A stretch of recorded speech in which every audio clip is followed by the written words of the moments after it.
Now declare open the public hearing of the Standing Committee on Climate Change, Energy, Environment and Water for its inquiry into solar panel reuse and recycling. I'm Anne Urquhart, the member for Braddon and also the chair, and I'll get my committee members to introduce themselves. Hi, Zali Stegel. I'm the independent member for Warringah in the North Shore of Sydney. I'm Emma Comer, the federal member for Petrie in North Brisbane in Moreton Bay. Thank you. So I acknowledge that where we meet today has been a meeting place for the Wurundjeri Wurrung peoples for thousands of years. For those viewing proceedings remotely, I also acknowledge the traditional owners of the land that they are on. I pay my respects to ancestors past, present and emerging, and acknowledge the cultures of any Aboriginal and Torres Strait Islanders people present with us today. In accordance with the committee's resolution, this hearing will be broadcast on the Parliament's website, and the proof and official transcripts of proceedings will also be published on the Parliament's website. I remind all present that as Chair, I will ensure that proceedings are conducted in an orderly, respectful and courteous way. Those present here today are advised that filming and recording are permitted during the hearing, and I remind members of the media who may be present or listening on the web of the need to fairly and accurately report the proceedings of the committee. I now welcome RMIT University to give evidence. For the Hansard record, would you please each state your full name and the capacity in which you appear before the committee? Good morning. My name is Professor Xavier Moulet, and I'm here representing RMIT University. Thank you. I'm Associate Professor Ilyas Sabri, and here representing RMIT University. Thank you. Although the committee does not require you to give evidence under oath, I should advise you that these hearings are formal proceedings of the Parliament. Consequently, they warrant the same respect as proceedings of the Parliament itself. Giving false or misleading evidence is a serious matter and may be regarded as contempt of Parliament. I now invite you to make a brief opening statement before we proceed to discussion. Thank you. Chair, as a member of the committee, we've got a short opening statement. Thank you. We want to thank you for the opportunity to be here. I'm Professor Xavier Moulet, one of RMIT's directors. I lead an enabling impact platform in advanced materials manufacturing and fabrication. I'm joined by my colleague Ilyas. RMIT has worked on solar panel end of life since 2020 across successive cooperative research centre projects and Commonwealth funded programs. Through the government's International Clean Innovation Research and Network, we've collaborated on this topic with universities, industry and policymakers across Europe, India and the United States. We have a white paper that will be shortly coming out on the circular economy of solar PV. We are now part of the Quad Clean Energy Supply Chain Programme, working across the Indo-Pacific region. The Indo-Pacific is a region with a rapidly increasing solar deployment, but a very emerging recycling capacity. End-of-life volumes are projected to climb from about 1.3 million tonnes in 2030 to 150 million tonnes by 2050 in this region. Our work has taught us that recovering a panel's valuable components is non-trivial, and that understanding end-of-life flows is emerging as key to make good decisions.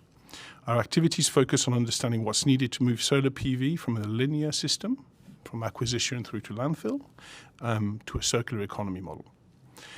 Australia has some of the best solar installation data in the world, but as panels reach end of life, that data becomes sparse. A key part of our analysis shows that how long a panel stays on the roof shifts the timing of the waste. It's an intuition, it's very intuition driven. In Victoria alone, volumes arriving between 2032 and 2041 swing from roughly 13,000 tonnes to 108,000 tonnes, depending on how long the installed panels stay on the roof. Landfilling a panel costs $4 to $5 against roughly $20 to $30 to recycle. Without better information, sound panels are simply lost to landfill. Our submission calls for a deinstallation and a waste tracking register, recording data such as a panel's age, condition, performance, location, destination, the history of the panel. This would enable the best possible investment in reuse, recycling, with decision based on real volumes, panel composition, logistics and performance. I'd invite my colleague, Associate Professor Ilyas Sabri, to speak a little bit about what's technically feasible. Thank you. So my background is in pollution control and material science of recycling. In the RMIT laboratory, I benchmark, characterize the recovered materials of many recyclers to establish what can be recovered from the panels and to what quality. I would offer the committee 2 practical observations from that work. The first one is that the technology to recover valuable parts of the panel now exists, and it is very good. In benchmarking in the RMIT laboratory, a very small number of processes stand out, and some of them are overseas, recovering the critical materials like silicon, copper, silver, and aluminium, and the polymers as well, without using harsh chemicals or thermal processes that degrades the plastics into hazardous gases. I should be clear that these are not processes we run ourselves. The RMIT laboratory characterizes and compares recyclers' outputs. I am working with our partners to bring that capability to Australia, currently through avenues such as the New South Wales Clean Technology Innovation Grants, and I declare a direct research interest in that effort. It carries a policy consequence too. Because that capability already handles the panels on our roofs today, we may not need to redesign future panels to make them recyclable. The second is the recovered materials only has value when matched to the right use. A crystalline silicon panel is roughly 70% glass and 18% aluminium, while high-value materials such as silicon, copper, and silver are only a small portion of that. So accurate recovery is very critical. While recovered silicon is often proposed for batteries, characteristics like impurities, particle morphology, and microfractures can impair performance. Through a CRCP project, or Cooperative Research Centres project, we are instead using recovered silicon in aluminium alloys for Australian manufacturing, where these characteristics can enhance rather than degrade performance. I would end where my colleague began. All of this capability, the recovery process, the aluminium alloys, the treatment processes we have developed, is only as useful as our knowledge of what is actually coming back and when. We have even modeled what the recycling infrastructure might look like, from a large centralized plant to decentralized sites and mobile testing units. And in every case, the deciding factor is knowing that flow. That is why the register matters. I look forward to your questions. Thank you very much. I might just quickly ask one question and then I'll go to the other panel. Just in relation, you talked about understanding the history of the panel and sort of where it ended up. What is the best sort of suggestion that you propose as to how we manage that, who's responsible and where that data is actually kept? So that's a great question. As you know, we have good information until the panel is on the roof. Yep. What happens when it's taken down and who is responsible for that is something that we don't necessarily have specific guidance as to who the best people would be. Obviously, as soon as somebody touches it, it needs to be known and recorded, and that needs to be easy for it to actually happen. You'll have heard in your previous discussions and submissions, these panels are fragile. They take a bit of TLC to be taken off the roof appropriately, and how they're then, the logistics of then transporting to a recycling facility, et cetera, in our mind, it's the responsibility of the people in that decommissioning chain. Everybody has a role to play in tracking those panels. When those panels are installed, they typically have a barcode, for example, already on the back in order to establish where they've come from. If that barcode has survived the exposure of 15, 20, 25 years on a roof, then that can be used as one of the data sets. Do you want to add? Yeah, so any information regarding the materials makeup of the panels is quite important for the techno-economics side of things to build your infrastructure, but also for recyclers themselves to understand in which part of the recycling process that panel should go. So as much information about the history and also the materials makeup, which should be kind of part of the barcode in those panels. Yeah. Yeah. So with if it was done through a barcode process, where would that data be kept? I mean, there really needs to be a one sort of body or point where that gets held. What's your suggestion for where that should be? So that centralised register accessible to the people that act within that decommissioning supply chain is very important. That could be a federal or a state level register. One of the key things is for it to be open for people to be easily able to access that data when they need to in order to be able to recover the information, the best information possible. Yeah. That will then even enable a recycling decision or a reuse decision. Yeah. And those are really, I guess, the quality of that data is key to be able to do that. Okay. And which recovery streams are technically solved and which are still at lab stage? So specifically, can silver and high purity silicon be recovered at commercial yield today, or is it just glass and aluminium still the realistic ceiling? So I'll touch on the aluminium is very easy to, Yep. I'm sure you've heard this already, the aluminium is the easiest part to remove. The separation of the different components has different levels of maturity. The hardest is the polymer in all likelihood, but maybe I'll get you, Ilias, to comment on. So the bottleneck in solar panel recycling, especially the large amounts that are already installed and coming off, is probably the backsheet, which has the fluorinated polymers in it.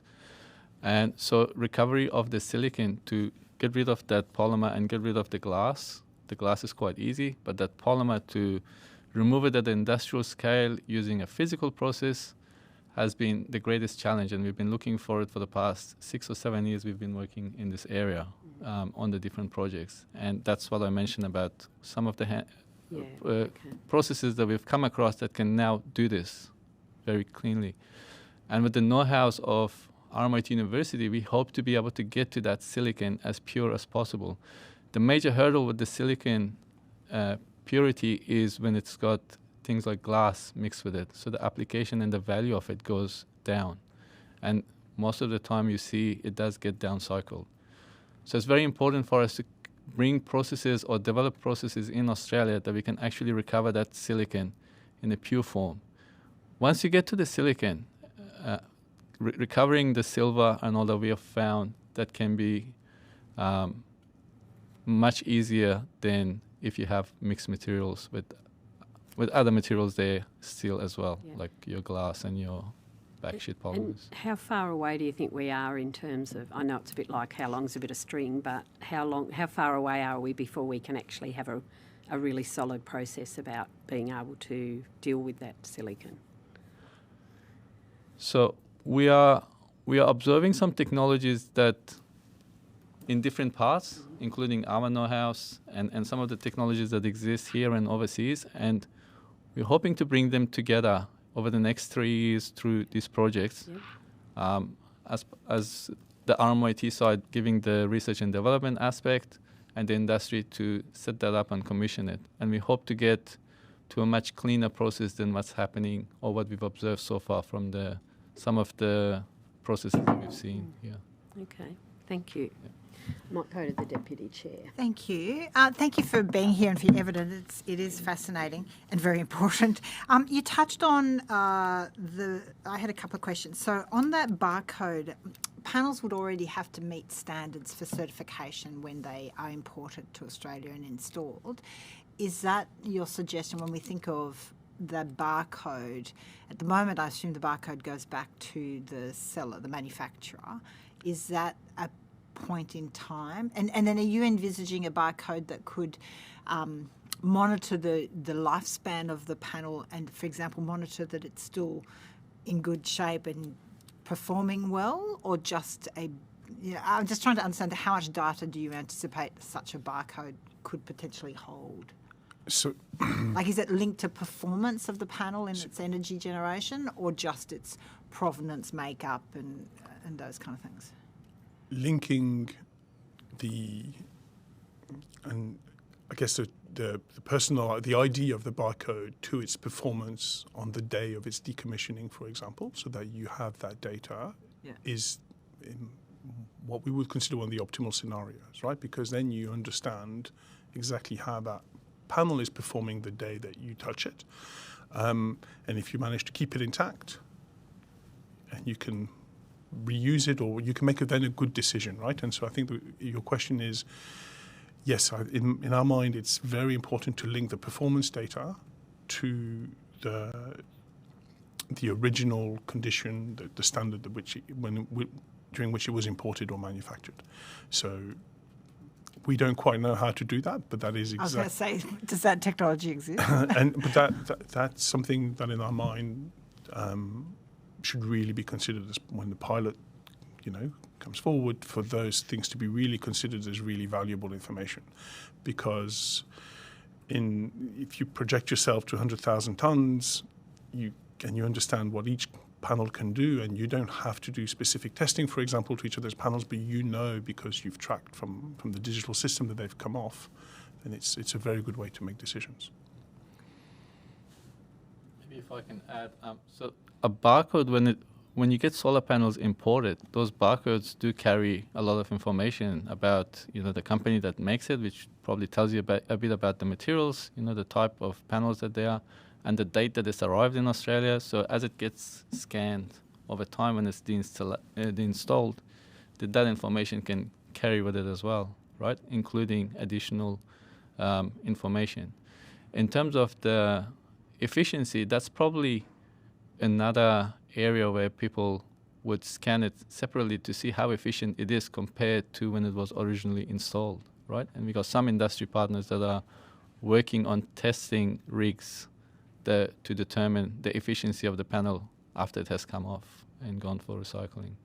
Because we visited a reuse facility, and it seemed to be a fairly manual, labour-intensive process of assessing the viability of a percentage of panels from a particular installation.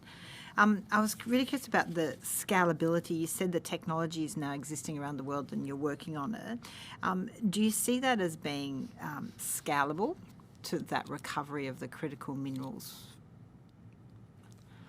Absolutely. So that's one of the reasons that we're working with industries over here to start the commissioning of that and run some pilots and test that with the panels that are available. So it is a product that is being marketed at the moment from overseas, and we like to bring it here and actually run large scales of panels through them. Are there some jurisdictions doing it way ahead, or you don't want to tell us?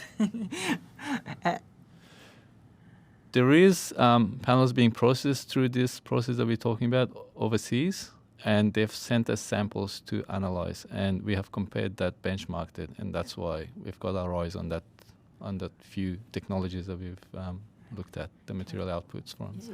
So you touched on we were actually talking about the Pacific a little bit before. You touched on the scale of potentially the problem in our region of reuse and recycling of solar panels. We've focused on Australia, but you did touch on the Pacific also having they have a commitment of 100% renewable, and so could you just elaborate a little bit more on the scale of the problem there? So in different jurisdictions, and we were fortunate to be recently in Vietnam as part of one of our projects, and really the conversation there is just beginning. So they manufacture and they install vast solar panel farms, etc., etc. That's accelerating, obviously, as they're also decarbonising. The recycling end-of-life conversation is just beginning, and we were there and we could see people the cogs starting to turn in their minds as to what happens when these things come off. So it may be an opportunity for Australia in the future to be leading in the region in terms of recycling technologies. That's one that I guess we have to decide as a nation. But it's a really interesting opportunity to think about how we support the region to be ensuring that they minimise their end-of-life problems in the future. And is that obviously Pacific nations in our region, is that, would you say that's broadly, would Australia be the logical kind of centre for our region to be as a recycling, repurposing centre? Maybe the provider of technologies. The logistics, I don't know. You have to do the economic modelling in order to understand the economic viability, but certainly to be providing, whether it's mobile solutions or temporary solutions when farms are decommissioned and the new ones come in, they're all opportunities that will arise in the next 10, 15 years. Okay, thank you. Thank you. And thank you for your submission to the committee. It's been very interesting reading through it all. What does the research say about the right recycling target? If 90% or more recovery by weight is achievable but uneconomic, what recovery rate should a stewardship scheme mandate? So again, maybe we'll start off with the different components of the panel. The aluminium is the cheapest and not the cheapest. It's the easiest to recycle and the one of the more valuable components. You then go to the metals, silver, copper. One of the challenge is the fact that as panels are modernizing, the content of the valuable metals like copper and silver are decreasing in order to reduce the cost of the panels, and therefore they reduce the value to the recyclers. So that number as to what proportion is what is the right percentage to recycle is changing depending on the age of the panels that you're recuperating. So if you're able to recuperate more silver from an older panel, then you need to recycle less in order to make it. You need to recycle a smaller percentage in order to be able to recuperate your investment. As the panels get older, that gets harder. We see, and the analysis has shown that silver is obviously one of the, along with the aluminium, the most valuable components.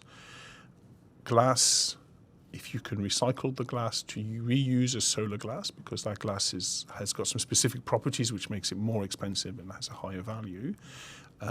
The silicon is in a small quantity. It's a valuable material, but if you don't have a specific target, what you can use it for is a challenge. Did you want to?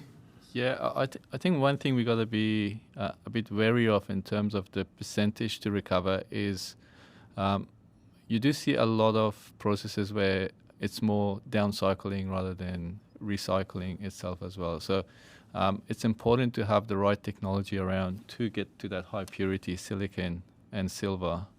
And once you get to those, then you've kind of ensured to get high quality recycling in a circular way, right?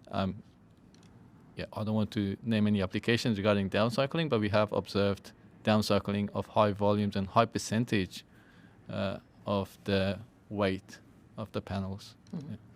And just another question, Chair. So you're calling for a mandatory register to track end of life, all of those things. What's the minimum threshold of data you'd need for that to be useful? Like, are we talking a year's worth of data? Are we talking like just how are you measuring success with a national register? So, it's a simple. Well, it increases in complexity from the number of panels that are collected, their initial condition when they're collected, their geographical location, because that enables you to, in the future you could see collating weather events data, all kinds of other data that's available within the specific geographical location where they were used, their logistics, where they are, how they're moved around, the kind of transport, where they're stored, how they're stored, and as was mentioned earlier, the performance at the end of their life at which they were taken off. That kind of data will really support making strong decisions both on what to do with the panels, how you invest in recycling technologies, where you invest in recycling technologies, because Australia has its own challenges because of the size of the nation we're in, the distributed nature of some of our installations, whether it's rooftop or solar farms. So there's all these considerations, and the quality of that data will really enable investment decisions to be made on what you do in the recycling streams and what you can do from a reuse perspective for that circular economy piece. Did I miss anything? No, I think it's pretty much covered, but I guess the more data we have from history to now and in the future, the more better predictions we can make about infrastructure investment. Yeah, especially when you got entrepreneurs coming into recycling, reuse areas, having that history and being able to estimate, the techno-economic side of things, I think will help greatly. And if you can link the original data so that you understand what's in the panel, as I mentioned earlier, the change of value of panels the value of panels is changing for a recycler because of the changing composition of the panels. So people need to understand what panels they're getting, what value it represents to them as a recycler. That information is really valuable when you make long-term investment decisions. Cool. I just got one more, Chair. You just touched a little bit on like reusing panels, and I know this is talking about recycling end of life, but if I may, with the reuse, there's no national standard of the quality for an old panel. From a site visit we had, old panels might still have 80% functionality, but can only be used off-grid. Do you think, because obviously we want to reuse more than recycle, do you think a national standard for reuse, like the quality of reuse, do you think that would be useful in tackling this problem of the waste generating? Yes, because that enables guarantees to be made on the people that are purchasing the reuse panel or installing them, so that they can guarantee performance and they can understand what they'll be able to generate. So how you do that, it's challenging, but at least if you have strong data, then you'll be able to make those informed decisions. From our perspective, and from where I started around the linear to a circular economy model, reuse of our sovereign energy assets, because this is our sovereign energy capability that we want to maximise the value that of our Australia's investment is. So, look, we got industry partners that are in the reuse business, and they've shown it to be profitable in here with the labour costs and all that considered. And it's a very important aspect of this renewable energy source, right? Because it delays that recycling process, which we don't have the full technology, the clean technology that we're after at the moment. So it's definitely an important aspect to consider.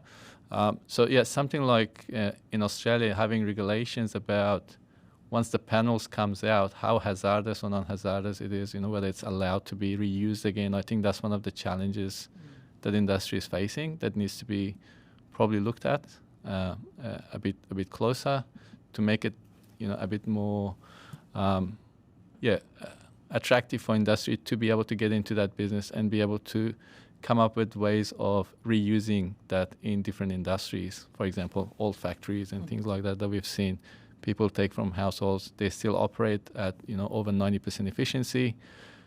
You don't want to send that to recycling. You want to reuse it as much as you can, and that would help with your CO2 emissions and so on as well. Yeah. Great. Thank you. No more questions from me, Chair. I'll go to the Deputy Chair in a moment, but just one question in relation to whether or not you've done any sort of work on the skills that we need in terms of recycling. I know we have a big skill shortage right across the country in lots of different areas. We have a huge shortage of electricians at the moment, which I presume would predominantly be used in, some areas of this. But has RMIT done any work on the sort of skill levels that we're going to need? We're starting to think about this. It's something that we've not looked into meaningfully yet, but we're starting to think about what kind of leadership and enterprises you see in the future as well, what kind of trades that you would need in order to be able to decommission. If I project myself in 10, 15 years' time, I think the Deputy Chair touched on this, I don't see automation not playing a part in this. I don't see those skills, those adjacent skills not coming into the picture of that end-of-life piece. We haven't done the thorough studies to back that up yet. Yeah. Just another thing to add is I think it's very important when you're developing these skills for recyclers to work closely with academics, because that backup from the scientific point of view, the cross collaboration, I think can really help with developing cleaner technologies in the recycling area. Okay, thank you.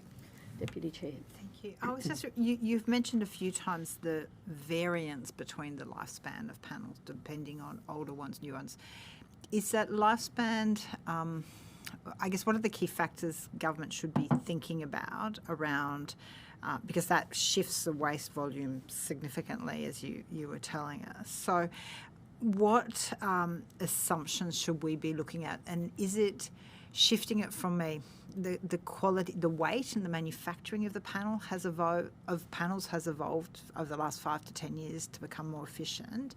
Is that impacting their lifespan? Like, are the newer ones lasting longer versus older ones less efficient? How should we be looking at this question? That's a multi-dimensional question because the panels have evolved in terms of their power generation to mass and size. So they're increasing from 350 watts to up to 550 watts per panel.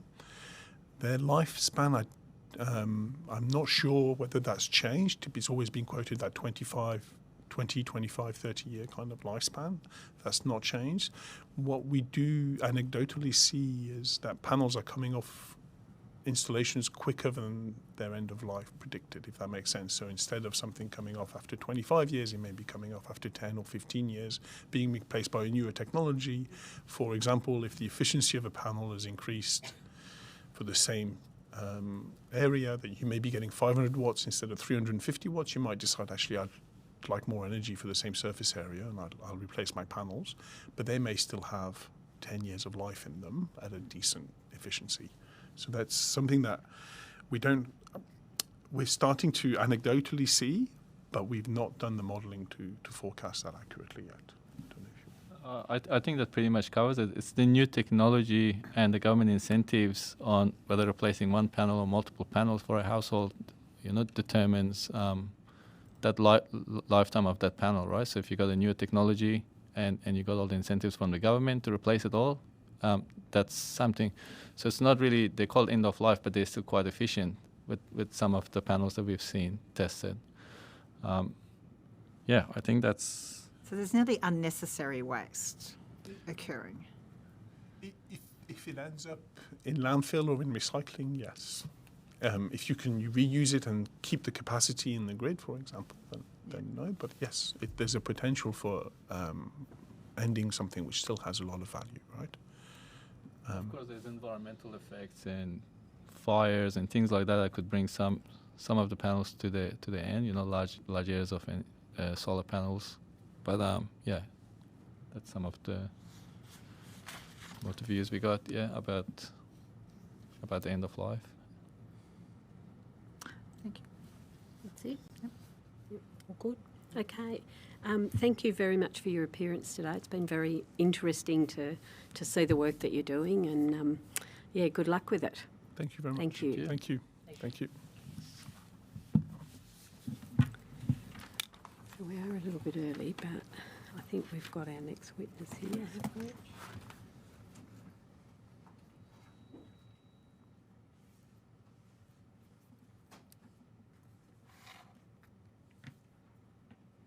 I should say before we let you go that you will get a copy of the transcript sent to you, so if there's any corrections that you think need to be made, you can just come back through the Secretariat. And I don't think we gave you any homework to take on notice, so you're free from homework. Thank you. Thank you. Thank you.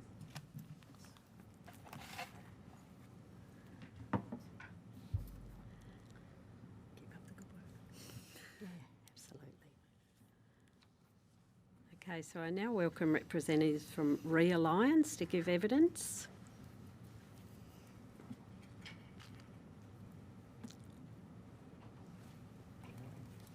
Morning. How are you? Very good, except I'm not Senator anymore. Oh, you're not a senator anymore? No. My apologies. That's all right. Okay. Everybody does it. Even Hansard. Well, congratulations for Thank you. making the move. Thank you.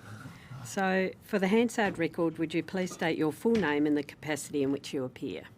Andrew Bray, I'm the National Director of RE Alliance. Thank you. Although the committee does not require you to give evidence under oath, I should advise you that these hearings are formal proceedings of the Parliament. Consequently, they warrant the same respect as proceedings of the Parliament itself. Giving false or misleading evidence is a serious matter and may be regarded as contempt of Parliament. I now invite you to make a brief opening statement before we proceed to questions and further discussion. Great, thank you. Thank you for the opportunity to come and speak to the committee today. RE Alliance, we're an independent not-for-profit organisation. Our focus is on ensuring that rural and regional communities can benefit from Australia's shift to renewable energy.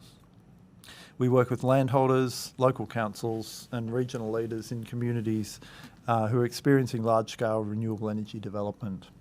I should make clear that our interest in this inquiry's work is really around the intersection with large-scale renewable energy, rather than the rooftop solar industry. We don't have a hell of a lot to do with that part of the ecosystem.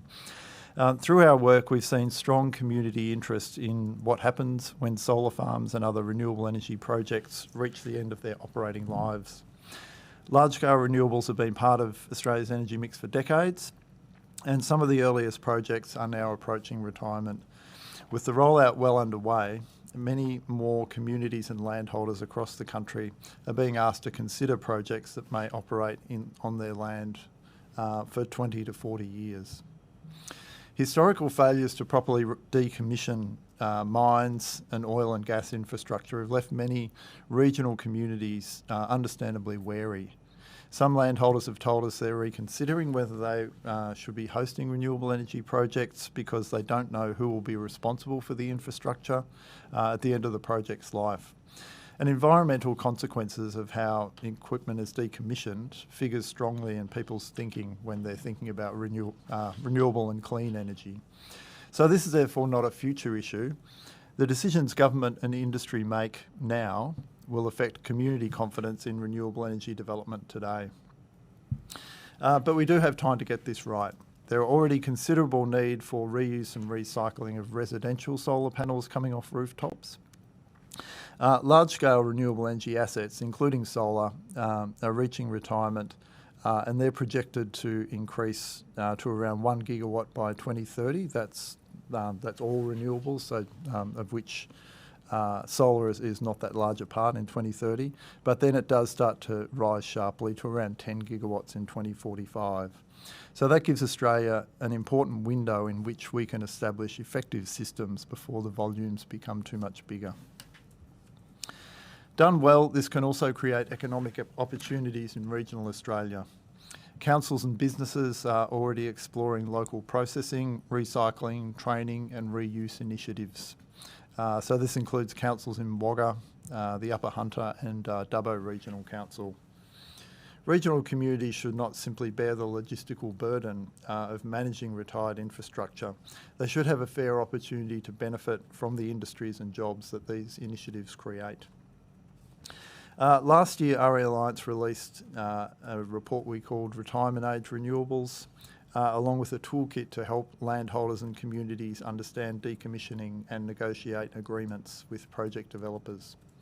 Based on that work, we asked the committee to recommend 3 things. First, Australia should introduce a mandatory national product stewardship scheme for solar panels. The current pilot is a useful step, but it should inform and not delay the operation of a mandatory scheme. The pilot should help determine how a national scheme can operate equitably in regional communities where transport and processing costs may be greater. Second, large-scale projects should be subject to consistent minimum requirements for end-of-life planning, backed by a nationally consistent financial assurance framework. Landholders and communities should never be left with an unfunded decommissioning liability. These requirements should be supported at a federal level through new and upcoming mechanisms, like the Developer Rating Scheme, the ESEM, the Electricity Services Entry Mechanism, Future Made in Australia and Remade in Australia. Third, the Commonwealth should look beyond solar panels and develop mandatory coordinated reuse and recycling systems for batteries, wind turbines and other large-scale renewable energy infrastructure. Considering these technologies together can create efficiencies in transport, processing and regional infrastructure. Most Australians support the shift to renewable energy, but that support relies on governments and industry doing the right thing by communities over the full life of the projects. If we establish clear responsibilities now, we can strengthen community confidence in the renewable energy rollout, give landholders greater certainty, harness future resource streams and create new regional economic opportunities. So thank you, and I welcome any questions that the committee has. Ms. Comer first, if she wants to start. Excellent. Well, thank you very much. Thank you for your submission to the committee. I just want to touch on, you talked about the link between end-of-life management and community confidence and social licence for renewable energy projects.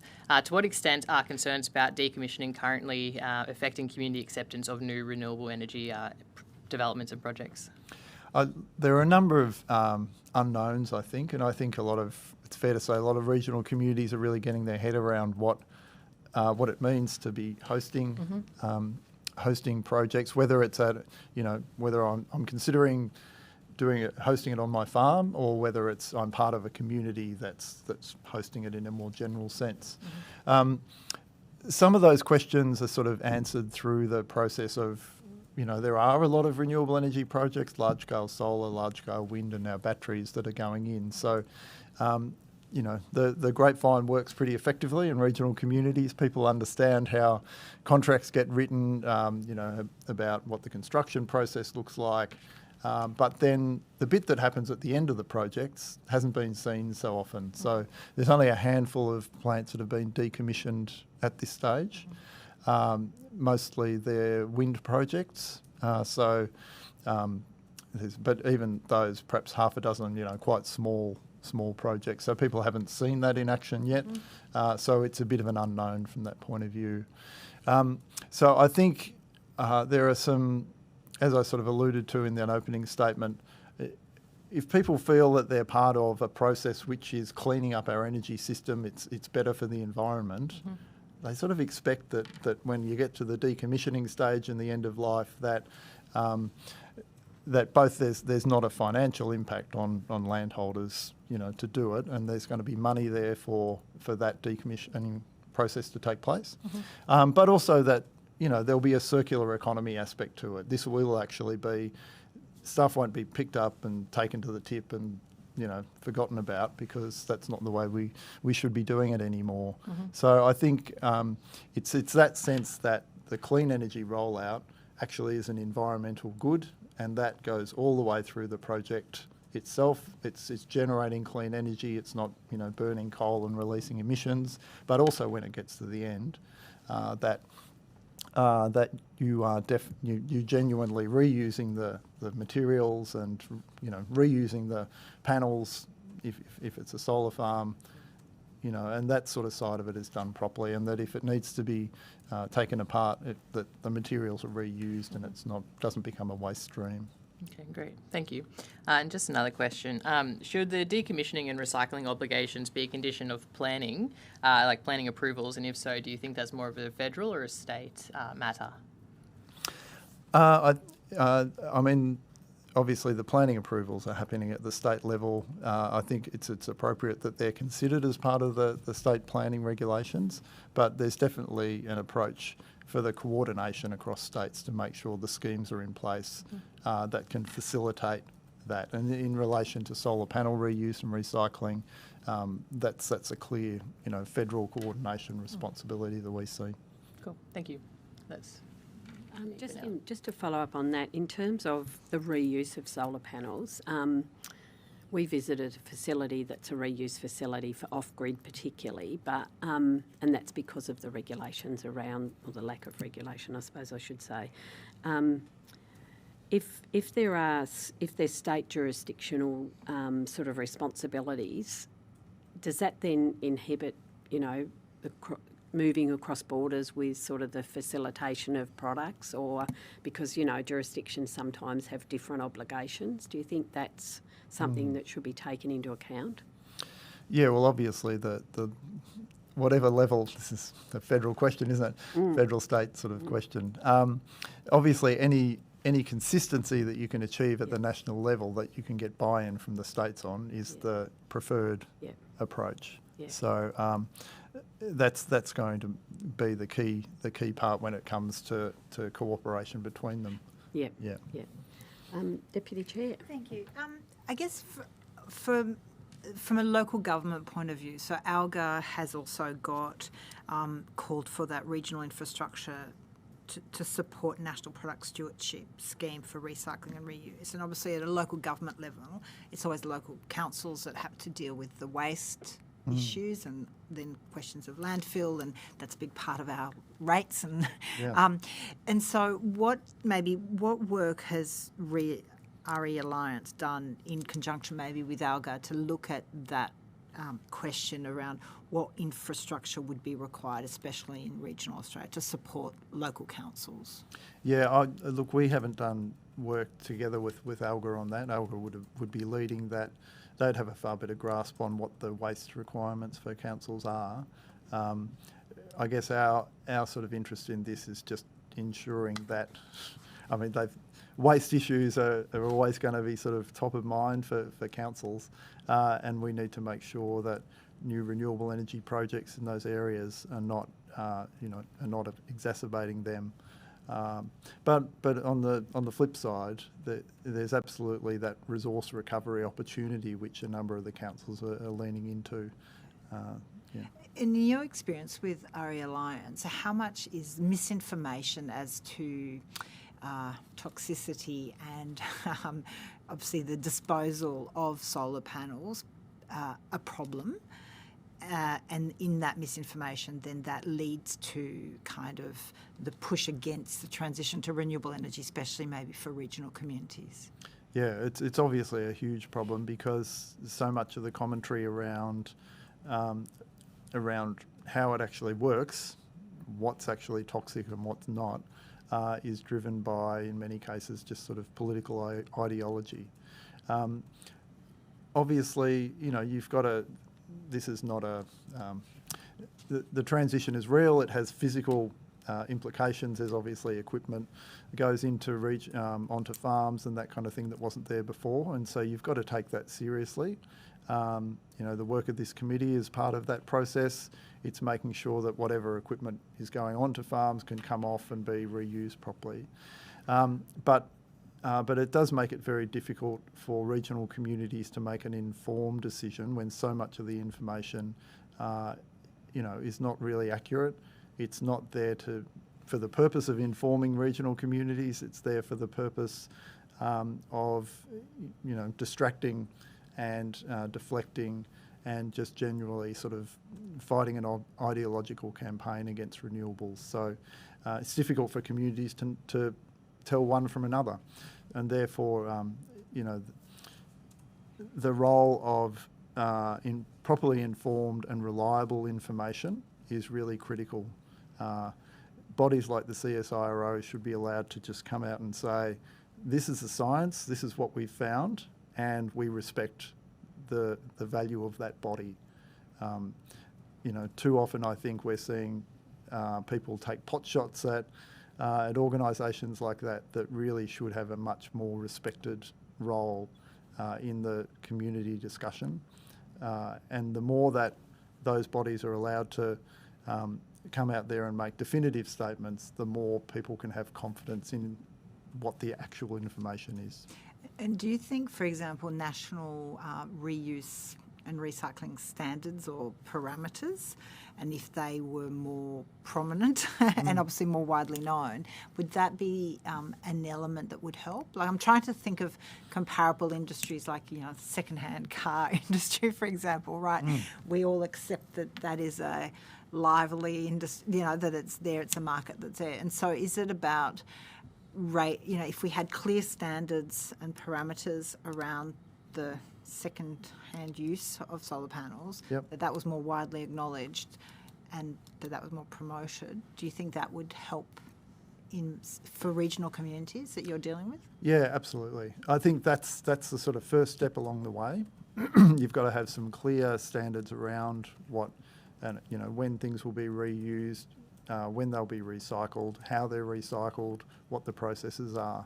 I think the sort of things that are really convincing for anyone in a regional community is seeing it in action. So having the standards there, but actually seeing the rollout of it, knowing that, this batch of panels is, people will see a sort of stockpile of used panels sitting in, that paddock over there or that person's place over there, and they'll know it's there and they'll say, well, look, it's just rubbish. But if they can see the process of it moving, that's the sort of thing that changes minds and convinces people that it's working. Okay.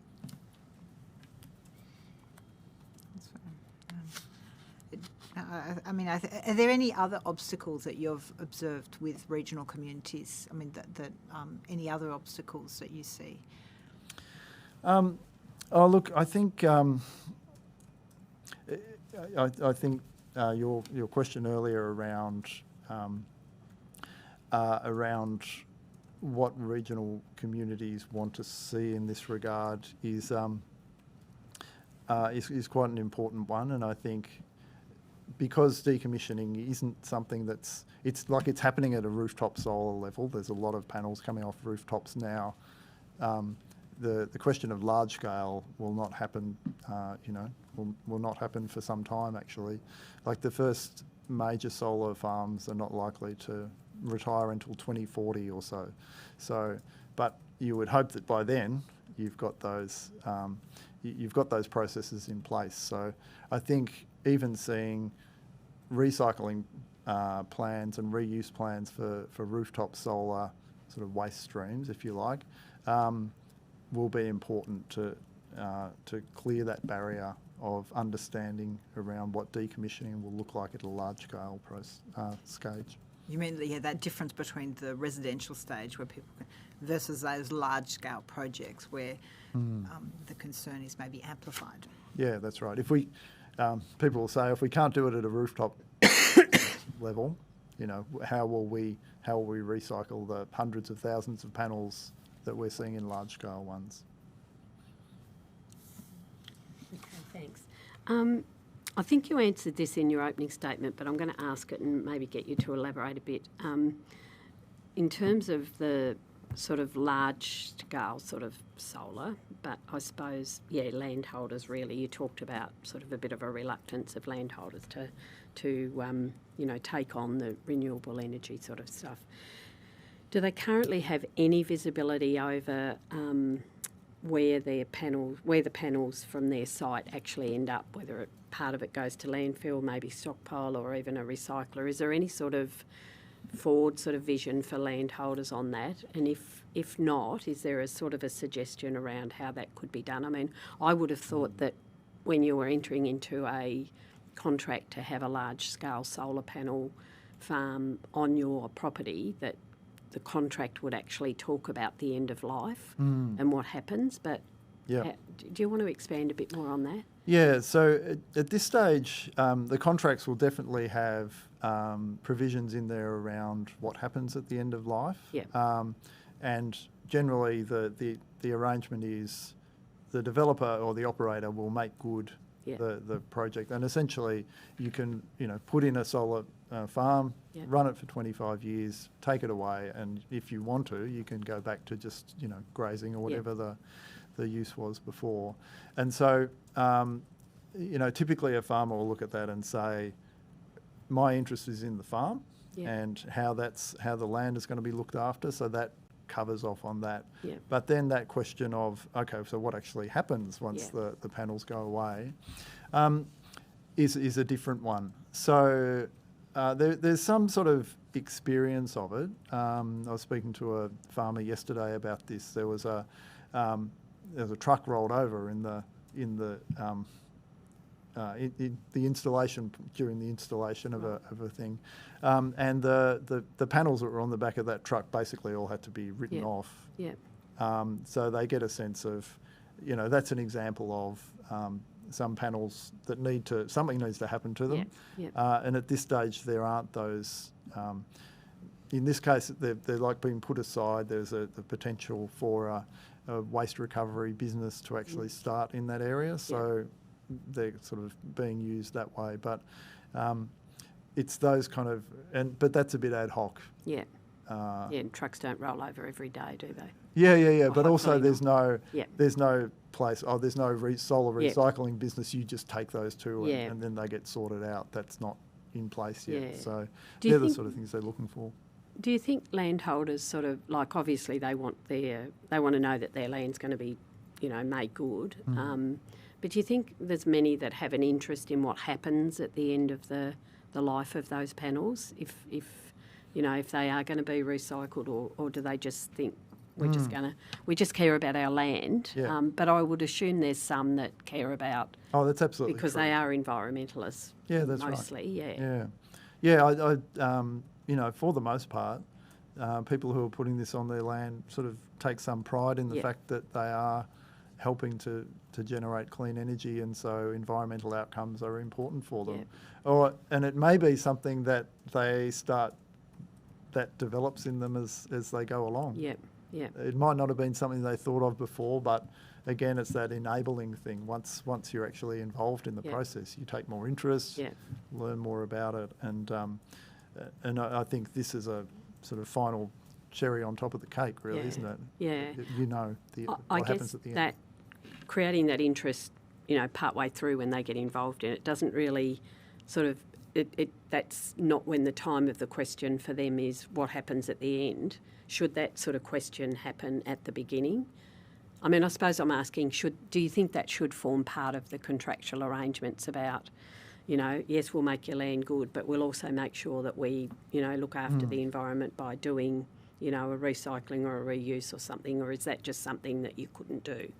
Oh, I think in time, I think that's where we should absolutely be going to. And that's, I think, if you're getting in sort of standards, nationally consistent standards where that's expected, it finds its way into state planning instruments.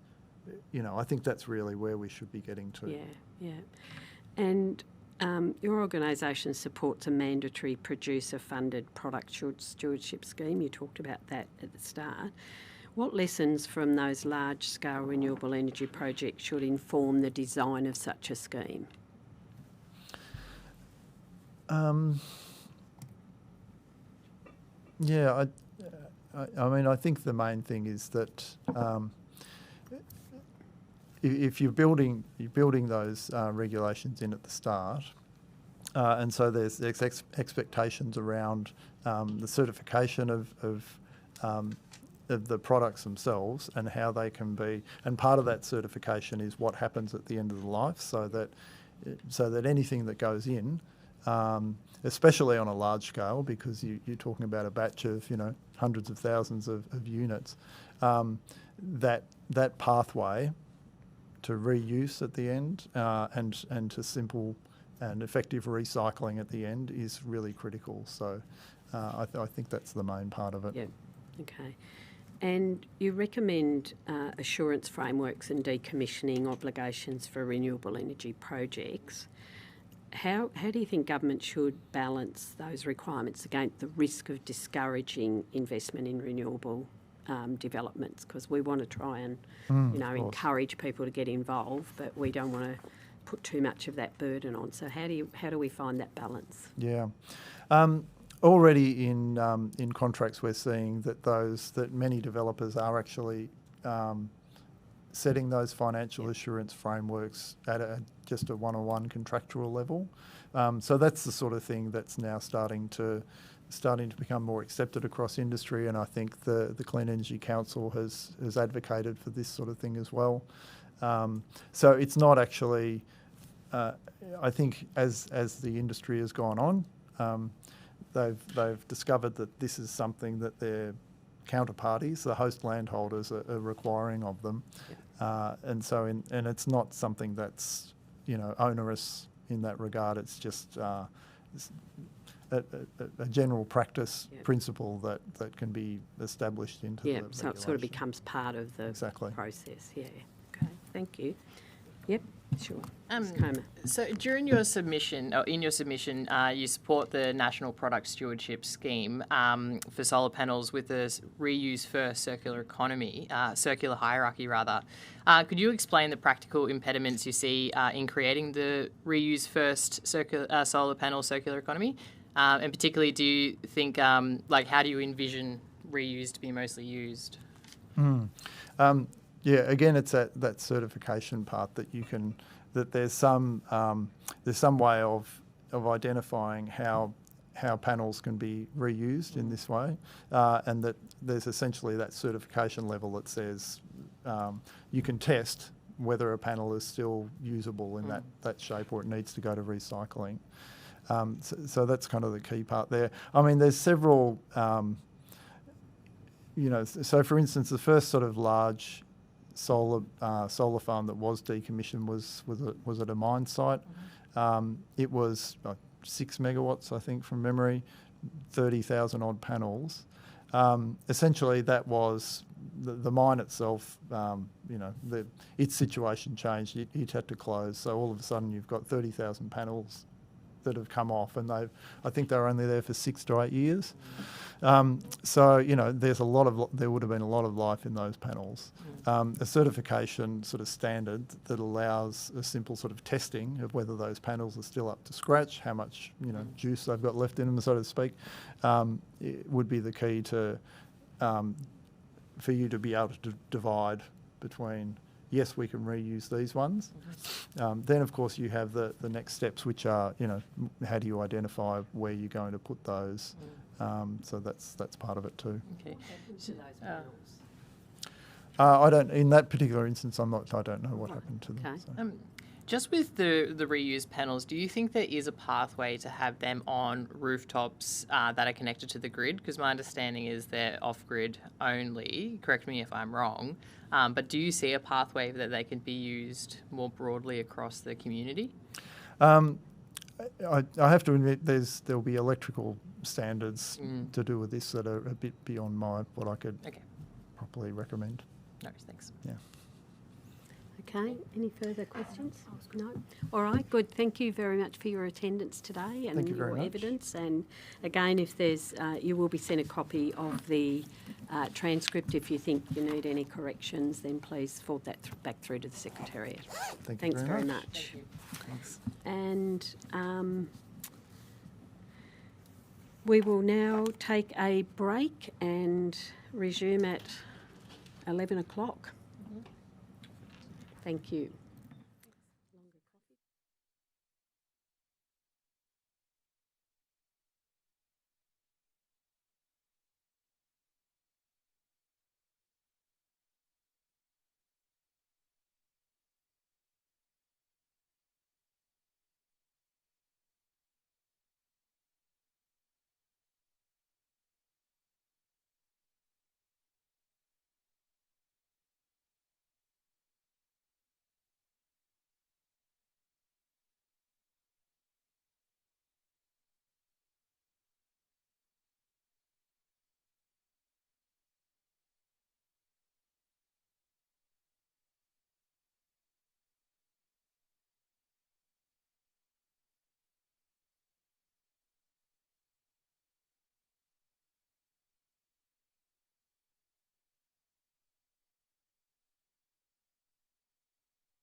It is 11 a.m, so we will resume.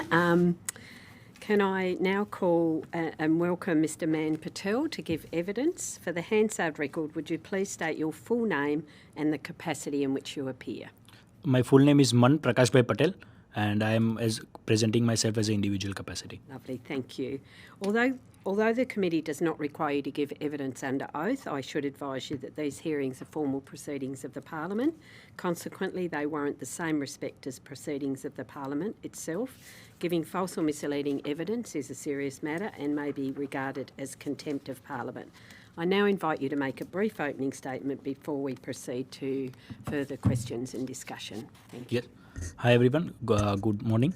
I am Man Prakashbhai Patel, and I just finished my Masters in Professional Engineering, Electrical and Electronics, and right now I am working as an Electrical Application and Commissioning Engineer in Australian utility sector with one of the reputed OEM in the world called FEMER. So I work very closely with all EPC and project developers in utility scale to from starting to grid connection and commissioning and servicing.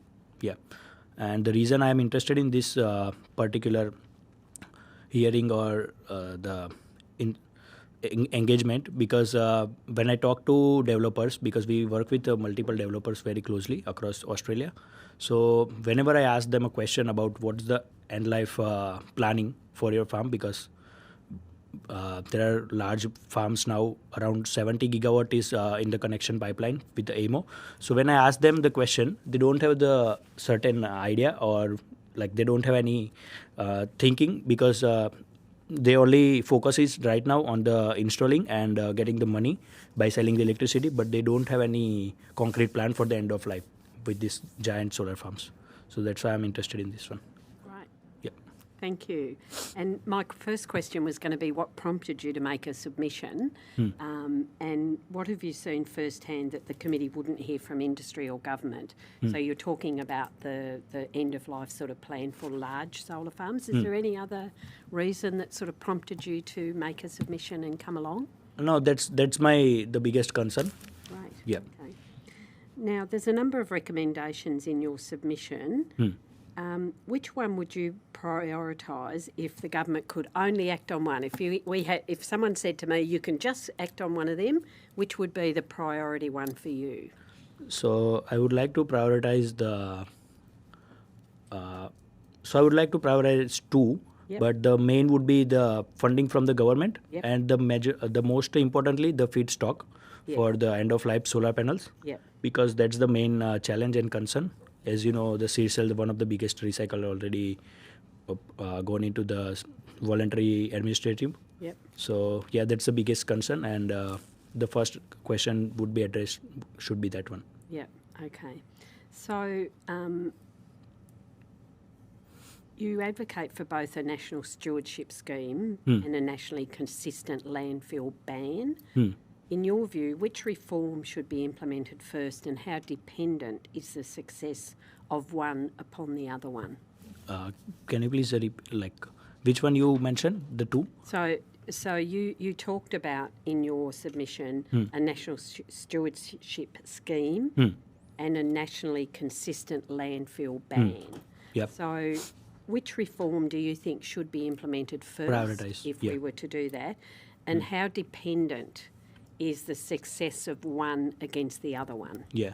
So first of all, in my opinion, government should or the committee should approach a nationwide ban, because then only the people will look beyond the landfill, and then the ideas and the multiple corporations or companies or government will prioritize the work about the stewardship. Yeah. So do you think the ban should be the first step? First step, yes. And so if there was a national ban and if there wasn't a stewardship scheme or a recycling scheme, where do you think the panels would actually end up?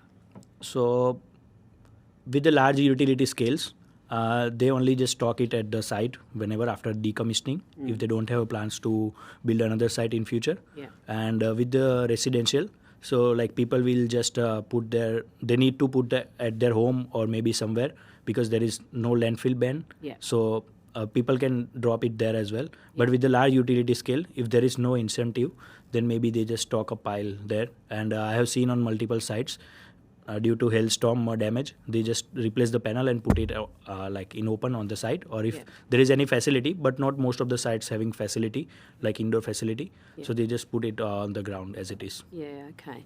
I guess one of the things that sort of enters my mind, if there was a ban before we had a proper process, then we could possibly see illegal dumping in lots of different places, as we do see now with rubbish and other things. Do you think that would be an issue? Yeah, that would be create an issue, but what I can suggest is, just like we have a weekly or bi-weekly collecting of our rubbish at home, so government should reform, especially with the remote community and local towns. So just like so in our council we got 2 coupons to drop the rubbish at their facility. So government could start initiative like that. So there could be some body governed by government or a private sector. So people can book that in priority, especially for the residents and remote towns.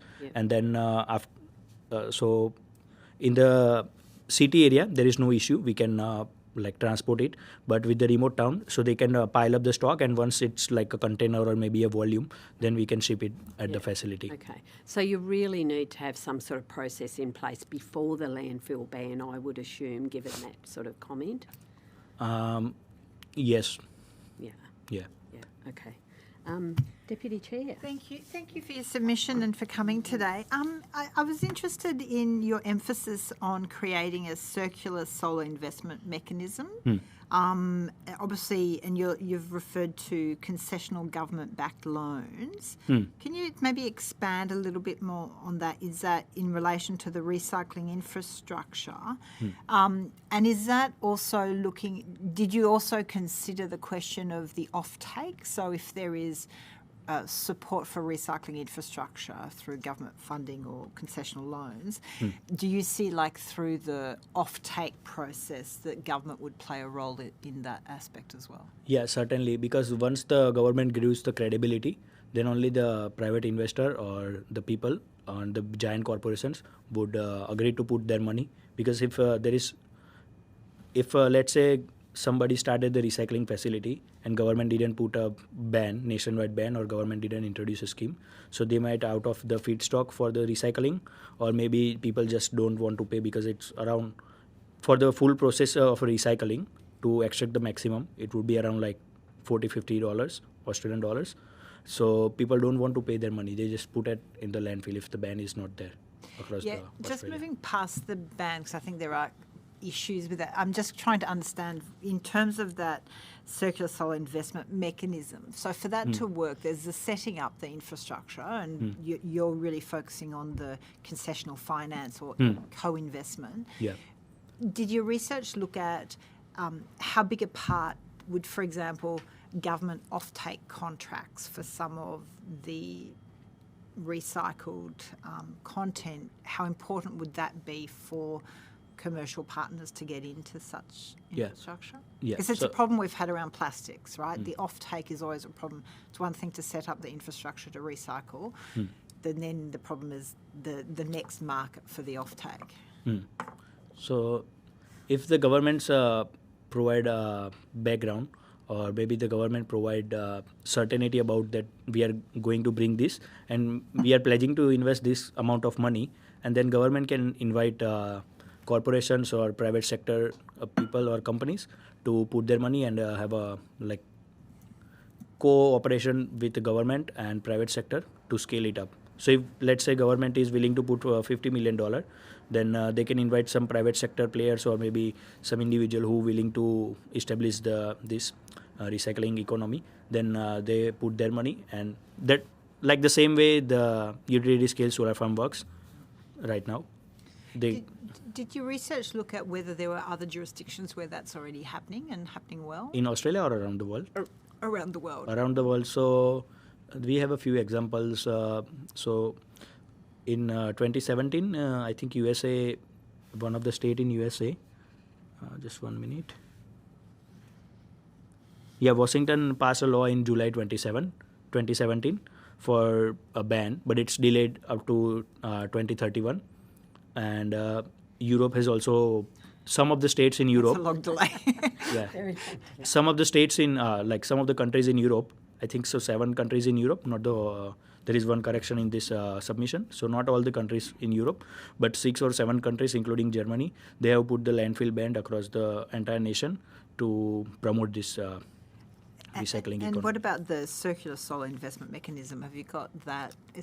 Can you point to any other jurisdictions where that's been established? Not the similar kind of scheme, Yeah. but so where I take this inspiration is from the CEFC in Australia, and basically I come from India. So Indian government is putting a lot of money into the startups, and so they have so many problems. So they pick private sector. They go with and they say like, I'm willing to put this amount of money, and I want to use your research.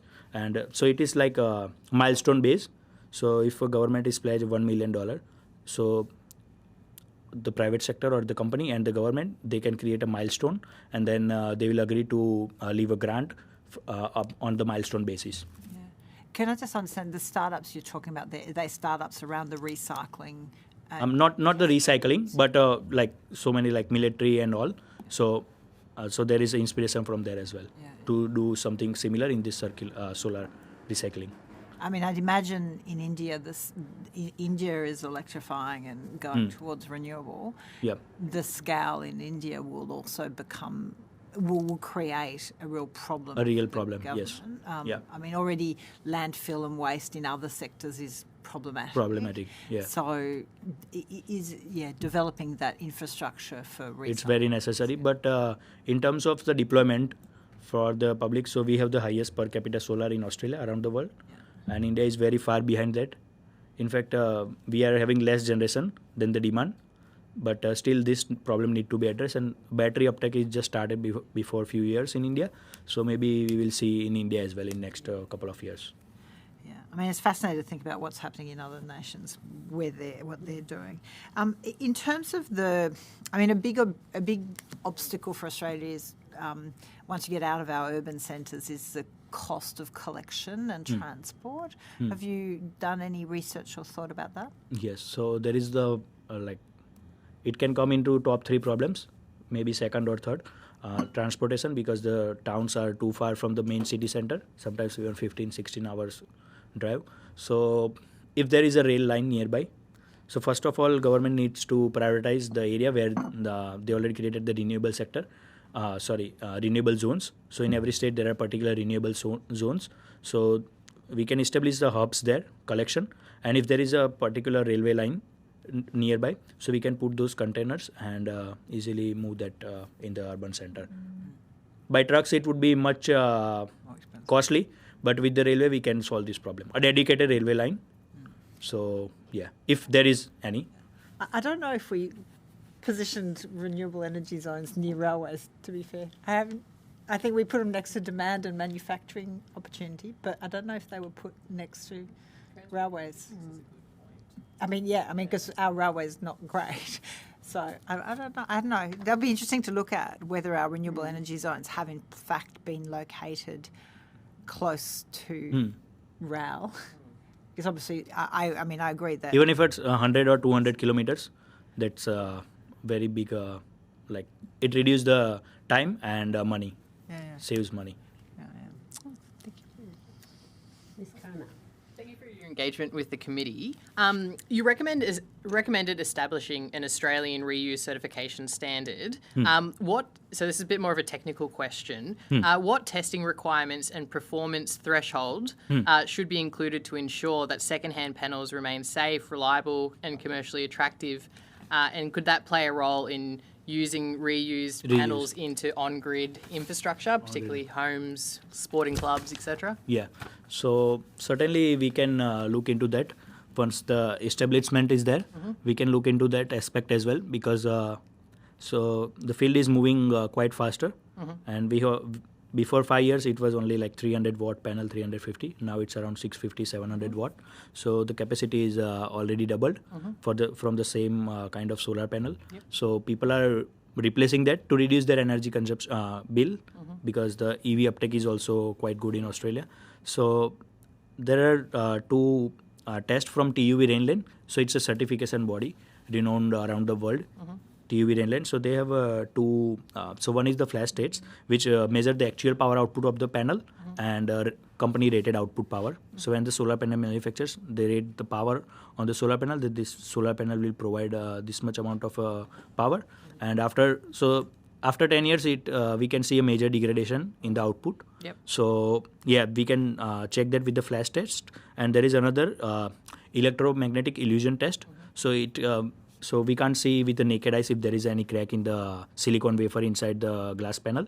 So with that testing, we can ensure that this panel is safe to use again, and we can use that for the community housing and infrastructure where so it will reduce the burden from the government as well to put new solar. And if there is the regulation can be created in a way that beyond certain degradation, we can't use those as a recycle. But if there is not too much degradation, then we can certainly use. If the panel's life is for 10 years, then maybe we can use that.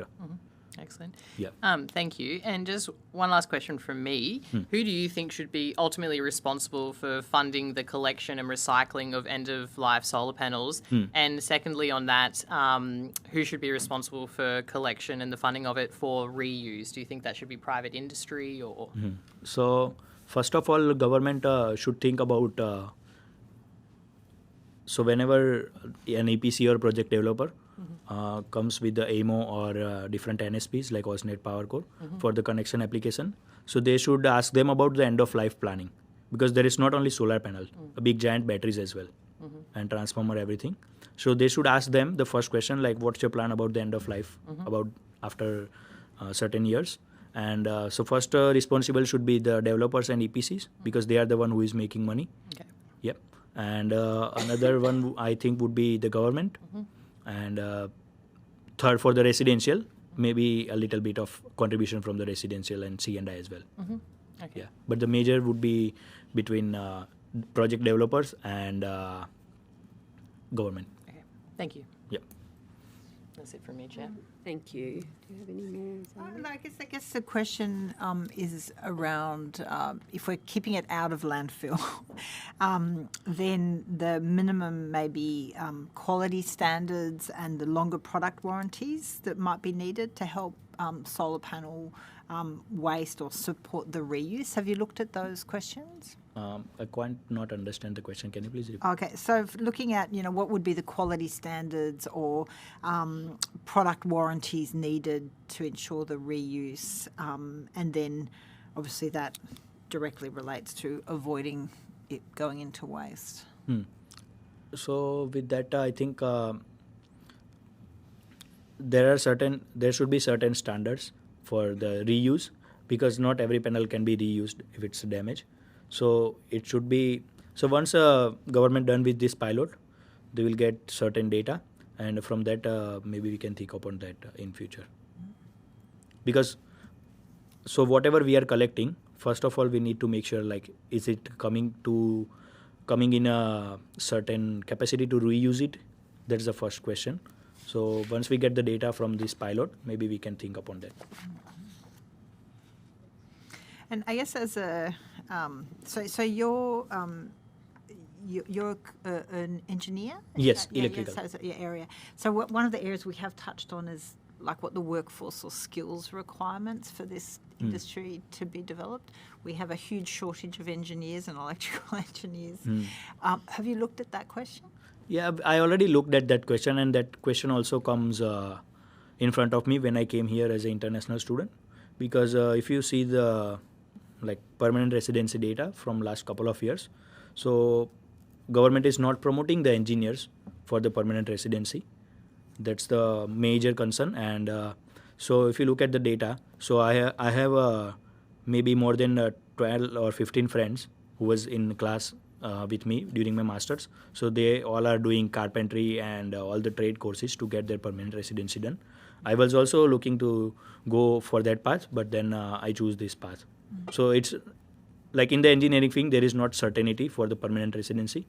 So if somebody is coming from overseas and spending around 18 or 90 grand Australian dollar, and if there is no certainty or not a certain future after 3 years, So there is no point to pursue the engineering. So is there like we have a skill shortage when Skill. it comes to electrical engineers and engineers generally. And so there's no incentive, in your experience, there's not currently any incentives in the pathway to come and Yes. study and there's no kind of There carrot. is pathway to bring students here, but there is no further pathway to Keep them. keep them here. And another problem with the industry is most of them are not willing to hire the fresh graduates. For the graduate roles, they ask for 2-3 years experience. So how can that be possible? So that's another question, challenge. Is there I'm any, seeing. as part of the course or the study, is there any practical application that you have to do? Like, so you're saying employment often depends on first-hand experience. Is there no requirement to achieve that? No, through there is a requirement for a practical exposure Yeah. in the last semester, even if it's a bachelor or master's. But what problem is, after graduating, there are very few people or few corporations who want to hire a fresh graduate. Otherwise, everyone is looking. They don't consider overseas experience. So one friend of mine, he's 6 years experience in the electrical field, and he's doing labor job because he's not. They don't consider the overseas experience here. Even he got the skill assessment from Engineers Australia as well, but still they are not considering. They want local experience, and for graduate roles they want a 2-3 years experience. So that's quite Okay, so in a workforce point of view, that Workforce. recognition of foreign experience is lacking Yeah. to enable full utilisation of skills and skill. experience. There are engineers in Australia, but they are diversified in another trades to get their permanent residency. Okay, thank you. In your submission, you put particular emphasis on creating that new financing mechanism, the Circular Solar Investment Mechanism, and that's intended to provide concessional government-backed loans to help establish recycling infrastructure before that end-of-life volume reaches scale. Can you tell me how would that system address the current investment barriers that are facing recyclers? And what safeguards do you think would need to be put in to protect public funds? So first of all, the labor cost is too high here. That's why we are not seeing too much manufacturing here in Australia. We are dependent on overseas manufacturing. So we need to establish a certain facility with a minimum workforce requirement. So that's why the owner can maximize their profit, because the average hourly rate for casual workers is around $30 to $33. So that's a high cost if you think from the owner perspective.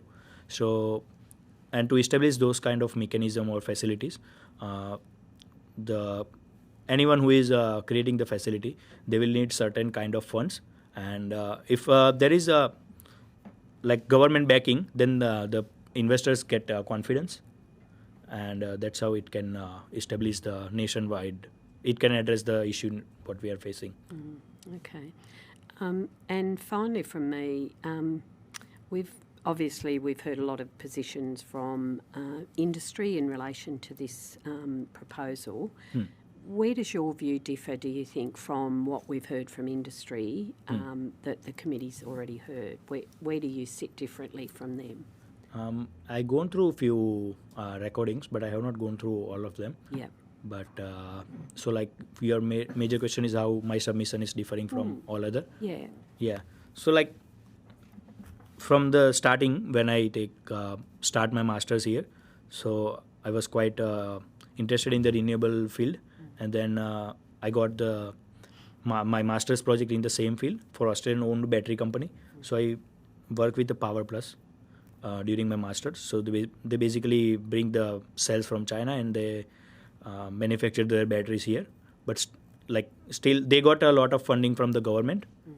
And they are also putting money, their investors, because people want to see the Australian brands in everyday life. So,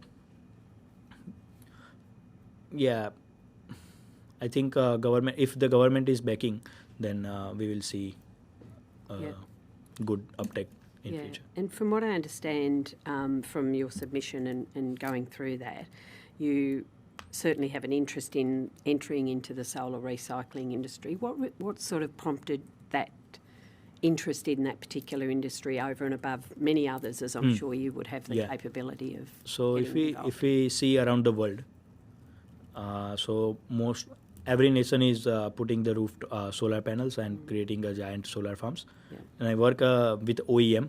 So we manufacture the solar inverters and battery inverters in India and Italy. So our company is basically Italian brand. So we see around the world, and our service engineers visit sites around the world.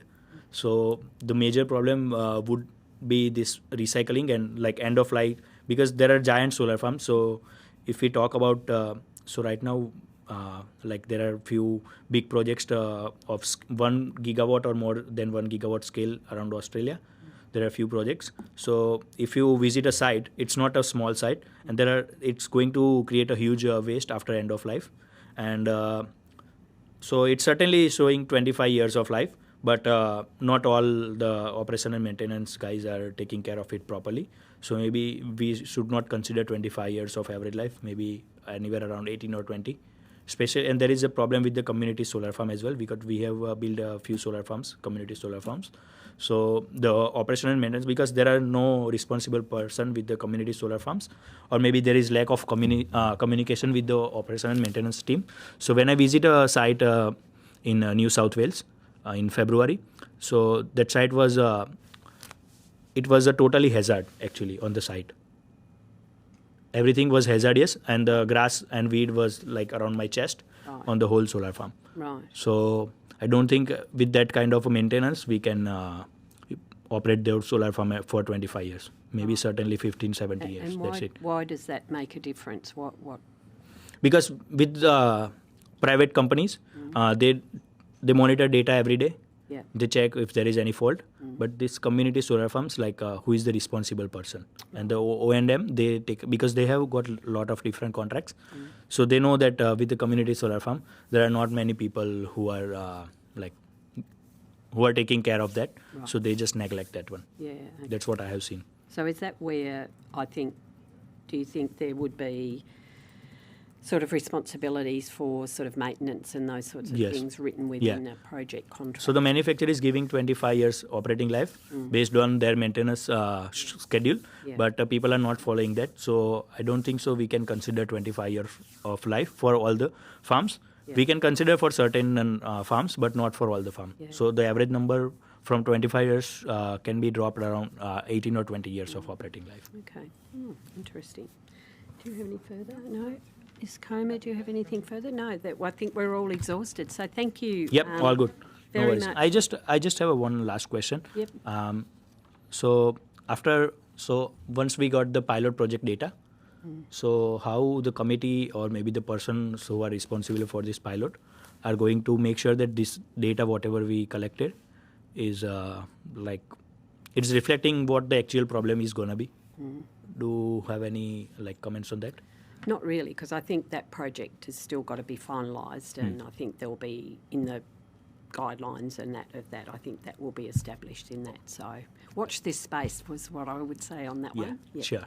Okay. Yep. So can I first of all thank you for your submission, but also your attendance here today. I don't think you took anything on notice, so no homework for you. Yep. And you will be sent a copy of the transcript of today, so if you believe there are any corrections that need to be made, please let the Secretariat know. But thank you very much for your attendance. Sure. Thank you. Yep. Thank you so much. Have a good day. Thank you. We might just have a short break while we prepare for the next witness.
And I now welcome representatives from the Banyule. Have I got that?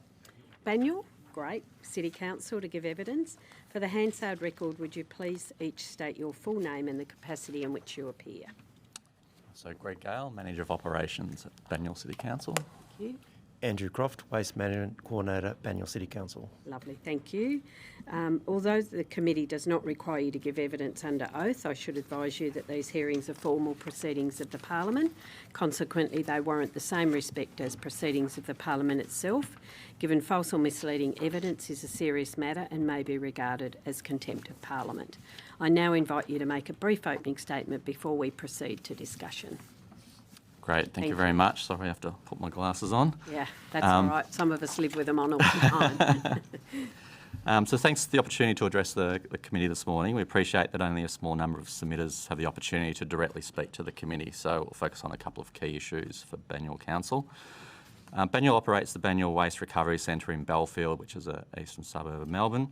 The facility serves not only Banyule residents but a broader catchment area and provides collection services for several national product stewardship schemes, including Paintback, the National Television and Computer Recycling Scheme, and B-Cycle. Banyule's waste management plan includes a vision of a community motivated to achieve zero waste to landfill by 2030. And it's deliberately described as a vision rather than a target because local government can only influence part of the waste and resource recovery system. Experience across the sector shows councils can generally achieve a maximum diversion to landfill or waste to energy somewhere in the 50 to 70% range, depending on whether they're urban, regional or rural. Further progress depends on policies, infrastructure investment, regulation and market settings controlled by state and federal governments. For this reason, Banyule strongly supports the establishment of a regulated or co-regulated national product stewardship schemes for solar panels, as well as a range of other problem products, built around a simple principle of you make it, you take it, and you reuse or recycle it. Our experience of operating stewardship programs is that scheme design really matters. So of the three schemes operating through our particular facility, Paintback is by far the most effective. Paintback manages logistics, provides collection infrastructure, undertakes marketing, ensures environmental compliance, and it communicates directly with local government. There is clear accountability, responsibility, demonstrated ownership, and a single point of contact. By comparison, while the National Television and Computer Recycling Scheme is successful from a public's perspective, much of that operational burden does fall on councils. Banyule is responsible for sourcing a provider, managing logistics, community education and site requirements. We also subsidise transport costs of around $13,000 a year to make that scheme work. So we have no insight of what happens to the material in terms of that scheme as well, and what happens in the next steps. Second issue is really around addressing the infrastructure requirements. So there's often an assumption that resource recovery centres and transfer stations can simply accommodate stewardship schemes and materials. In practice, this isn't always possible. Many sites, including our own at Banyule, are not designed for these functions, have progressively absorbed additional recycling and stewardship activities over time. And they often require staffing, supervision, contamination management, logistics support, as I've mentioned before. Solar panels present a particular challenge. They require significant hard stand areas, covered storage, handling equipment, etc. So not a straightforward scheme to implement. The key point really is that not every resource recovery centre or transfer station can expect to accommodate every product stream. If the federal and state governments want councils to support solar panel recycling and other emerging product stewardship schemes, there must be jointly invest in the infrastructure needed to make them successful. Banyule really encourages stronger coordination across government to identify suitable collection locations and determine the facilities are required. Finally, if you'd like to address the importance of stewardship-funded recycling, people generally want to do the right thing. Our experience is that residents respond very positively when they learn that recycling costs are paid up front at the point of purchase and disposal is free at the end of the life. In contrast, charging people to recycle at disposal discourages participation in our experience. For example, in July this year, Banyule introduced a $1 charge for fluorescent tube disposal, as the Victorian government ceased financial support for that particular program and participation has declined. The message from the community is really clear. Paying to recycle at the point of disposal is viewed as a penalty for doing the right thing. So stewardship funded programs at time of purchase increase participation, improve recovery outcomes and reduce the risk of dumping and inappropriate disposal. I think I'll leave it there. Lovely, thank you. Can you tell me how many panels does your council waste transfer station currently receive through that station and hard waste, and what does handling costs, what does that actually cost the ratepayers, and where do they end up? Yeah, so we don't actually have any coming through our transfer station at the moment, no. And why is that? Because you don't have the facilities, the infrastructure, and a whole range of things and cost, yeah? Yeah, correct. It's a very tight site. We have accumulated additional services over the years through that particular location. They're quite a large item to recycle, and it's really does require quite a fair bit of space. Yeah, okay. Deputy Chair. Thank you. I mean, you're clearly really engaging with this question of waste and recycling, which is fantastic.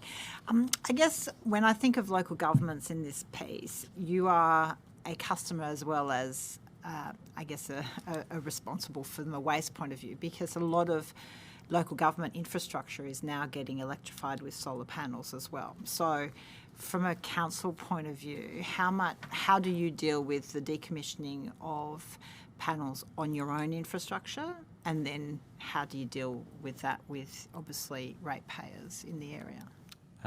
It's probably not a big issue we're facing at the moment, because a lot of that solar panel infrastructure is probably only around the 10 years old, so they're not really getting to end of life at the moment, so we haven't really faced a particular challenge. But how much, I mean, looking ahead, because there is such a, like schools, public infrastructure, there is a huge rollout of panels on public infrastructure. Is there any directions yet for local government on what to do as a local government when your infrastructure gets to end of life? We have developed our own sustainable building guidelines, which accommodates not only around the infrastructure development, but also end-of-life recyclable content that we strive for as a council. So we have our own sort of guidance on that and how we deal with it. But in terms of disposal at the moment, the options are very limited. Yeah, so this is probably a growing problem that Algar and local government areas are going to need to concentrate on or have a plan for in the future, or as we look at the question. Absolutely. We need to think of that from a public infrastructure as well. Absolutely, and the role that we want to do to facilitate the maximisation of recycling, because I think, thinking of it through that lens, it's not just private sector. There's a huge amount of public infrastructure now taking it on. Absolutely. So that's in terms of your local community uptake. It's interesting your point that the disposal, if the cost of recycling is incurred at the point of disposal, that decreases, in your experience, the participation rate. So essentially you say a levy at time of purchase is just absorbed into the cost of electrifying, absorbed over the length of time you're going to have those panels, and that should go into a fund to assist. Like, it's very hard if someone's paying, a levy when they're installing it, and then you're going to have this asset for 10, 20 years. How do we translate that, the funds collected for that levy at that point, to the cost of recycling and disposal? Well, I mean, both Paintback and NTSRS is collecting revenue from time of sales, and does it go into a common pool or fund? However that product stewardship is managed is depends on those. So we don't administer that and have eyesight, but effectively Paintback has advised us that they're charging so many cents a litre, or a fraction of a cent, I'm not quite sure the amount, that when they purchase a product, that then goes into that to run their programs. So they are, as you're consuming and purchasing, you're contributing to that program. So in the case of paint, hopefully they use most of the paint, but whatever's left, the litres that you have used are also paying for the litres that you're left over with and disposing. Just tip us through how paint back works. I think you said Sure. in the statement So- that it actually works quite well. Yeah, so what's they the have process? an office based here in Melbourne, and in fact, the person running it actually is a Banyule resident. So they're basically funded by the industry. They organise collection points, so they organise the contractor to collect the material, they organise a processor to break down that paint product. They've organised some product research to help reuse that final product to make graffiti paint, so it actually has a use, and we've purchased some as part of our sustainability goals, because you need a market for anything to be recycled. So if we're purchasing, creates that opportunity. So for us, they find the suppliers, they organise the deliveries, they coordinate that. And for us, we're just telling them how much capacity has been used on our site each week so they can optimise their courier management. And is it all paints? It's not brand specific? It's not every paint. So it's primarily those that you'd see in a household context. So that's your acrylics and enamels you tend to find at most retail premises. But it's not every lacquer, paint product, automotive product and so forth. There is a list available on their website of what is included and not included. One of the nice things about the paint sector is there are only a few manufacturers of that product, so they're fairly easy to organise. And have they all willingly joined in to participate in the paint back scheme? That's my understanding, yep. It's not government mandated or... I can't recall, but it's certainly it's quite collaborative. And speaking to the last speaker, the issue that comes up for them obviously is that cost of logistics. It runs throughout the waste sector. Every time you transport a product, it costs you money. Every time you sit it down, so whether it's at a transfer station or a railway siding or a depot, there's a cost associated with having it there, unloading, reloading. So waste management as a profession and as a business is as much about logistics as it is about waste processing. I used to work in a rural council as a waste manager a long time ago. And one of the submissions from Northern and Regional Waste to you is from that group I used to work with, and they really highlighted the tyranny of distance and the logistics cost involved. And I think that's that's a focus for us in Melbourne. You asked about when we remove panels from our council buildings. I know where a provider is, they're not very far away. The challenge of getting there is probably not too hard, but that scale as you move out from the cities where the processing manufacture happens to regional and remote areas becomes different. So you might need a tiered approach. And I've spoken to another product stewardship when they were doing the infancy, and it was the two factors they were concerned about was the tyranny of distance. How do we manage that outside of those areas because of the cost? And the other one was those that were in that market sector, but imported products are not contributing to that program with an expectation that it doesn't matter who bought that product, it will be coming collected. So in that sense, the federal government has a role in terms of the import-export functions to regulate participation for product stewardships. So, I mean, this is the difficulty. We don't manufacture. With most solar panels are imported. So it's really a question. And if then your evidence is we're better off putting a levy at the time of purchase of the product that goes towards its recycling end of life versus trying to... I mean, that's interesting what you're saying, that, if you put at the point of disposal, if that's when there's a fee, then that's seen as a penalty for doing the right thing. I think that's quite telling. So that question then is it a levy on imports, or how, and obviously how early does government need to get onto this piece to... Obviously, as they keep coming in, when do we start that process? Yep, as they're produced, and the electronics section as a whole, so Victoria has an e-waste ban. So that's created a demand and a community interest in disposing of e-waste, but what isn't there is the price we actually charge at Banyule for disposal of e-waste doesn't cost what it pays, cover the cost of what it pays, we pay to have that processed. So Banyule's actually making a loss from the e-waste ban in its transfer station operations, cross-subsidised, and because we're supporting not only Banyule residents but residents outside, that benefit is going outside of Banyule and its revenue streams direct.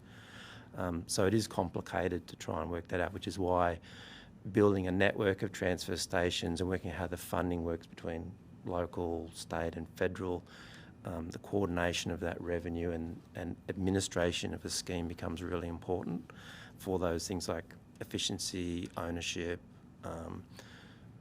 transport, disincentivising illegal dumping or unsuitable market behaviours. Because one of the things that's been put, sorry, Chair, No, you're right. has been, stewardship programs, but that's assumed that you put the responsibility or the duty back on the manufacturer. Very difficult if they're an overseas manufacturer to implement that kind of stewardship scheme. It depends if the overseas manufacturer has to contribute financially, but the scheme operator is local. Yeah. So you've contributed to the scheme. So a solar panel has a 20-year lifespan. You put up the money 20 years ago. It's invested for 20 years. When it's refurbed, then you maybe have the income if you're generated income over the time to dispose. And paint's on a shorter lifespan, but televisions and computers are 7 to 10-year lifespan. So there are different paranoid. It's a funding question, not a. Can you tell us a bit more about the national the TV and computer scheme then, to compare? Specifically after. So they run a program. So our understanding is, because we're not fully invested, is we had to find a scheme partner, and they, essentially my understanding is they bid to be on the program, and then they compete to get council operations. So it's not clear to myself when I was assessing tenders what we were, the mechanisms behind what we actually engage with. I guess we're a participant in those schemes as opposed to understanding more about the administration and how they're established. I guess from our angle, we're a participant. We want to be able to participate because we have the infrastructure within our local government municipality. Not every council has a transfer station, obviously. But yeah, we obviously are keen participants where the schemes exist to help offset the cost burden on our own residents. So Andrew's indicated some of our scope or our customers is broader than Banyule, and so are we not necessarily out there to subsidise the Banyule rates for the broader community benefit, but where we can provide them in a cost-efficient methodology and where they're set up that way, I would certainly be keen to participate. Can I just do one? Sorry. No, you're right. We've got time. You said it saves Banyule residents on their rates. Can you give us an estimate? So by having a proactive approach, how much are you saving on rates for residents? Well, where we're generally seeing the schemes established, it almost becomes a cost neutral other than utilising our land. I think with the e-waste one, we've had to provide the bin structure, the mechanism to transport, all that. We contribute financially for each load because so in the document you provided at the back there's a pink bin, so that was custom made. So for our site that had to be purchased because it was the only way we could keep rain off the e-waste, which is a requirement. So we purchased that, but because we had to purchase that. Yep, as a we had a council. grant from the state at the time. We purchased that as the most cost-effective option. It wasn't the one the state wanted. They don't like mobile plant, but that's what we could negotiate. But that, because we had to choose that option, that the logistics was more, so therefore they asked us to contribute towards that disposal, which we agreed to provide that facility to our community and the communities around us. But it sort of highlights that logistics is a key part of the process and a key significant expense. So like a logistic plan or assistance would be good, some guidelines or something. It would certainly be part of a scheme's expectation to provide. So paint back, we don't contribute anything to the collection cost there. It's managed within that particular scheme. System. Yep. Ms. Comer. Thank you for your engagement with the committee. I've got a couple questions here. So since Victoria introduced the e-waste ban from landfill, have you seen that divert panels into recycling or into stockpiling or illegal dumping? We don't take solar panels as part of our mix, so I can't really comment to seeing a growth. What we have seen is a growth year on year of e-waste being disposed. So there's certainly, as people become aware of that option and the option, they're willing to participate. We don't get a lot of solar panels in dump rubbish. It's not a common item. It might reflect the age of solar panels that they're not yet Yep. an issue. And we generally don't have some of the challenges other councils in Melbourne have with dump rubbish. We're quite lucky in that regard. Have you seen any increase in illegal dumping, like before or after the e-waste ban? Oh, I couldn't attribute anything to that ban in particular, but Banyule has a low level of illegal dumping compared to other councils because we're more inner. We don't have. It's more rural, urban established housing. We don't have some of the challenges associated with developments that might result in other construction, and we don't have a large industry footprint either in our community. They're outside. And you noted that many resource recovery centres, including your own, lack the physical space to and the infrastructure needed to safely collect the solar panels. What practical infrastructure upgrades would be required, and also who should be funding them? In our submission, we really said that we need to go back and have a look at the network in terms of the design. So we indicated the Victorian Infrastructure Resource Plan sort of said that there's plenty of capacity, but there wasn't a discussion about what our facility is designed for versus the next one. So for most products, it's about physical square meterage, and many of the urban ones that I'm familiar with don't have that square metre coverage. So to construct that, if you're building for a large garbage truck, it's very expensive infrastructure, and these are items that don't generate revenue, so it's not very incentivised to do it. Where very general thinking in my head is that there's two types of waste operations sort of coming to play in cities. You've got your waste collections for multi-unit developments and high-density living, which is what Banyule's designed for primarily, that large volume household waste, and then a recycling quadrant. And I can see there being a need for a sort of a division to separate residents and business from large waste trucks and having different facilities for different purposes. And it's about recognising that the waste structures of our cities and rural areas need to be designed to sort of reflect the network of access, whether that's business or residential. That'll require facilities built for purpose and located strategically. In some cases we co-located, but often they can't. Thanks. That's it from me, All Chair. good. Okay.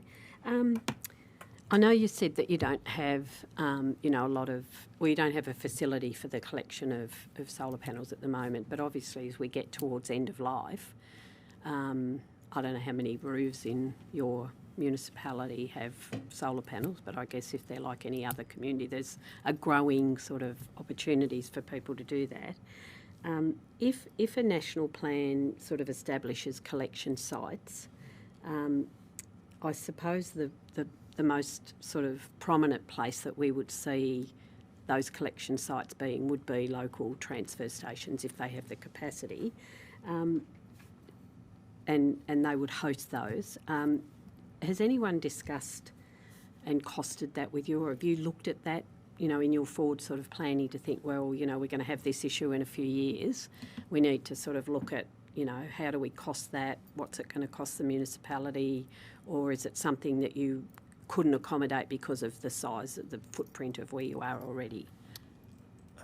There's two ways. We sort of have our services in Banyule in two ways. So we have services that you come to the transfer station, and then we offer a range of services. We actually go to the premise. So go to the premise. So we do booked hard waste collections, and we do mattress collections. Oh, yes. Yep. Now, solar panels coming off a roof, Yep. it's usually a planned activity. Yep. So provided you've got space, you can have that material there and someone can stop by and collect it. Now, if you can book in a route, so providers collecting from 20 premises on a day in a geographic area, that can be more effective for collection than transferring to a transfer station to then reload and repack somewhere else. So the model, depending on your community for solar panel collections, might not be transfer station reliant, but it's going to depend on your market, your network, your demand levels. So it can be done in a different way. For solar panels off rooftops, normally you're going to be involved with removing an inverter. So you're going to need a electrician and an electrical inspector to sign off on the work and replacements. So as part of their combinations in Victoria, they could have a role in organising that disposal, dispatch and certification that's been disposed correctly. Yeah. That's not my normal day job. I just happen to know that sector of the industry. Might be one you get in the future, eh? Yep. What role, if any, do you think state governments play in determining collection hubs and ensuring equitable access for regional and metropolitan communities? And I guess it's also maybe federal government in conjunction with state, but also there's a big role, I think, for local government, because you're at the end of the day the person that everybody yells at if something doesn't go right. So what sort of a role do you think, you know, those governments should play in looking at where collection hubs might be, or in fact the proposal that you've just talked about is a sort of pick-up system? Not really specific, but I mean, waste is a fundamental chunk of urban society. Banyule does a community survey of importance, and the 3 curbside bins are 9.6 out of 10. And the highest rated service the council offers. So it gives you an idea, viewed as most important service from the community. So really, state and local governments, in terms of the location, funding and positioning of these, really need to work collaboratively. Local government's role is probably going to be, you know, the organisation and coordination, and the state government's about the funding and support for things that aren't economic through the door. One of the things that I often sort of describe transfer stations is probably the worst customer experience in the country, because if you think of the normal daily activities that you do as a consumer, you don't go to a place, we take all your stuff, we take all your money and send you away with nothing. So that Except you have a clean place when you yeah, get but not home. everyone No, everyone I values a understand vacant space, Yeah. and it is expensive. So Yeah. it's really a network approach, coordination in terms of, we talked about importers before and the role the federal government has for setting up systems and consistencies, the state government for making sure there's a network and coordinated and some standards, and local government facilitating. But in terms of some of the funding support that we'd be after, it's the municipal landfill levies of various states that have them. We see that as a really important use of that revenue to support those activities that residents and communities want, and that avoid adverse actions from illegal stockpiling or disposal or inappropriate use of products.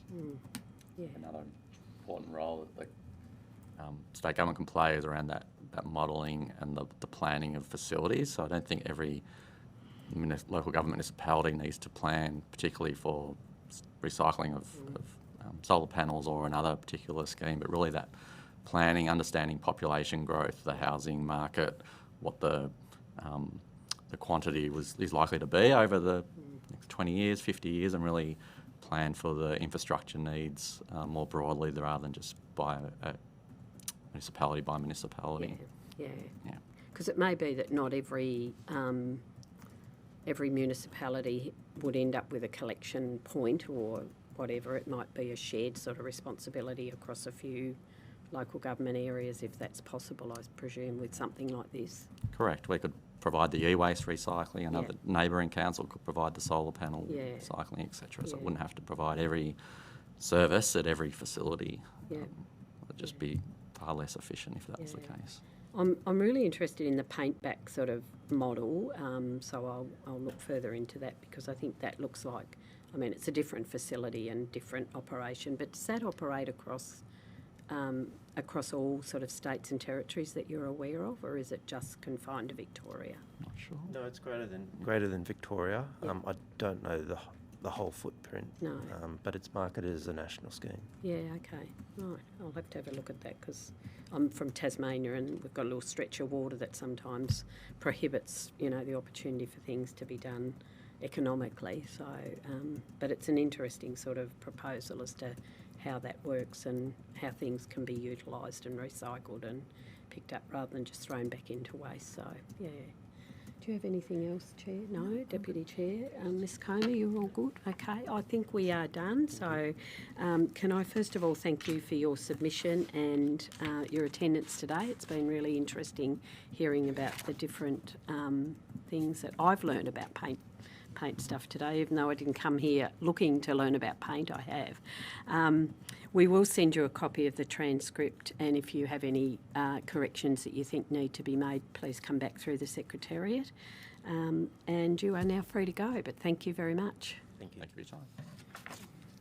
That's a really lens Absolutely, of that. to look at, yeah. Don't make the cost at the end, because that's a penalty for doing the right thing. It's got to be at the front. Exactly. All your paper applications. Oh, there we are. Is Tassie on there? We don't want to wait till in 10 years' time. And I've just learnt that Tassie is on the map. So There you that's go. good. Now you're We're happy. quite often left off the map, so It's like the recycling Yeah. is done in Melbourne. that's right. Yeah, but the collection, because I know I've got one at my local tip, so Yeah. This is a big problem for local government. Yeah, So, like it's a huge, absolutely. like if you look at your rate notices from local government, the waste is a big part of it. So if they're going to have a serious okay, problem. are we still broadcasting? Okay, so we might just pause for a moment.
Proprietary Limited to give evidence. For the Hansard record, would you please state your full name and the capacity in which you appear?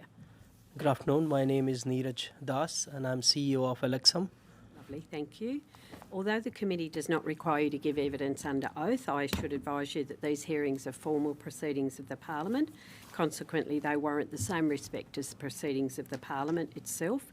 Giving false or misleading evidence is a serious matter and may be regarded as contempt of Parliament. I now invite you to make a brief opening statement before we proceed to questions and discussion. Thank you. Of course, thank you. Thank you very much. I've got some printouts. Do you guys want to have a... Yes, that would be fantastic. So we'll just get the Secretariat to pop that over for us. Sure. If you'd like to give that to Sharon. Thank you.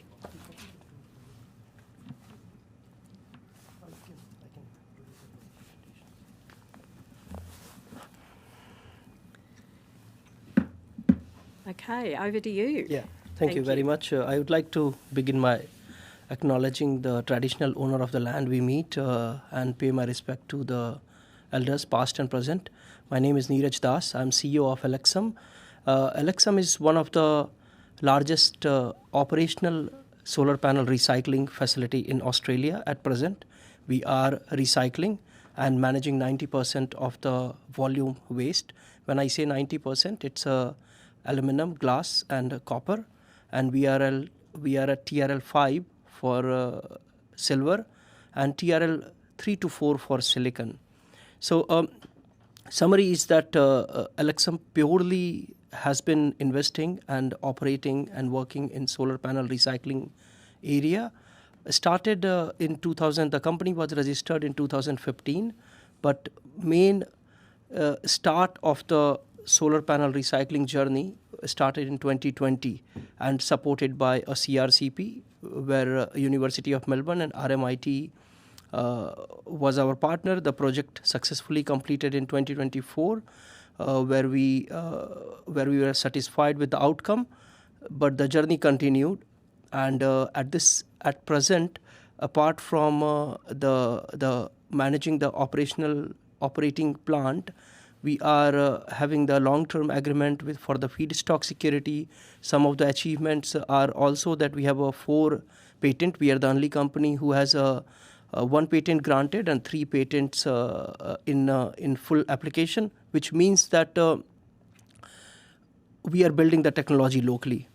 If you come to our facility, which is 2 hours from here in Regional Renewable Energy Zone, Gippsland, that's that facility is the renewable in a renewable energy zone. As you can see that we are transitioning the whole industry from coal, because Gippsland is the power producer of Victoria. So all the coal-fired power stations are there. So we have enough skills there, which we are helping the local government transitioning. Apart from the CRCP, we were also a recipient of a state RJF, and in last 3 years, successfully created 20 to 25 FTEs and continue the recruitment. Our global as well as national expansion plan, I'm happy to address, as you see the presentation, I'm happy to address during question and answer session. Thank you. Thank you. I might just start with, so you've said that one of the major issues is a lack of easy access to enough panels to recycle, despite industry claims about volume. So where are the panels going instead of coming to, say, an organisation like yourself? Or have we just not accumulated enough end-of-life panels to recycle? Yeah, no, that's a great question. The 2025 figure was 1.4 million solar panels should have come to the recycling. However, we would have not collected more than 100,000 panel. But 100,000 panel is a large too. Where is the rest of 1.3 million panel? That's a lot of difference. Yes. So answer is a lot of panel is still at a solar farm. We know that because of transportation cost, they have not moved the panel.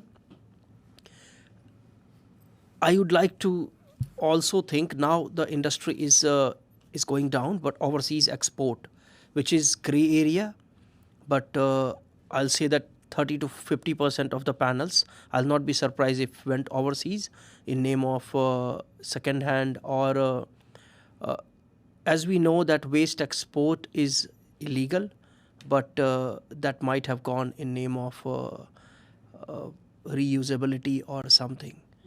So that, but why I'm saying that industry is not going to sustain for longer, because the countries which were taking those panels, they are rejecting those panels now because of the solar panel price. Those panels were 170 watt, very small size, very small capacity, not worth paying for the transport and paying for the price. Okay. So they would be better put into recycling, yes, as opposed to reuse. No firm data, but I would like to say that 50% panel are still where it is, let's say 700,000, and 700,000 panel would be either part of the landfill or part of the overseas export. And your Solar Creek glass sand has been used in concrete for the North East Link. That's right. Can you tell me a little bit more about that? And also, do you see government procurement as an important piece of supporting this industry? 100%. Government procurement for the recovered resource is very important, and that is what helped us getting the glass. As you know, the solar panel is 75% glass. Yes. Because of the major build has to use 20% recovered product in Victoria. That was the one reason we could sell at a very good price to Boral to Spark Northeast Link. Yep. So I'll go back to the process. As we use, especially for the glass, aluminum and copper, a mechanical process. The machine we use, or the technology we call it, it's a pulverizing or a milling kind of, you can say, which run the solar glass or a solar panel pieces at a cyclone speed like 700 kilometer per hour, which delaminate the glass without damaging the silicon and silver. So glass is delaminated. The machine, the good part of the machine is that it can control the size of the glass. So we are able to control anything between 45 micron to any size. the government or any project need. Once the glass is processed, it have some cementitious properties. Glass to concrete is not a new concept. It's since quite some time. If you see the patents and all, it's there since quite some time. But there were challenges, like the bottle glass, container glass. Those glasses have sugar content, so that's why you cannot use in concrete. Oh, okay. Solar glass is very clean. That's where it is directly being added as a part of concrete. So concrete is 1 part cement, 3 parts aggregate, which is sand, and we have the experiment via University of Melbourne, Boral, Holcim, all the test report, VIC roads as well, that we can directly replace 100% of the natural sand, bringing less pressure on the river sand. And this glass, this part, at this stage, we are in position to supply 1,000 ton per month. Right, wow. Yeah. And given that there's 1.4 million panels in 2025 and you got about 100,000 of them, do you have the capacity within your facility to ramp up in terms of employees, but also capacity if you're able to get hold of more panels? When we started building the plant, started as a CRCP, research and commercialization. Our part was commercialization, university part was research. Instead of a pilot plant, we built a plant with a capacity of 5 ton per hour. 5 ton per hour, which is roughly we are talking about 250 panels per hour. So to answer your question, at this stage, yes, capacity is there. We can process 1 million panel in a year with the current plant. Yeah. But if you ask 2029, do you have the capacity? No. Yeah. And why 2029? Because if you see the public data, this 1.4 million panel cumulative waste, it changed to 6 million per year solar panel we are expecting, and 9 million in 2030. So even with the 50% discount rate, let's say 50% panel, something goes wrong, the panel is still working, the owner decided not to discard or something, then also we are talking about 5 million panel at least to the waste stream. That will be enough to keep this industry very sustainable and profitable. Great. Ms. Comer, go to you. I just have a question. I've got a couple questions, but Sure. I just want to follow up on one from the chair earlier. What policy measures would improve the feedstock certainty for recyclers and upcyclers? The feedstock certainty one, I guess, is the ban on the solar panel landfill.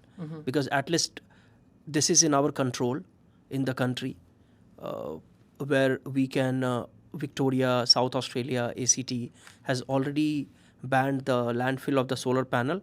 We have seen a large amount of waste and different type of waste in the country. Now, it's a proven that solar panel is not a very bad waste, the kind of waste we have managed. So there is no point in putting in landfill. So it's a very easy decision because when the landfill ban is there and then some additional support, because it's a very high capital intensive market, when then some additional support will bring the processing cost down, and there would not be any reason for people to dump here and there and send anywhere else apart from the legitimate or certified recyclers. Excellent, thank you. And I just wanted to, on a different side of things, how important is solar panel design in determining whether materials like aluminium can be recovered and recycled at the end of the panel's life? And what changes would you like to see from manufacturers to improve that disassembly, and what role do you think government plays in that? The solar panel manufacturing, if manufacturing is in the country, the aluminum frame can be recovered as it is and can be reused. But without the manufacturing, it's very hard. We work with one of the manufacturer in the country, and we send some of the frames and in fact junction box. But it comes down to the cost of the solar panel. It's very less. It's driven from the top. If your new solar panel cost is very less and government incentives are there, then reusability for any frame or junction box or any item, I guess it is inversely proportional, means the chances are less it would be reused. If that answers your question. For the most part, yeah. And last question from me. Based on your experience in commercialisation of the solar panel upcycling technology, what are the biggest barriers preventing Australia from scaling domestic recovery of silicon, glass, aluminium and other PV materials? I guess we have to take a bit of leap of faith. We have to go aggressive on investment. As I said, it is a capital intensive market. We can't build micro factories and compete globally. We have to build big, spend advance, spend ahead. I have been taking a global tour. I have been to all the factories, all the facilities, all the technologies across Europe, across Asia. Not been to US, but I know the companies in US. And if we see, they are really hungry for the resources. They have understood that all the natural reserve where we are pitching in, it has a finite limit, and their silicon industry, if Japan is very much working on semiconductor, as you know the policy. China has put a ban on the exporting the silicon from China to Japan. So they are looking at non-Chinese origin silicon. And similar way, a lot of countries understand that resources are limited. They need to tag on to these kind of resource. So a lot of countries, I don't know if committee is aware, a lot of countries are willing to take back solar panel and just put it as it is. Because technology will improve, but resources won't be there always. So that's what they are just bringing it, keeping in landfill, because they know that in future they would be able to recover everything. The technology has to improve. There is no reason why it will not improve. So you're saying other nations are just stockpiling, waiting for more technology to make it easier to dismantle? Yes, they are doing that as well, include China. They are ready to take any panels, and that's where we want to put an export as well as landfill ban. Because at least now, if 140 million panels are here, which is expected to go to 2 billion, we are talking about a huge amount of resource. And all the items include the costly item. The ratio is 90 and 10. So 90% has got 10% value, 10% has got 90% value. So we still have the opportunity, even if we keep the 10% as a stockpile for a few years, there is no harm.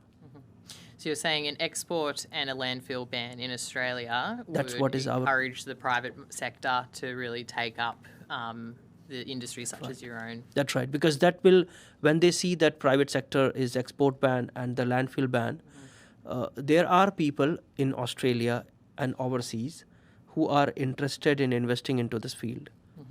LXM is a bootstrap. Till date, we have just invested all our money, but we cannot expand nationally, spending $50 million by ourselves without any support from the bank or loan. And this industry, we have full faith that it will be profitable and it will be sustainable.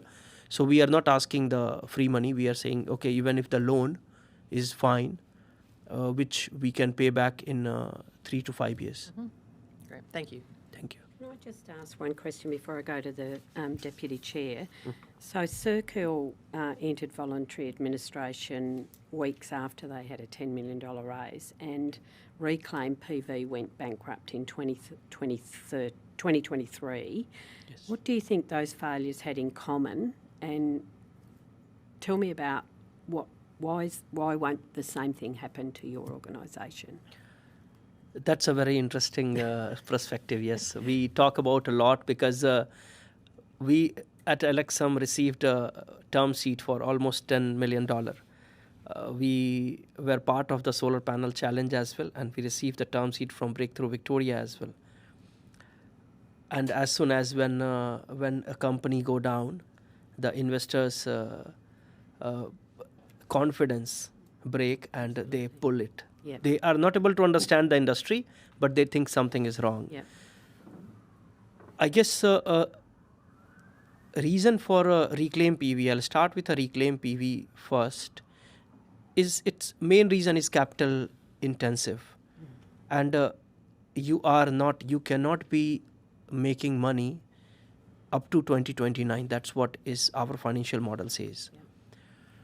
So when we started, I'll answer this question with one of our case study as well. When we started in 2023, we acquired a land in Casino, renewable energy zone. Our model is very focused and very clear that we want to be in renewable energy zone. We will have a collection center or partners collection centers in the CBD or metropolitan, but we want to be in regional areas because the solar farm is eventually going to be a major polluter. And our expertise is into that. So we started working on Cooley, as you see in our presentation as well. Gladstone, Queensland and New South Wales account for almost 65% of the solar panel installed in Australia.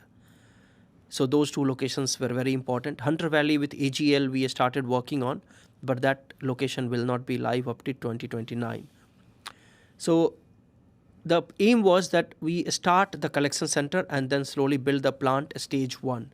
Stage 1 is to manage the aluminum and the glass, or at least bring the transport cost down.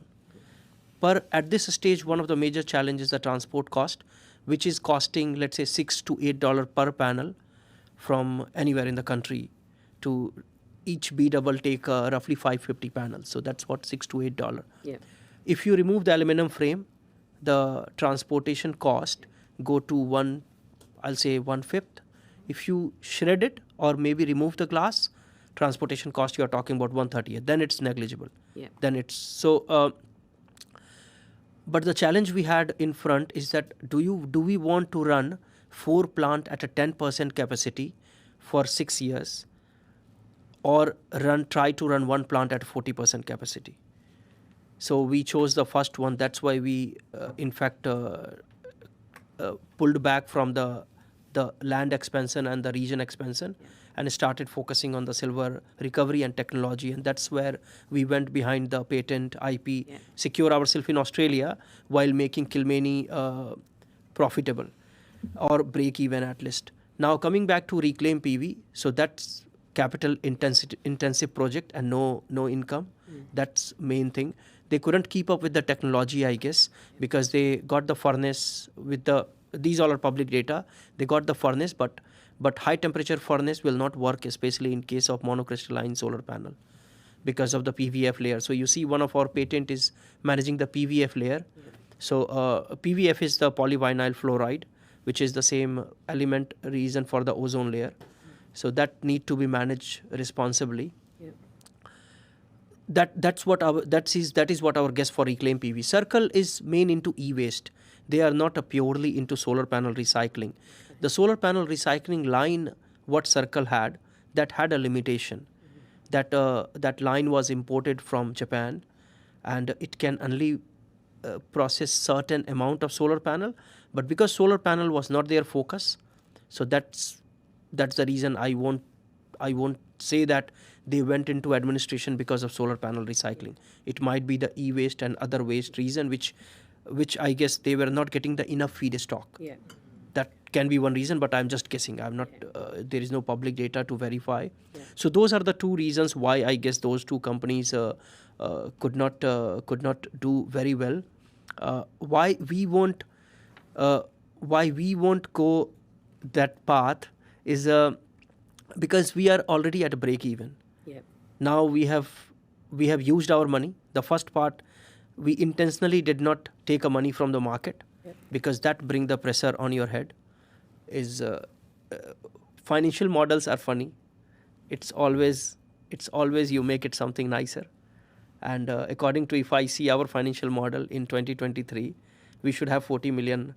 If 1.4 million panel will come to the waste stream, and $50 if we talk, we are talking about 50 million of net cash flow. But it did not happen. So investors will be impatient because they have put the money and they will be. So that's the reason we did not. We kept ourselves bootstrap, kept working on technology. Now we are working on the glass sand contract with Northeast Link. Yep. So that will bring the revenue. Aluminum we are selling every week. So every week we extract roughly 3 tons to 4 ton of aluminum. In a month, 16 to 18 tons of aluminum, which is giving us not huge, but $3,500 dollar per ton. So roughly $40,000 is our target. We are slightly below, up and below, but I think we will be. We are there with aluminum and copper. Copper is also, we have got the copper granule machine, which is giving us copper $16 per ton. Sorry, $16 per kg. Yep. $16 per ton is copper is a very valuable commodity. Exactly. So our plant is generating roughly $25,000 to $40,000 every month, which is helping us with the operational expenditure. There are, as you know very well, there are government supports available. So, for example, ARENA, the CRCP, those supports are available where we are tapping into wherever we can, and that's how we are surviving. And that's the one key reason is giving us our loan is very low compared to the asset. So our asset so far in Kilmeny plant, if you come, you'll see that the whole plant at a scale, we have spent almost $15 million, but our loan is less than $1.2 million. So less than 10%. So chance of, when these numbers are like this, the chance of going down is very less, because what can go wrong if we have to, why we'll put into administration? If our loans are very high, if investors is troubling, so those two problems are not there with us. So that's how we are confident that will continue. Right. Thank you. Yeah. Deputy Chair. Thank you.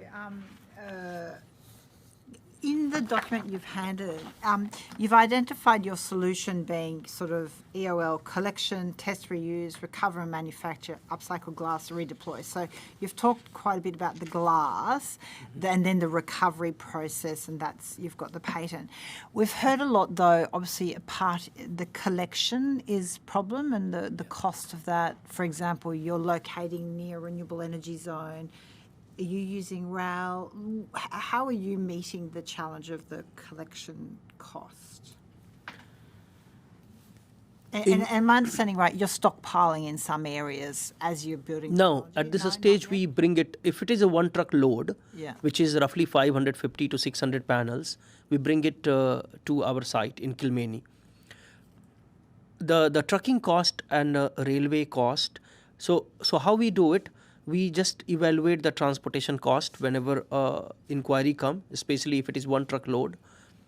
And if the trucking cost is cost effective, if the railway cost is, train cost is cost effective, whatever is cost effective way, we bring it.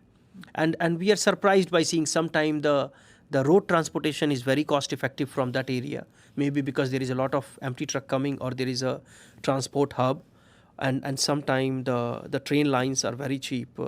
For example, we are bringing almost 74 containers of solar panel from Western Australia, Perth. And that's coming via train line. And each container has got 550 panels, which is costing us $4,500. So 550, $4,500 roughly, still $6 to $8, but we are bringing it from Perth. Perth $6 to $8 versus New South Wales $6 to $8 is a lot more different. And then you say you do the test and reuse. What proportion of your collected panels are you managing to? So what's your process of assessing their viability for reuse, and what proportion of panels that are coming through your centre are then going to reuse? And what process are you, like, I'm assuming it's more valuable to resell for reuse than to recycle, to break down the components. How do you make that assessment? With us, we have a full testing facility. So we have a drone EL testing for the solar farm, which under other company we provide that service. So we know the electroluminance test very well, which is one of the major tests for the reusability to check the micro cracks. Then IV curve, which is your very much flash test or voltage or load test, you can say.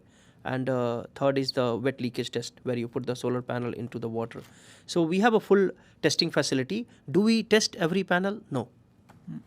Because a lot of time from the visual inspection, you know that you don't need to test the panel. So is that testing facility at the same place? Site, yes, we can do that at site, yes. Or at site before you sorry, at site where you're decommissioning or at the site? No, our processing site, Kilmeny. So that's what where you do the happened? testing. Actually, process is that every solar panel has a barcode, and because educating solar farm is a bit easier, and they need all the record. So every solar panel which comes to our site, we have a full record. The barcode is scanned before it goes to the processing. So after the barcode is scanned, if we want to test, we have the test rig at a site. We won't be testing. First is always IV curve.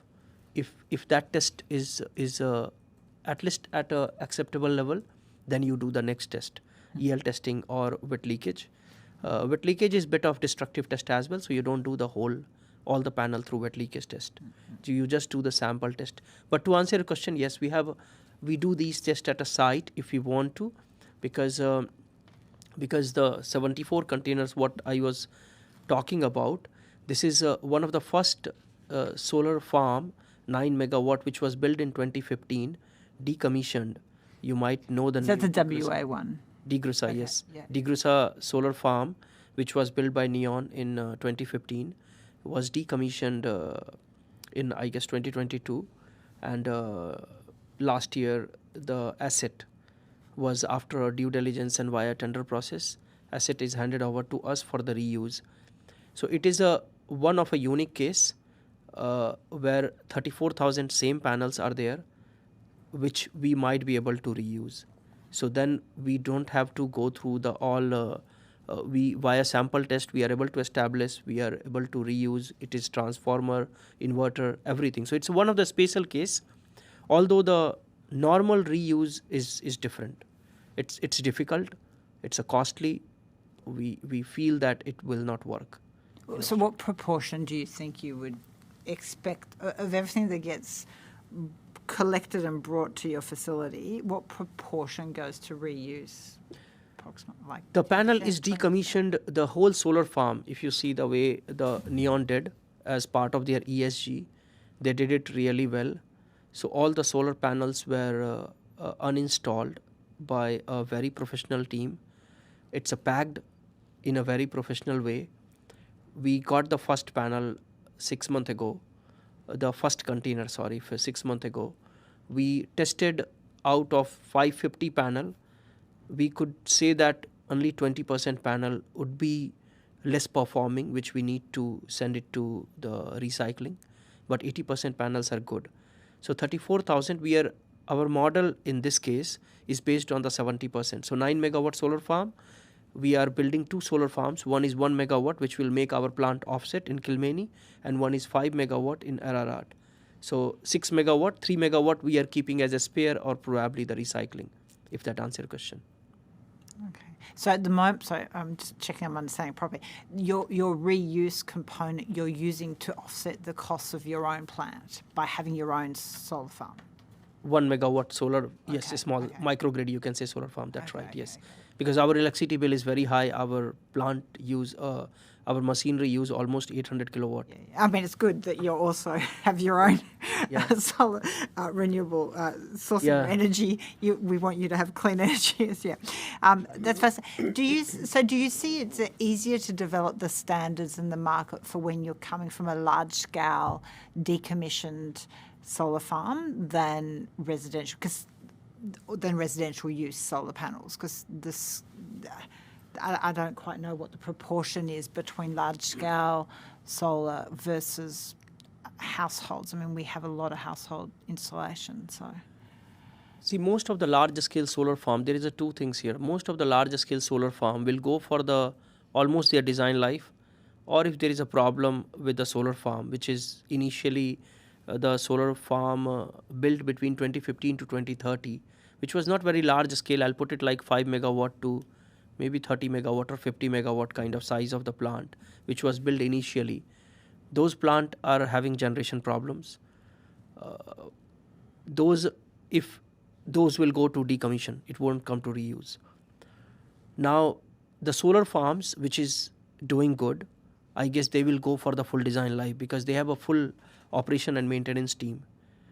They will repair and reuse whatever or replace at a site to get the life of the solar farm.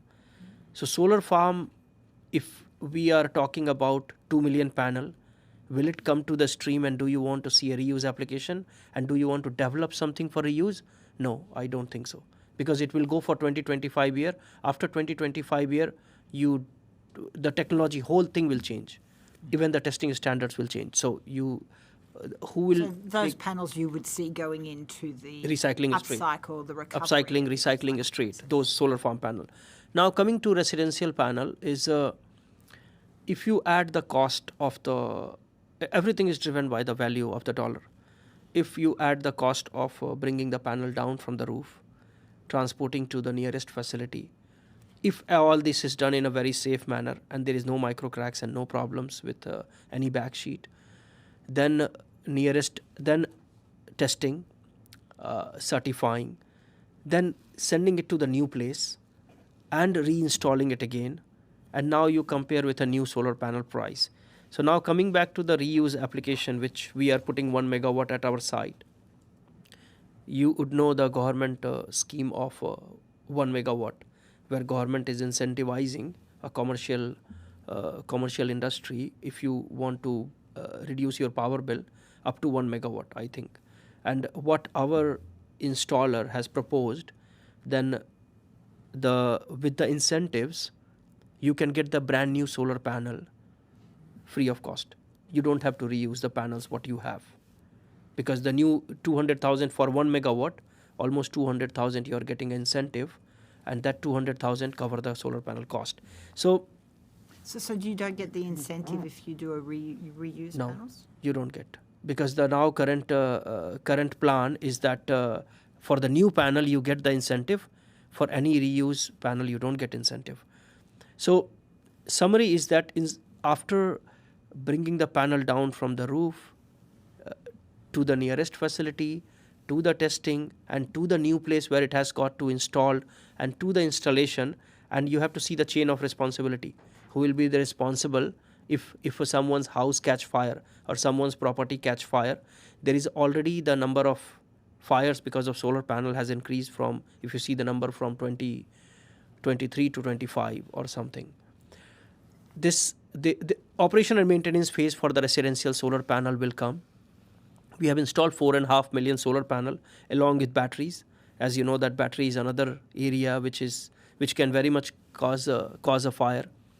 So the solar is popular because of one of the easiest form of power generation. But there would be a very strict operation and maintenance. We are expecting that to come at some level, at some point. We just need enough cases of let's say house fire causing because of the solar panel and batteries. So that's the reason. What we think is that the versus new panel versus reusability of the old panel in residential and rooftop space, it does not have a huge amount of backing. And plus, it's, again, I go back to my earlier comment, it's driven by the top. If there are mega factories in the world who wants the market and who wants to build a solar panel, who can build 10,000 solar panel every hour, what the factory will do if we start reusing its whole product market. So that's where we guess that it's especially rooftop space in Australia. If there would be a very solid solar panel manufacturing industry in Australia, it might work. But if reusability at a large scale not happening in China, I guess in Australia also it will not work. Mm-hmm. Okay.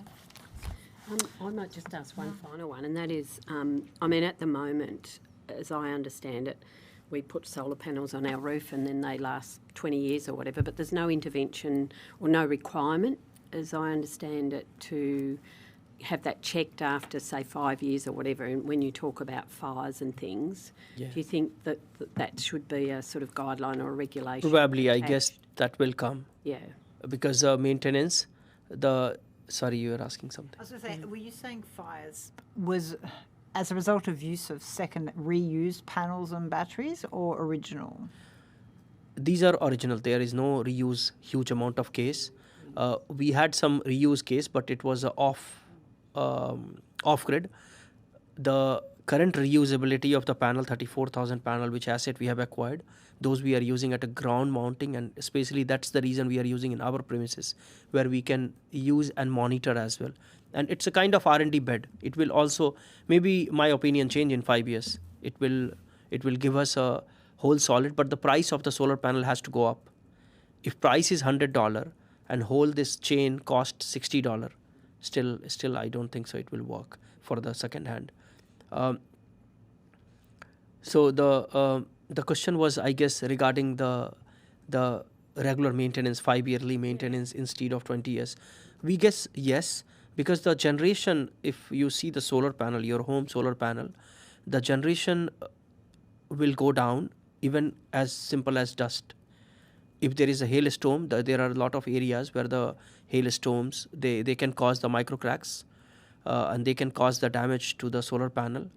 A good amount of solar panel we have we feel that that is already micro crack, that already were installed when there was a micro crack. So in solar farm, they test all the panels nowadays. So before the solar farm panels are installed, there is a EL scan, and before commissioning also, during commissioning there is EL scan. And there is one solar farm recently in New South Wales where almost 10,000 panels got rejected because of micro cracks. Residential, when it is installed by installer, I don't think so there is anything apart from anything like micro cracks are being checked. Now going and doing the EL testing on rooftop is very difficult. That's where the EL drone testing we have brought in, because with a drone it's as simple as just the EL camera which go on the roof and inspect. So, and apart from the EL testing, there are thermal scan which can assist in a finding if there is any problem with the solar panel.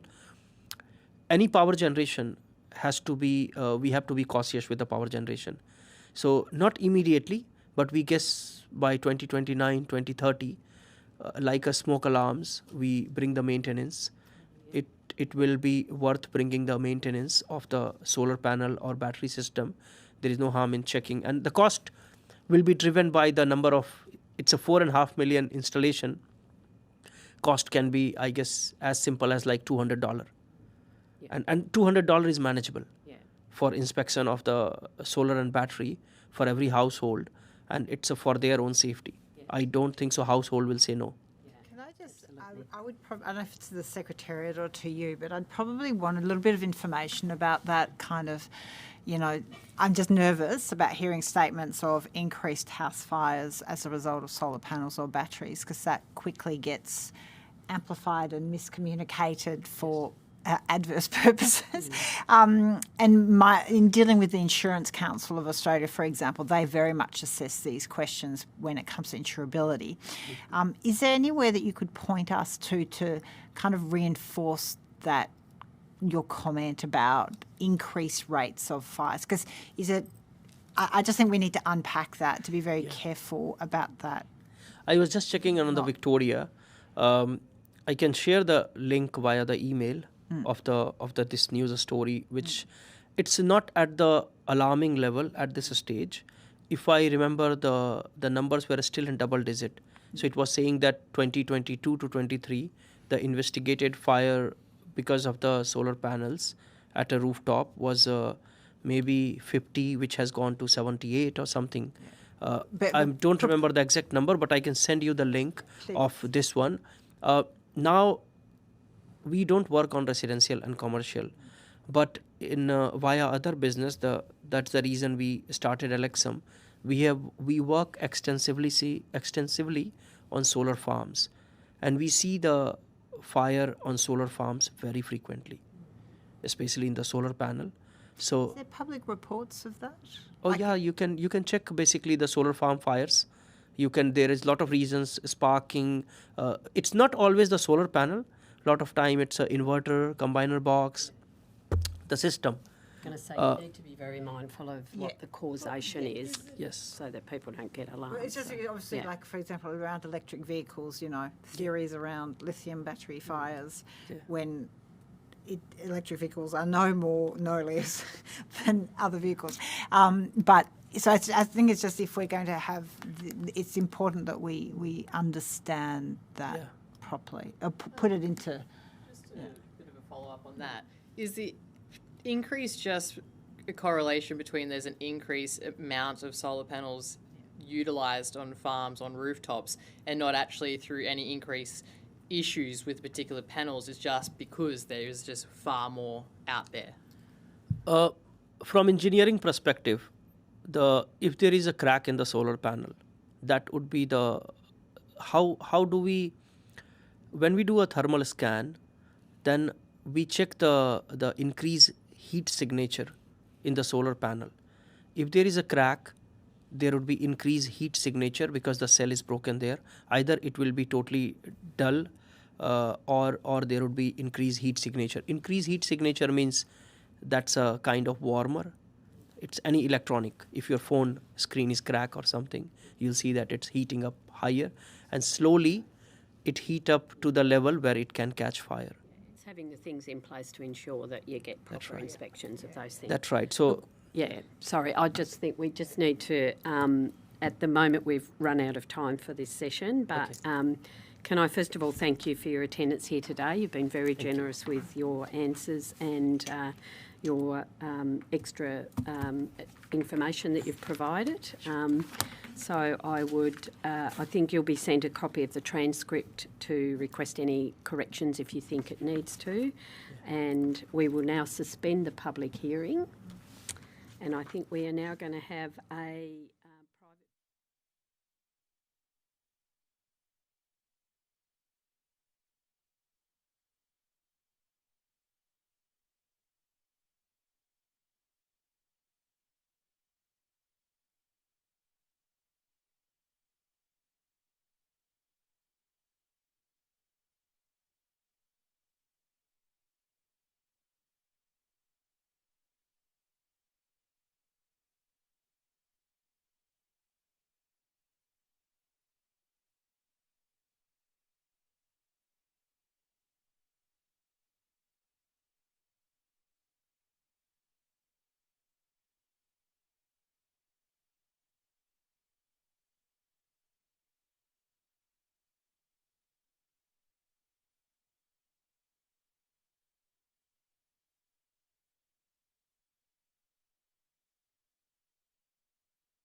recommence the hearing, and I now welcome representatives from EnviroStream Australia Proprietary Limited to give evidence. For the Hansard record, would you please each state your, or would you please state, not each, just one of you, state your full name and the capacity in which you appear.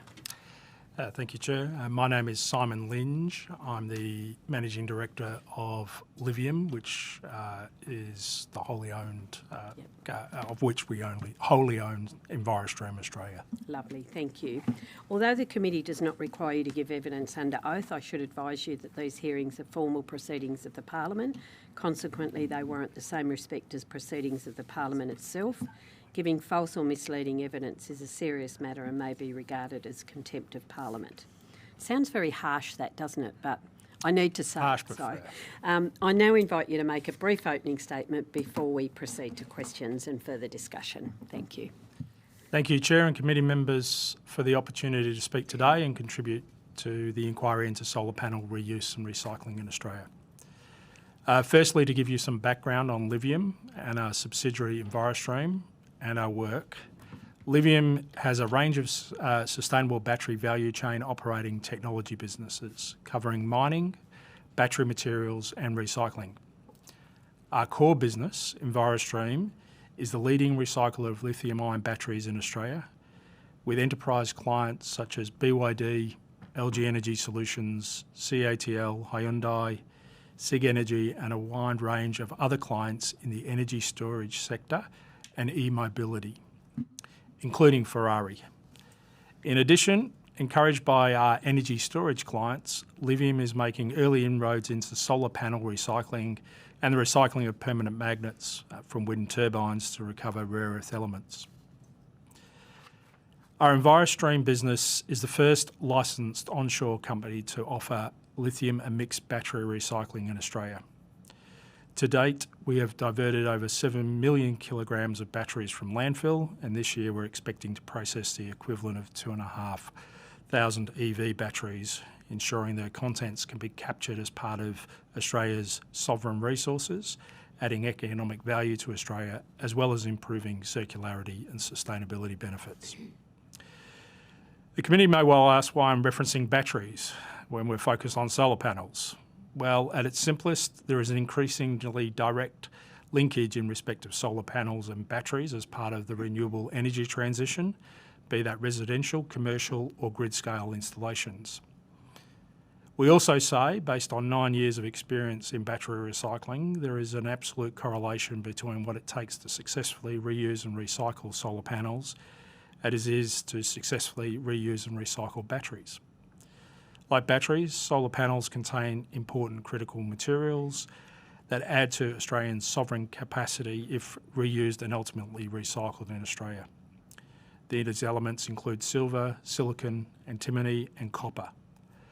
With the right settings, we have the capacity to establish a solar panel reuse and recycling industry that can match or exceed the forecast economic benefits of the battery recycling industry, which is forecast to be $2.7 billion by 2040. While Australia has been an early embracer of solar panels in residential settings, this has continued, it is increasingly seen commercial and grid-scale adoption. The Sustainable Energy Council, in its submission, indicated the volume of decommissioned solar panels in 2025 was between 3.4 million and 4.4 million panels, with this number set to grow. This equates to a potential critical materials value of $7.3 billion. Today, unfortunately, we currently see far too many solar panels being a problem waste that an installer, uninstaller or homeowner is left to deal with as the panel reaches end of life. This means panels either end up in landfill or are shipped overseas by companies because of their lower environmental and labour standards, allowing for cheap processing. To capture the opportunity, Australian governments, federal, state and territory need to act now in respect of legislation and regulatory settings. This is the case for solar panels as it is the case for batteries. Globally, governments are implementing changes today, and we believe that there are 4 key legislative and regulatory changes that governments need to move forward with. All 4 need to be adopted. It's not a case of picking 1 or 2 and ignoring the rest. In order, the 4. Number 1, traceability and mandatory extended producer responsibility. What is needed is a mandatory extended producer responsibility legislation for all solar panel installations in Australia, and this includes an obligation for traceability of the panel's full life cycle. This responsibility can take the form of a product stewardship scheme, which might suit retail or residential situations, or a formal business-to-business bilateral arrangement for commercial or grid-scale deployments. In all circumstances, like batteries, there needs to be a fee for processing of the solar panel. Commodity prices of recovered materials are insufficient to build sustainable businesses over the long term. Number 2, harmonised legislation. Consistent rules minimise regulatory burden and the risk of loopholes for avoiding recycling. Currently, we have 1 state, Victoria, which has a ban on solar panels going to landfill. By far the cheapest option for disposal of end-of-life solar panels is to place it into landfill. Without bans, it will be the easiest means of disposal and inhibit providing the feedstock for reuse and recycling.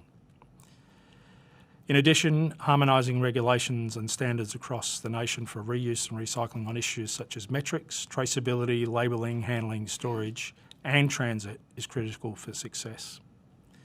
Number 3, bans on the export of solar panels. The federal government needs to enforce bans on the export of solar panels for processing overseas in countries with lower standards, but which also prohibits the capture of the opportunities in Australia.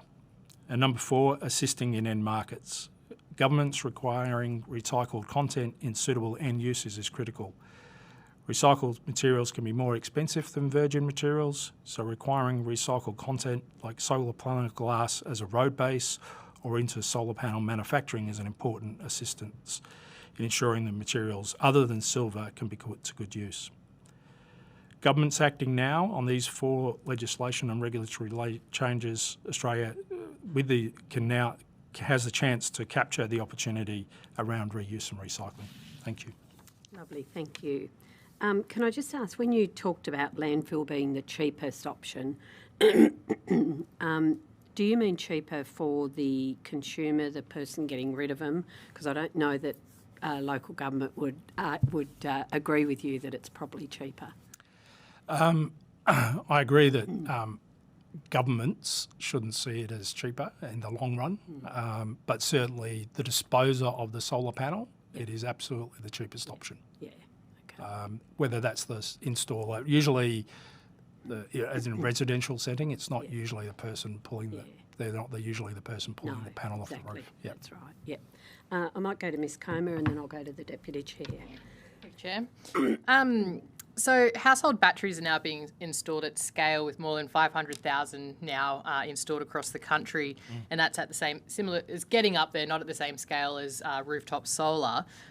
Is Australia setting up the same end-of-life problem a decade behind, and should a PV stewardship scheme cover batteries and inverters from the outset? Short answer is yes. We are setting ourselves up for the same problem. Batteries, all this, the issues that I labelled around solar panels exist for batteries today. Okay, cool. And just one other question from me for now. EnviroStream has had solar panel recycling capabilities for some years, but has held off activating it pending sufficient volume. Is that still the position, and what volume threshold would change that? There's probably 2 issues that we're contending with as we step into this space, again encouraged by our clients who've in the battery space, our enterprise clients. One is the volume. I think we're getting there now. We can see the volumes are there. It's also making sure that we've got an economic model that works. There's probably a couple of features to that, 3 features. One is the efficiency in which you can pull apart the panel. And the effectiveness of that.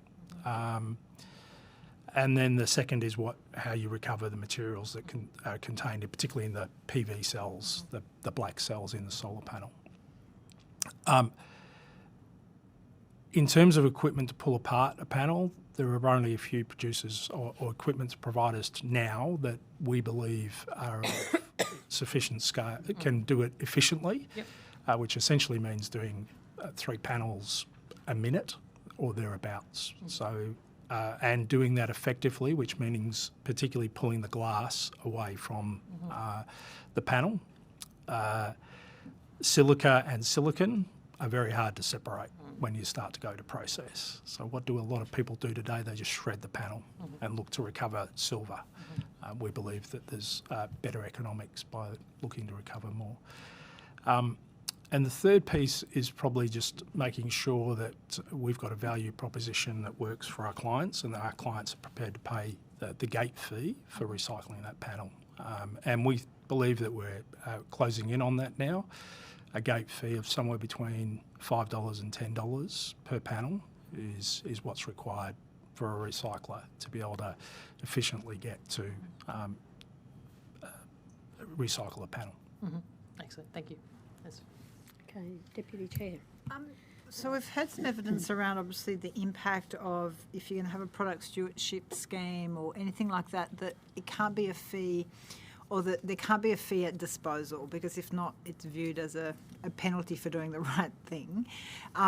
In the battery model, where's the economics of it? Obviously, is it at the point of sale? Is there a levy or a fee paid by manufacturers that then incentivises the collection? Yeah, so I think there's 2 ways. We need to make sure that we delineate between maybe 2 groups of panels or 2 groups of batteries. Retail battery sales or residential solar panels are pretty much the same. When you start dealing with commercial or grid, it's more of a business issue, and whether businesses are then compelled to do something or not, or feel the ESG needs to do something. And we see that with batteries. So for batteries, our enterprise clients, it's a bilateral arrangement. For small batteries, mixed batteries, there is a scheme, a voluntary scheme called the B-cycle scheme, and that charges a fee to importers of the batteries or the sellers of batteries. It's a voluntary scheme, and so you have a lot of free riders coming through that scheme.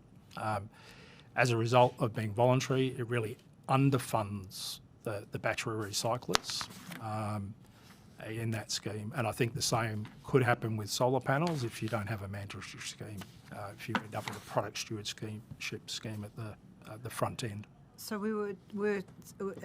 earlier evidence took us to the paint-back systems.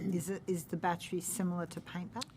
So batteries in the B-cycle scheme, the importers, so let's call them Energizer or Duracell, brands that most people would know, pay into that scheme per kilo of batteries that they're importing into the country. And those funds are then managed by the Battery Stewardship Council, and battery recyclers, as they collect, sort and process batteries, will receive fees depending on what activities they do through that value chain from the B-cycle scheme. So in the solar panel model, should we be seeing, because we import most of the solar panels? Absolutely. Should we be seeing that kind of contribution by the manufacturers as they're imported? And then should we be looking at establishing a solar panel stewardship council?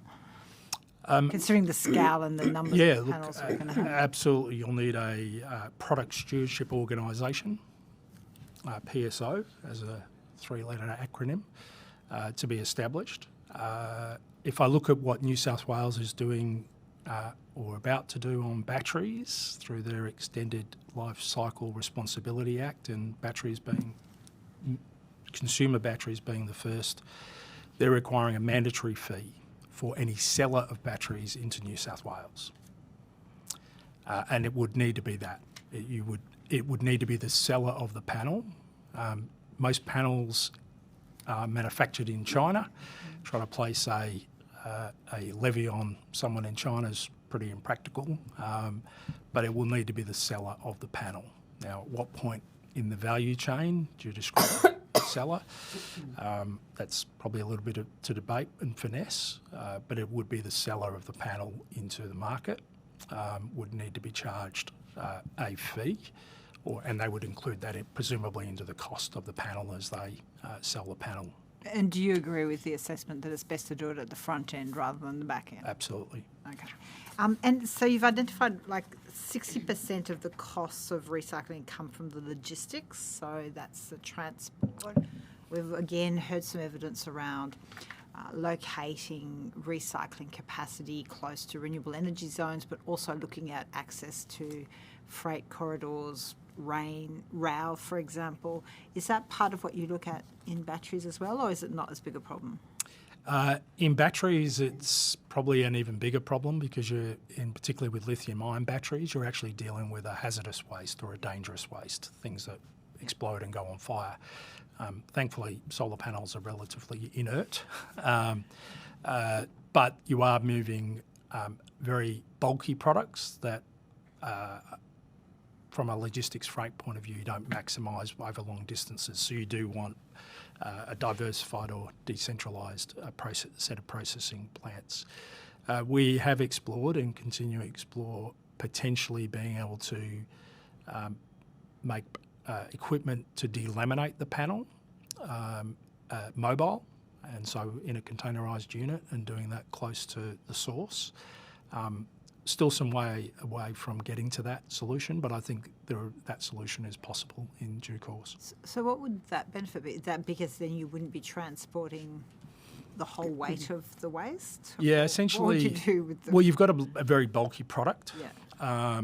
So bulky in space, but not in weight relative. So what you'd be able to do is take the aluminium frame off at site, particularly around grid installations where you've got a mass set of panels to process.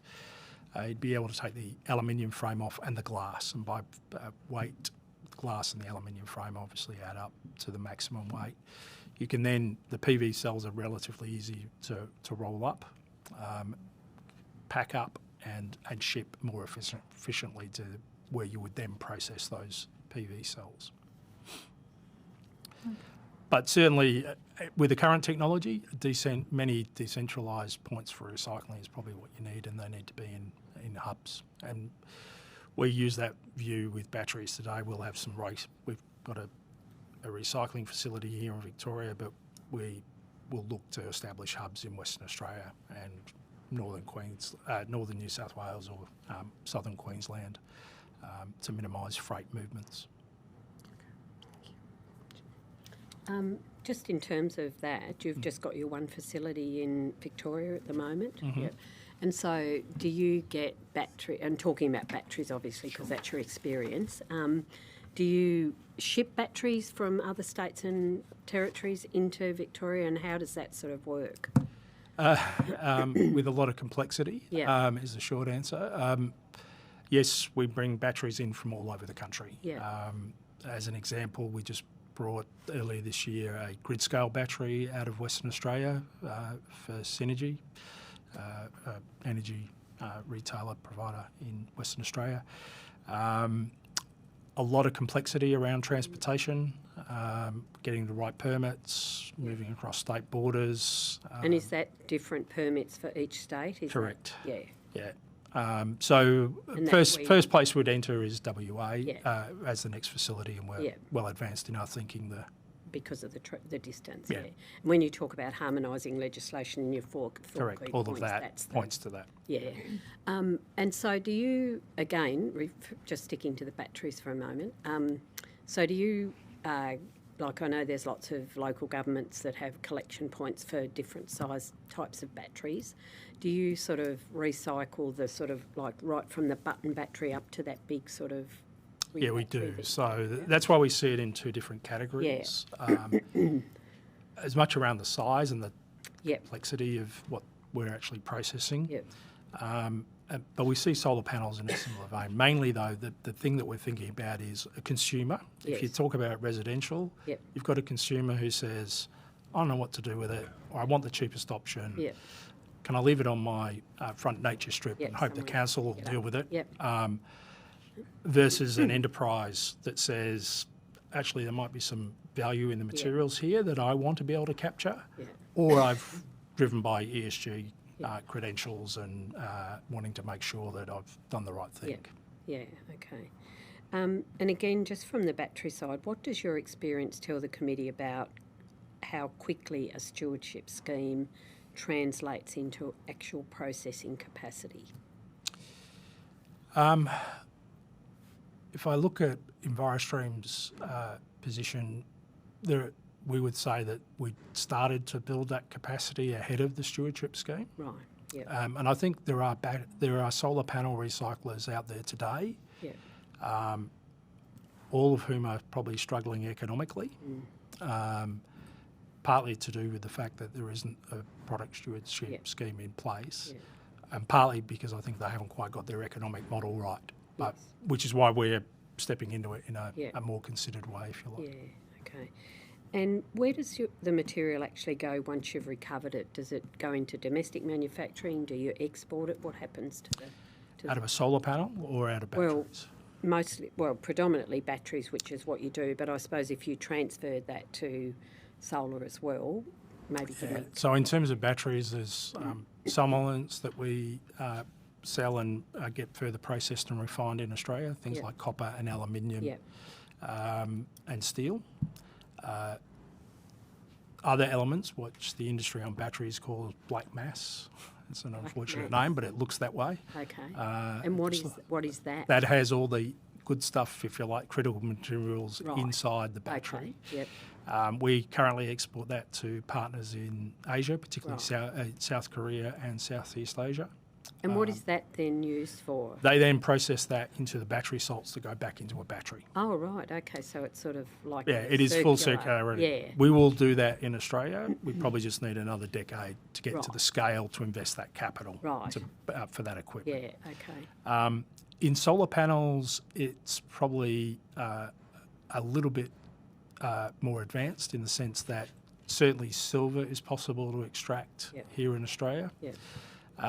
The glass probably has some limited use here in Australia. There are probably greater outlets outside of Australia today, and hence my comment about road base as a ground for road base. And what would be the other uses for glass? With the right extraction as a additive into glass bottles. And so we've had some conversations with VIC about potentially using solar panel glass, which does have metals in it that you wouldn't normally want, so you'll need some processing of that. But that is absolutely an end market. It is a declining end market. So glass bottles are in decline relative to plastic and cans. But it is an end market. But it's probably the one major product out of a solar panel that really needs thinking around end use. And is there technology now to do that, to separate that out for those purposes? Yeah, there is. But there's just not the volume, or...?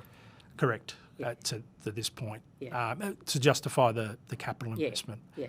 For instance, we're in quite extensive negotiations at the moment with a Taiwanese technology company about the potential to use that glass into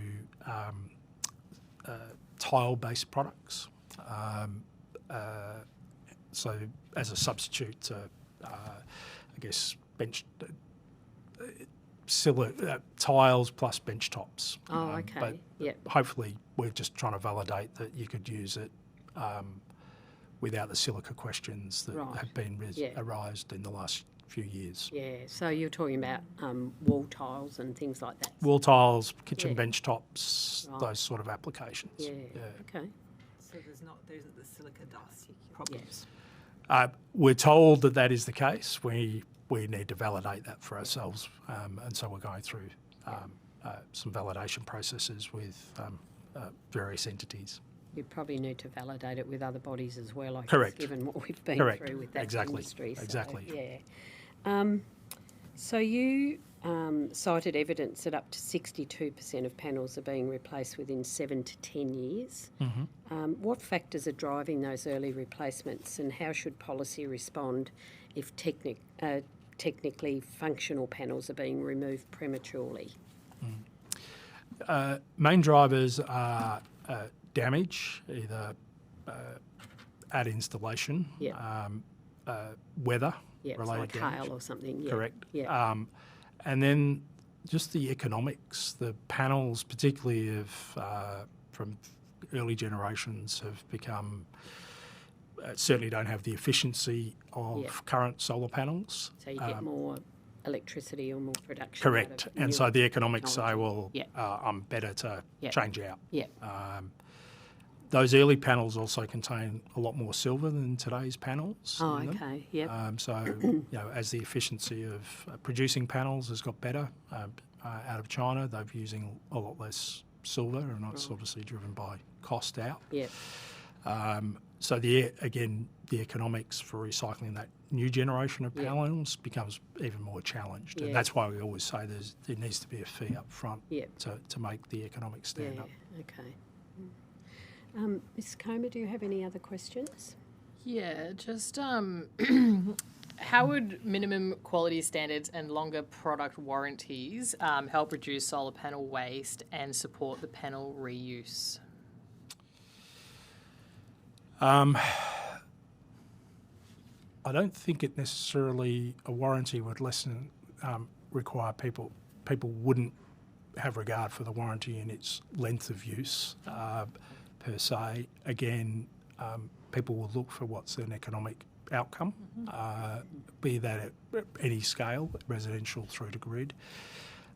In terms of a warranty, particularly for reuse, what you'll usually find in a warranty will be, I warrant this product for this application, and depending on what the reuse is, that might devoid a warranty. So we find one of the challenges, and we've explored reuse in batteries, for instance, and there is reuse partners that we work with, but one of the challenges at the moment is brand owners being comfortable about a battery that was usually going into an EV being reused for energy storage practices with their name attached to it.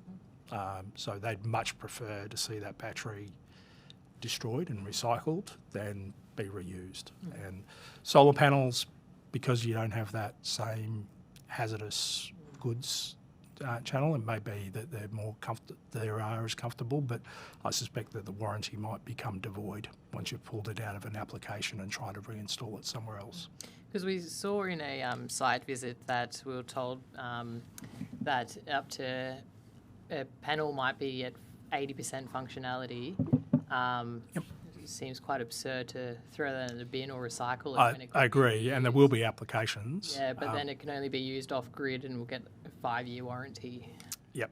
I think you won't, again, it's probably somewhat to do with our consumerism at a global level, but moving on to something new and bright and sparkly that's even more efficient is often the economics are better. It's interesting, and we heard that at this particular retailer reuse panels that they also sell new, but they see there's a sharp uptake in buying second-hand panels higher than new panels because it's very cost effective and they're still getting bang for buck. So I just think if minimum quality standards and making that, there's no doubt you need minimum quality standards. It's the same for batteries, and we still see a lot of batteries imported into Australia today that don't meet the required standards. Okay.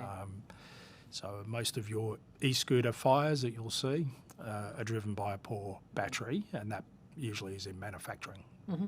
It's either in the use of the battery or in manufacturing standards. Okay. That's usually how they come to fault, and it'll be the same for solar panels. Right. Thank you. No further questions from me, Chair. You're okay. I was just going to ask something that is sort of a bit crystal ball gazing, but do you see a time? I have one. Did you bring yours today, I suppose? We're sort of seeing technology take over, and you talked about less silver in the panels now, so you've got to sort of be able to get more out of it. Do you see a time when maybe recycling is sort of going to not be an effective way of dealing with solar panels into the future?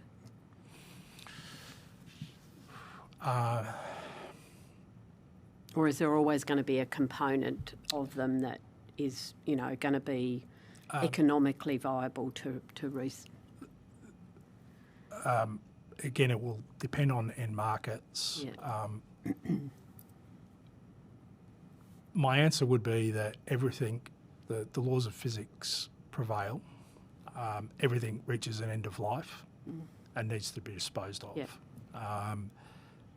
What you can extract out of that disposal is what will be how you will drive how you dispose of it.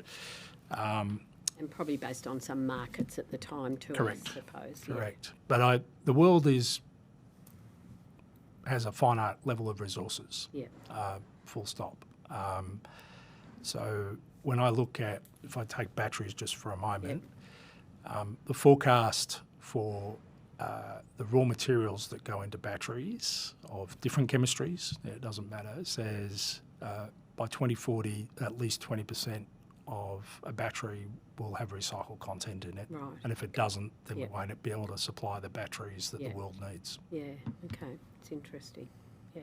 So basic physics says something will come to an end of life, regardless of whether it's 100 years or 1,000 years.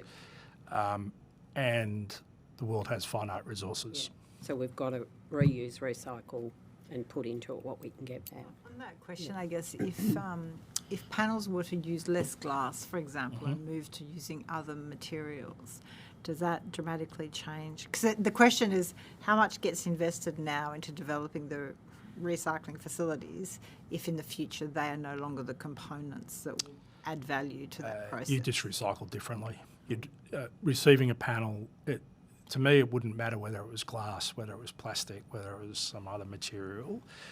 The same inherent process would be required. You'd need to bring in a panel, pull it apart, and then extract whatever value you can. So you'll find a market out of whatever the components are. I get asked that question if I look at batteries, for instance. The initial chemistry that most people look to in lithium-ion batteries that most people look to recycle is what they refer to as nickel-based chemistries.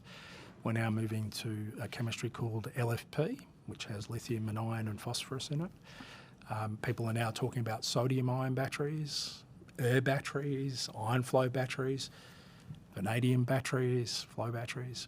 It doesn't matter. They all come to an end of life and you just have to, they need to be processed. There's things that you don't want to stick in the ground.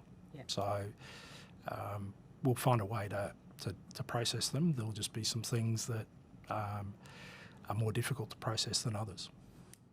There's always enterprising people out there, isn't there? There are. It's interesting. But the inherent thing of bringing something in, pulling it apart and effectively remanufacturing it, which is what we're trying to do with components, the materials in there, is the same. Okay. Well, we are out of time, but it's been very interesting. So thank you very much for your attendance and also for your support here today. And you will be sent a copy of the transcript. So if you think there needs to be any corrections, please let the Secretariat know. But thanks very much. No problem. Thank you.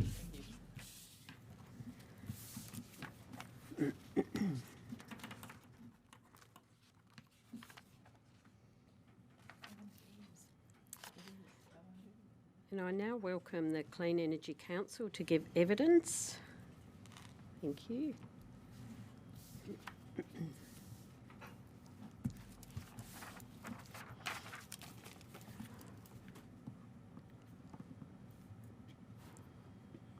we got, is that supposed to have a name on it? I think it's, put around the wrong way. It's round the wrong way. Yeah. Would you be able to just turn that name around, because we don't have a name on our side? That's all right. I'm sure. No, yours is fine, Mr. Markham. It's. Oh, okay. No worries. We don't need it. That's all right.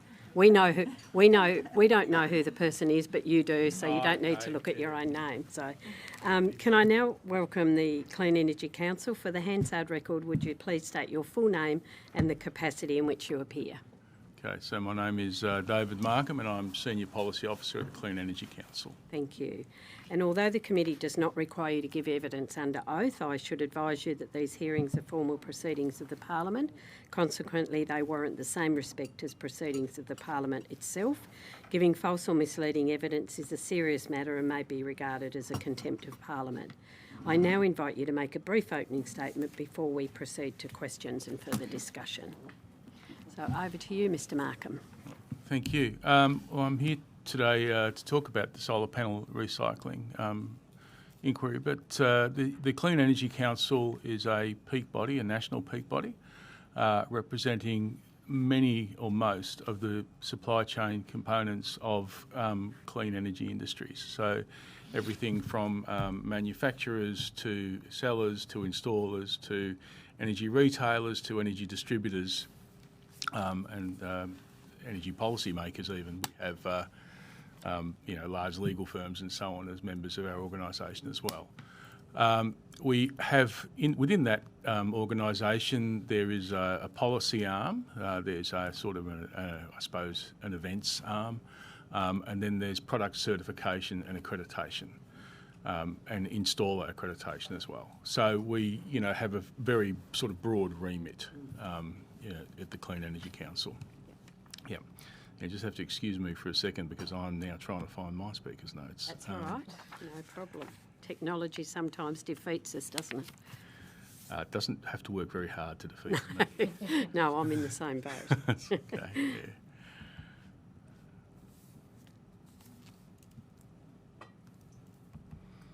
Right, thank you. All right, so I will just briefly make you ready for that opening statement? Yeah, absolutely. Yeah, sorry. Go ahead. So thank you for the opportunity to appear today. Australia's rooftop solar success story has created new challenges in managing a rapidly growing stream of end-of-life solar panels. The Clean Energy Council's view is that this challenge is both urgent but solvable. The key issue is not whether panels can be recycled or reused. They can. The issue is that our current regulatory and economic settings still make landfill stockpiling or poorly regulated disposal pathways more attractive than reuse and recycling. We therefore need a nationally coordinated approach that prioritises reuse where appropriate, supports domestic recycling, protects consumers and, importantly, keeps valuable resources and technologies within Australia. So the waste challenge is real, it's growing and to some extent inevitable now. We're entering a steep end-of-life curve as large volumes of rooftop solar systems installed from 2010 onwards begin reaching replacement age. As we published in our submission, waste volumes are projected to grow from around 59,000 tonnes of solar panels in 2025 to more than 91,000 tonnes by 2030 and towards 1 million tonnes by 2035. Importantly, now, we're also discovering that panels are being removed earlier than traditional forecasting models assumed, and that was a point made before as well. The Queensland Household Solar Panel Recovery Pilot, their final report, which was an ARENA-funded activity, found that 62% of the collected panels are only 7 to 10 years old, demonstrating that technology upgrades are becoming a significant driver of panel replacement as well. So, from our perspective, we should act while the volumes are still manageable, rather than waiting until the system's overwhelmed. I guess another key point is the economics currently favour disposal rather than circularity. As I said, the current market doesn't properly value the environmental and resource benefits of reuse and recycling, and this is the classic externality problem that has plagued this industry in everything from the carbon pollution reduction scheme to the discussion about reuse and recycling now. Landfill appears cheaper because many of the environmental and societal costs, as I said, are not reflected in disposal prices. The externality is not priced in. And producers bear little responsibility for collecting and processing now.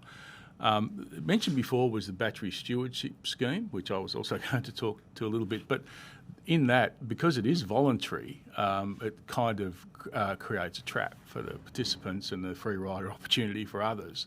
So, you know, we think that fundamentally at the moment it's a market design problem, and the policy settings need to reward circular outcomes as opposed to disposal. So in our view, a national product stewardship scheme is the most important reform. So if we could leave the committee with one recommendation, it would be this: we need a national mandatory product stewardship scheme for solar panels. The scheme should be, to the extent that this is just an economic term, it's producer funded, so it applies the cost at the producer end, not at the end user end, but and should support collection, reuse, recycling, and importantly, data reporting, because there is a potential market for recycled solar panels, as was raised earlier. And it should establish national targets and provide certainty for industry. So, you know, stewardship is really the foundation on which the other reforms can be built. Without that product stewardship scheme, it kind of never takes off. We should or could adopt a reuse first approach. Now, reuse should be prioritised, but there are important performance and safety standards that must be met. So we know from a couple of pilots that properly tested and warranted second life panels can deliver benefits. They can deliver them in particular for low income families because they're much cheaper. And community energy projects, remote applications, you know, things like bore pumps and stuff like that are relatively straightforward. And off-grid applications, as was mentioned before, but it's got to be supported by testing standards, warranties and traceability. And so that balance may not be able to be met readily and may require additional support. And whilst initial sort of visual inspections in that Queensland project that I mentioned before suggested very high reuse potential, more rigorous testing ultimately confirmed that only around 28, 29% of the solar panels were suitable for a second life in that Queensland pilot. So this is the thing, you know, if you're going to have a consumer product that has an effective warranty and, you know, the potential pool is only 28% and the cost of identifying that is high, you know, then is reuse still in the race? We think it should be, but, you know, it's a question of economics ultimately. At the moment, and this was raised by the previous speaker as well, like, logistics matter more than recycling technology costs right now. So logistics and handling of recycled solar panels in the pilot represented more than 60% of the cost. They're bulky, they're light, and so you don't get a lot of bang for buck in transporting solar panels. Installer-led collection pathways prove to be the most efficient and most effective pathways. So this is where solar panels are being replaced. So when a replacement's occurring, the people that go out to put the new panels on the roof are the people that take the old panels off and you know, deliver them to site. But obviously they need to be rewarded for that activity. And again, that adds a cost to recycling of panels or reusing of panels in particular. So we think that government policy should focus not only on recycling technologies, but also on the sort of collection networks, the transport systems, and the kind of intra-regional logistics as well, like how many recycling centres do you need before, you know, if it becomes economic to transport them further than 150 kilometres, for example, then what does that look like? We might end up with, you know, the same, what I'm thinking of waste transfer stations that, you know, local government run, but that kind of arrangement. And I suppose ultimately the biggest gains might come from improving that, given it's 60% of the cost, as opposed to recycling processes alone, which are important, obviously, but, you know, there's the whole transport thing's a big issue too. Look, you hear this everywhere, but national consistency is important or essential. You're talking about guidelines. Yeah. So we've already got, and there's nothing, there's nothing wrong with the competition for good ideas that is federation. But, Victoria already bans solar panels from landfill through its e-waste framework, and that's a very noble thing to do, for want of a better description. But it means potentially that. We don't know whether that just means that it all goes across the border into Albury, into landfill in New South Wales, or whether it's actually leading to the outcome that was intended, which is a vibrant recycling and reuse market in solar panels. So other jurisdictions obviously have different approaches to Victoria now, and that inconsistency, as I said, it creates a movement of cross-border waste and uneven incentives, which is a problem.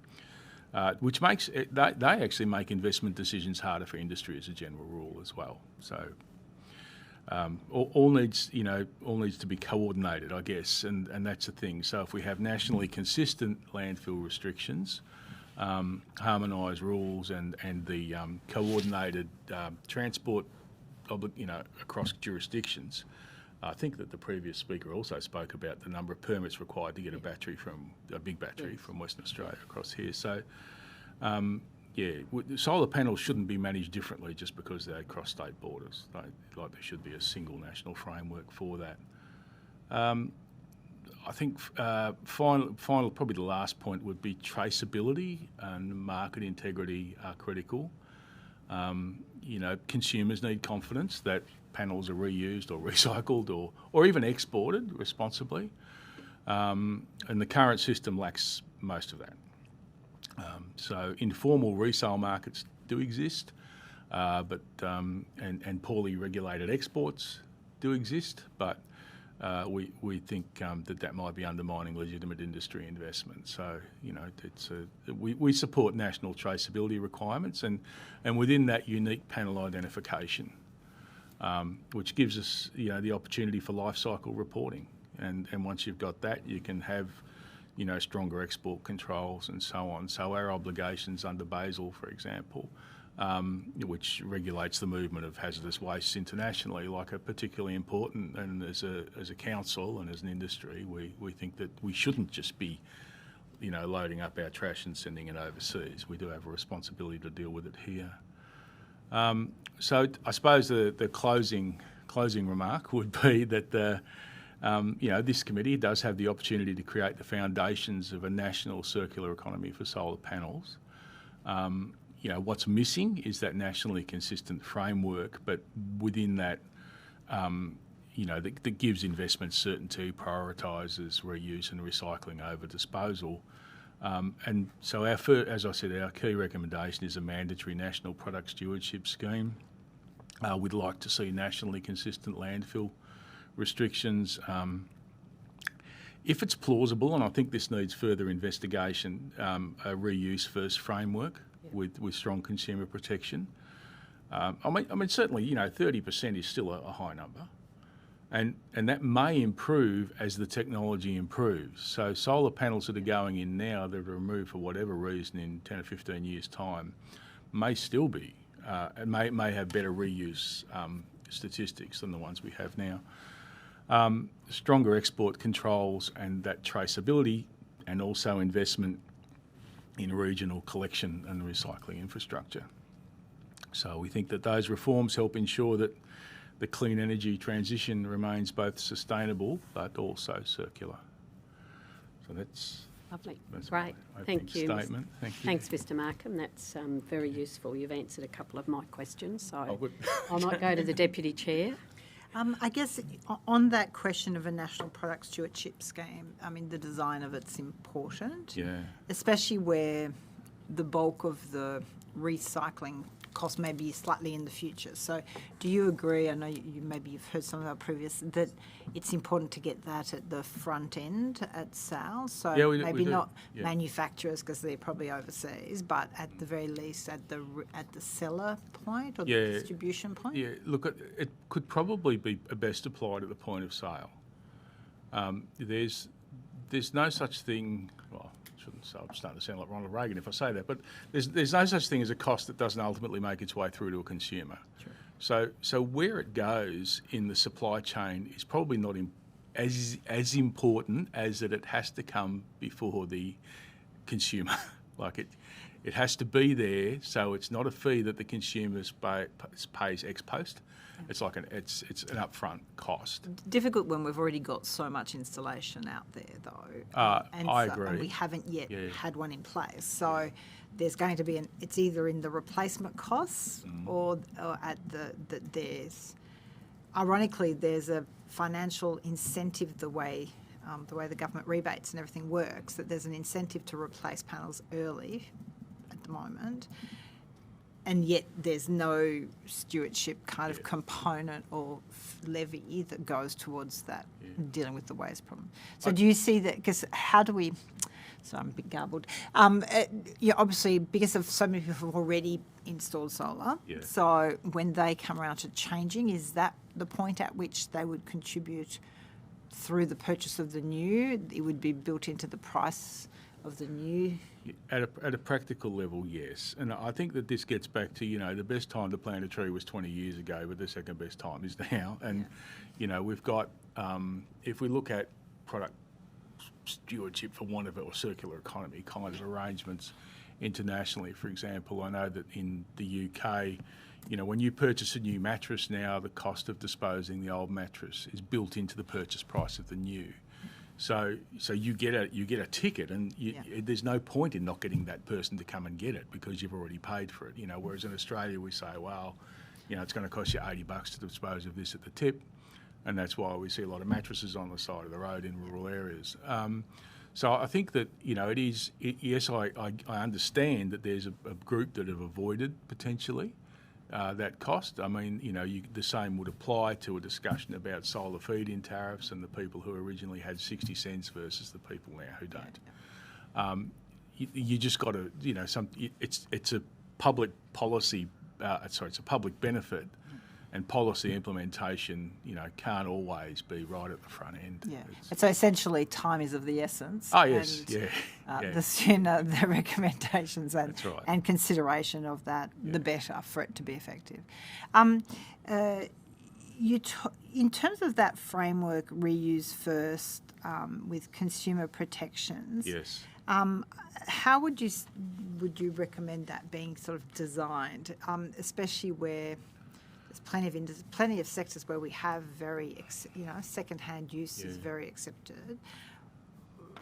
That doesn't, at the moment, I think it's only off-grid that you can have reuse. So there are clear limitations. How can we overcome some of that? Yeah, and I think that we shouldn't halt a stewardship scheme on the basis that that's not entirely resolved. And that is an area that, in fact, needs more research. So, as I said, the only really useful piece of work on it so far was done in Queensland, in a study there, and it showed that there was a potential for a purported 28%, I think it was, of them to be reused, and then there was the problem of and the report notes the need for warranty and sort of some form of mechanism for technical standards, guarantees and certification. And I think that that's a subset of work that, if ultimately it would be for businesses like the previous speaker almost to determine whether the market is better simply to recycle them and roll them all into the recycling, or whether there is a potential market for reuse that delivers a benefit that a consumer would pay for. But the cost of, if you've got to go through a testing, certification and accreditation process for those solar panels before they can be resold as used solar panels, and the cost of that exceed the cost of buying a new one, then recycling is probably the best economic option. I can't think of a better way to put it than that. Sometimes there's just, the economics just aren't there. Yeah. And we haven't done that work. I don't think we've done that work. Internationally, where there's a relaxation of connection standards and so on, it's relatively common, but we don't have that here, and I'm not suggesting that we do that.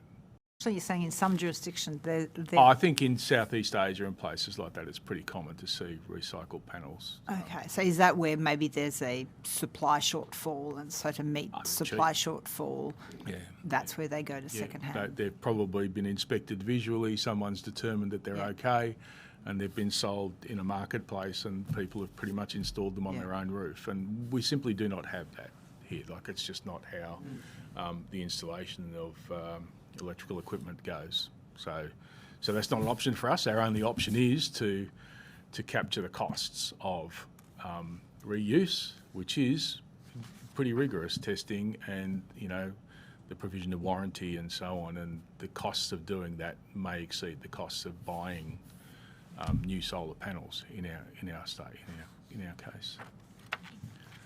I don't want to sound like a killjoy, but it might not work economically. But we should investigate it. From an emissions and a carbon footprint, you want to balance out the cost, the economics, the cost of production of new panels, and energy. The footprint of new product versus reused, so that we can properly assess all the different metrics of benefit. Look, the things like, pardon me. The cost of energy, for example, to create the aluminium that sits around the panel frame.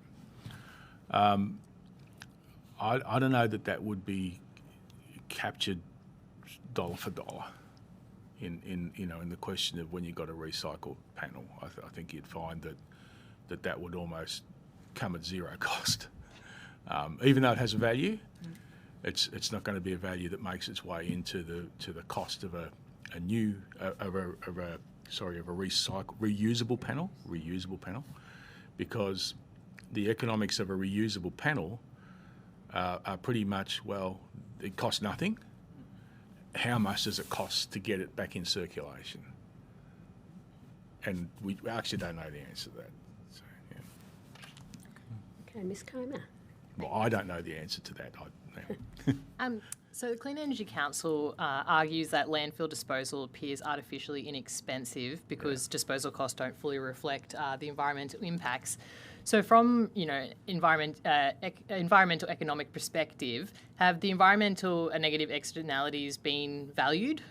Because if it costs a couple bucks to dump a panel, has it been evaluated with a number, the actual cost to the environment? No, it hasn't been evaluated with a number.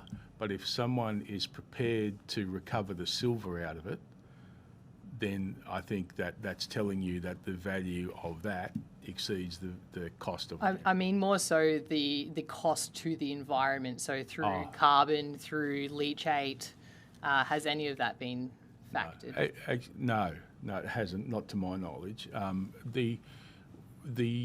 It's actually an important distinction too, because when solar panels are broken up, that is when they do become an environmental problem. When they're whole, they're kind of okay.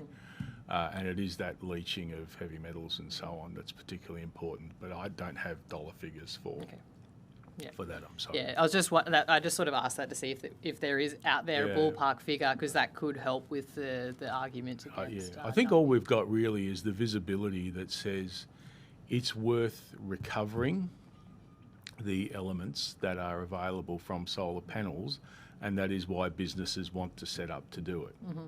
But there are a lot of costs that are associated with recovering solar panels that aren't actually related to that. They're related to transport, logistics and storage and so on. And so, that might need to be a cost that's recovered from somewhere else. So the economics of recycling might be 40%, for example, the value of recoverable metals or resources, and 60% the cost of disposal that a consumer pays. Okay.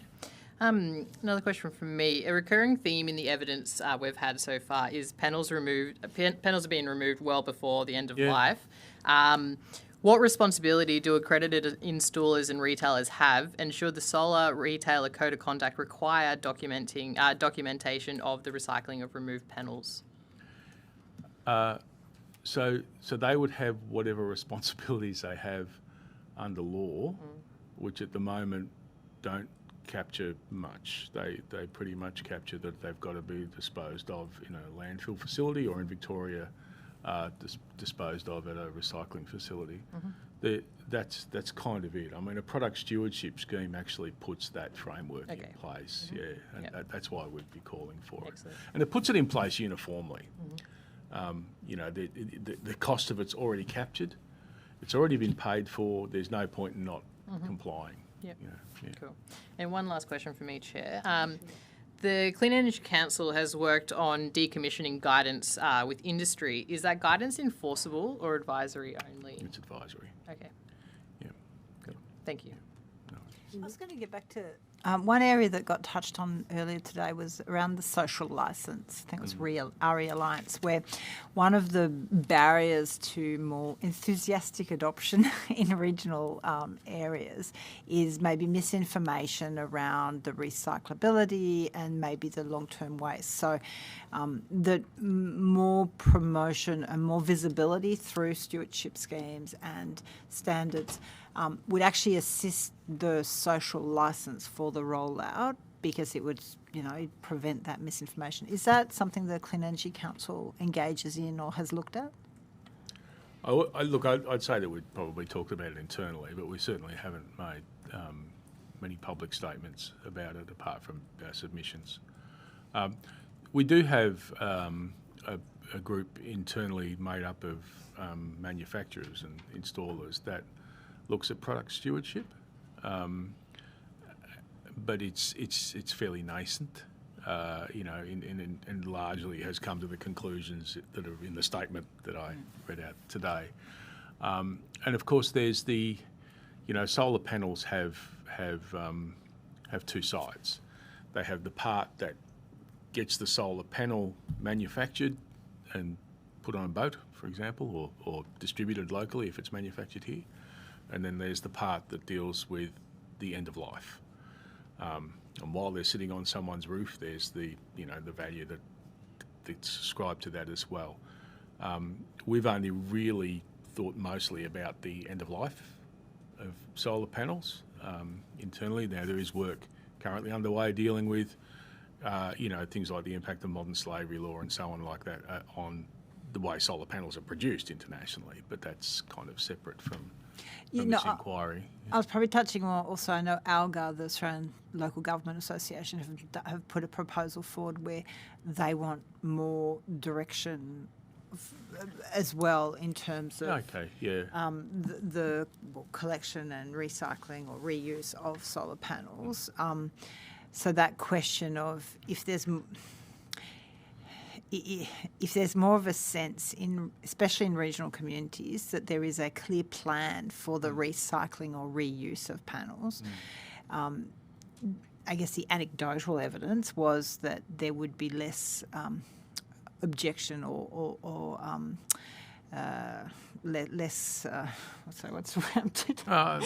You know, less kind of resistance to adopting, especially when communities are hosting or near large-scale renewable projects, the more assurance as to the end-of-life waste process, or like conditions of approval, including what, you know, the removal. These are elements that would help social licence.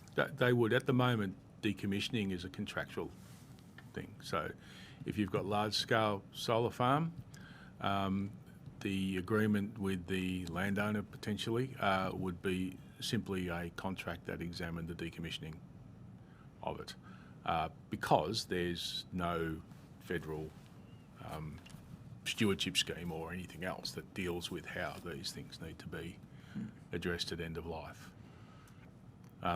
Is it something the Clean Energy Council is looking at? I mean, yes, it is. The bulk of the industry. Yeah, so we have an environment and sort of biodiversity team that examine the laws surrounding those kind of. I'm trying to think of. I can't ask you. You're not in here, but there's a term for it that I can come back to you with in terms of further information. But yes, yeah.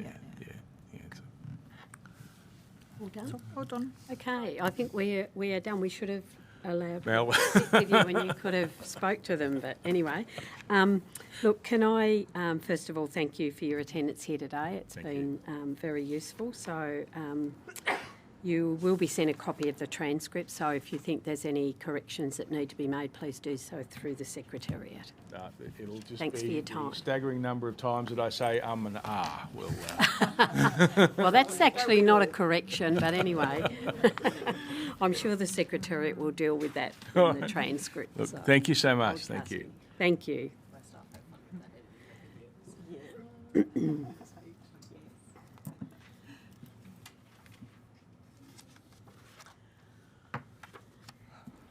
And I now welcome the active group, Solutions to give evidence. Please come forward.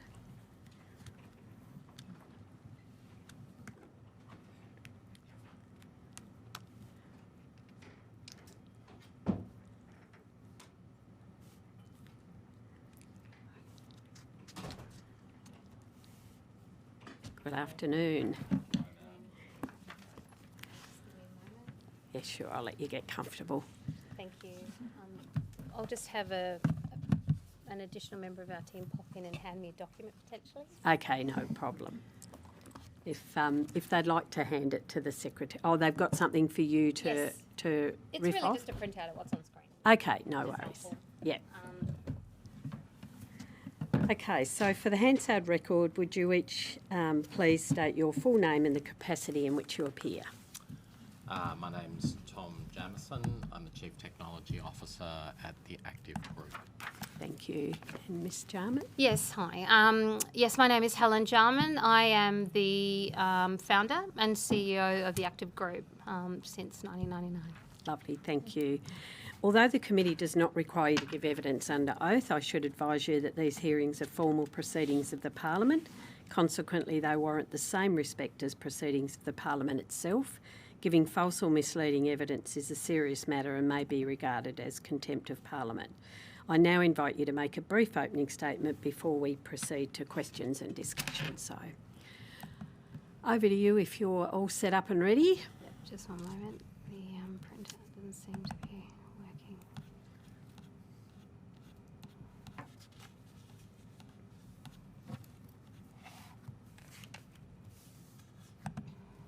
It's not it.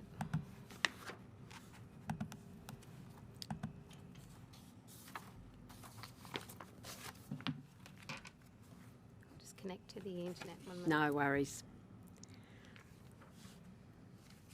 We love technology, don't we?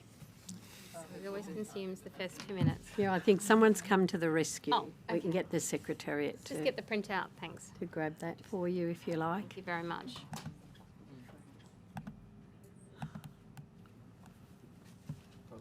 Oh, lovely. We still rely on paper in this technology environment, don't we? I will let that connect at leisure. Absolutely, of course. Okay, thank you. All right, so I just want to give, if I can, some opening remarks. The opening remarks will cover effectively our background and also give you the basic tenets of what it is that we wish to present. About 7 minutes, is that? That's fine. That's okay. Lovely. Okay. The longer you talk, the less we have to ask questions, but bless you. But that is fine. All right, lovely. Okay, no problem. All right, so thank you very much. So yes, Helen Jarman, I founded the Active Group in 1999, as mentioned, as a supply chain and reverse logistics specialist company. So through our life, we started out very much focused on dealing with product coming out of the market. That's essentially what reverse logistics entails. So dealing with that, working traditionally with manufacturers and brands on dealing with once they've sold the product, everything that happens to that product from that process forward. They tend to outsource that to organisations like ourselves. We then moved from that traditional supply chain reverse logistics into more technology and digital enablement, then into supply chain design, sustainability, product stewardship. So our journey has been very much through those disciplines. So today, we as an organisation, we are solving problems up and down that chain from the minute a product is brought into the market right through the life cycle to end-of-life recovery. So it's a very big remit. As mentioned, I'm joined by Tom. He's our CTO and COO. He'll cover some elements around market consequences and end-of-life costs on solar buyers and so on. So Active Group, we've managed about 350 million of assets across the product life cycle in 84 countries, so significant experience there. Working across, say, 15 separate waste stream categories. We believe we sort of sit in a category of one. We're not a recycler. We're not just a logistics company. You know, we have that breadth, which we hope is useful to the committee today. I personally have worked inside regulated schemes and voluntary schemes, industry-led, single brand-led, and have seen firsthand schemes that have worked and schemes that did not. And I can certainly tell you why. At every stage across the government and industry, from policy through to feasibility, case study, scheme and product design, stakeholder management, implementation, digital activation, implementation and rollout. So I've actually sat across that end-to-end chain in at least 7 schemes now and lots of individual programs. So much to offer today. Active Group was directly involved in forming and operating Australia's National TV and Computer Recycling Scheme, the NTCRS. So whilst we've delivered other schemes since then, that was really the first one that kicked off product stewardship as we know it in this country.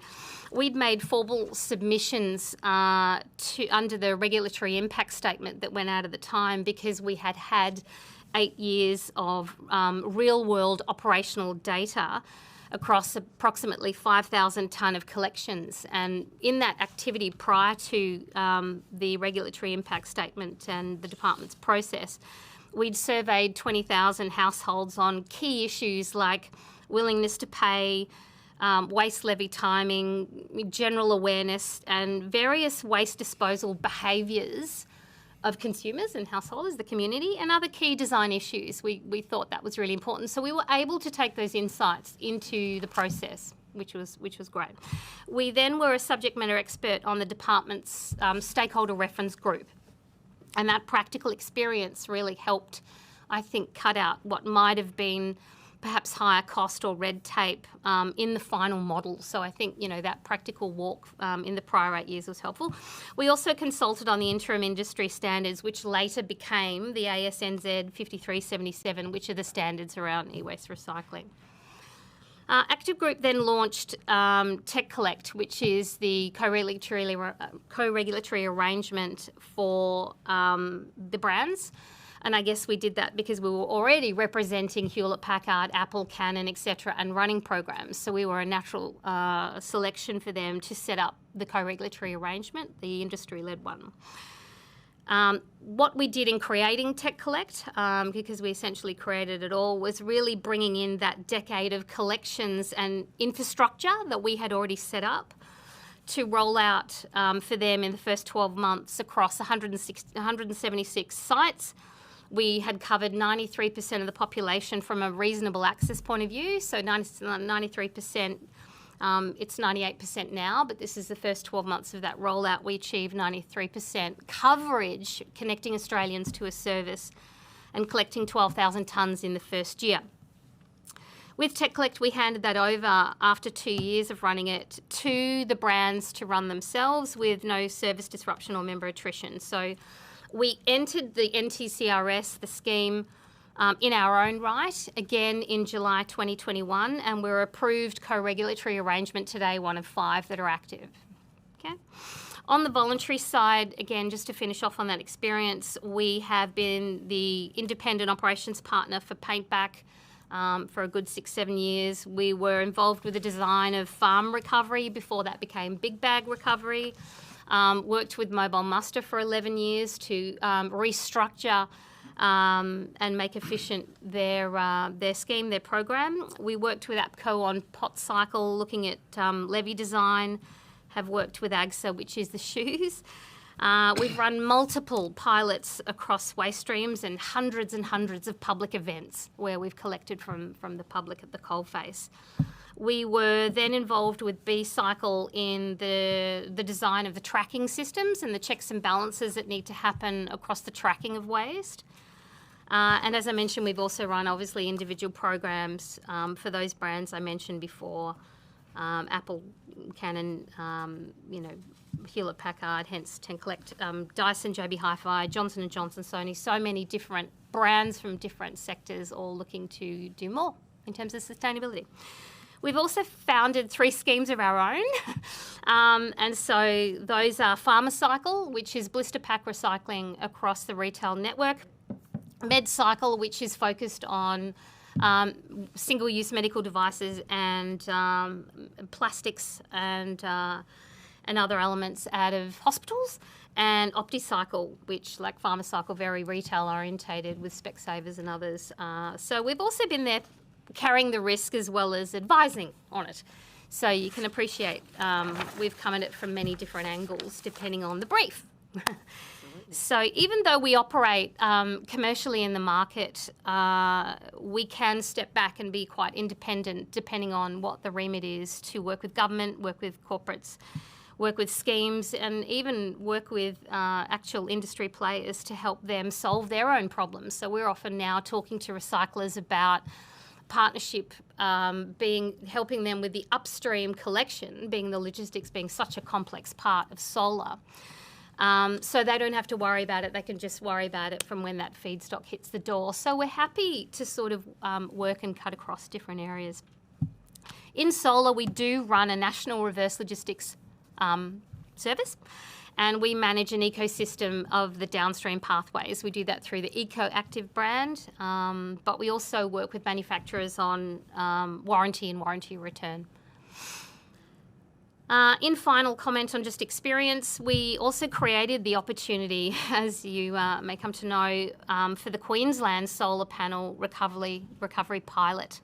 We led it, we secured it, and we provided the pilot design and costings, the operational rollout plans and tracking application demonstrations. So we delivered stage 1 and we assisted them with stage 2 establishment. So just moving from that experience base, our recommendations today are fairly straightforward. For future removals, the party replacing or decommissioning a solar system should pay the real cost when waste arises. So I'm going to talk about the separation between the management, tracking and governance component of what's needed in a scheme versus an open market system for its actual execution. And I think that's a very healthy way to have sort of competition in the market and keep the system very much open and opt-in. So what we're saying, and Tom will perhaps cover this a little more eloquently, is the cost shouldn't be shifted backwards through a manufacturer importer levy that'll be reflected in new panel prices. And Tom will cover just some concerns we have around, a young family, first system, and adopting renewables to sort of move to more of a waste arising model. And in that waste arising model, the cost then follows the event, and the event names the payer as such. So if I'm at the point where I'm upgrading my system, at that point it's factored into my upgrade, that cost of disposal. If there's a weather event, that's handled through the insurer mechanism. If it's a warranty process, that's handled through obviously the manufacturer process, and so on and so forth. So so I think on first-time users, that's not necessarily where we believe a levy should be placed, or a cost should be placed, shall I say. The levy is not recommended as a way forward because of the new panel pricing that we're concerned about, and Tom, as I said, will mention more about that. We understand that there are several different issues that I think are different questions with different solutions. So we've got verified legacy and orphan stockpiles. They do exist. We believe that's a separate problem with separate money. We think it should be a system or a fund or a process that is capped, it's evidenced, it's sunsetted, quarantined, and it doesn't become the reason for a permanent levy or a permanent administrator style model. I think it can be a separate cap transition with the safeguards and so forth needed to govern that.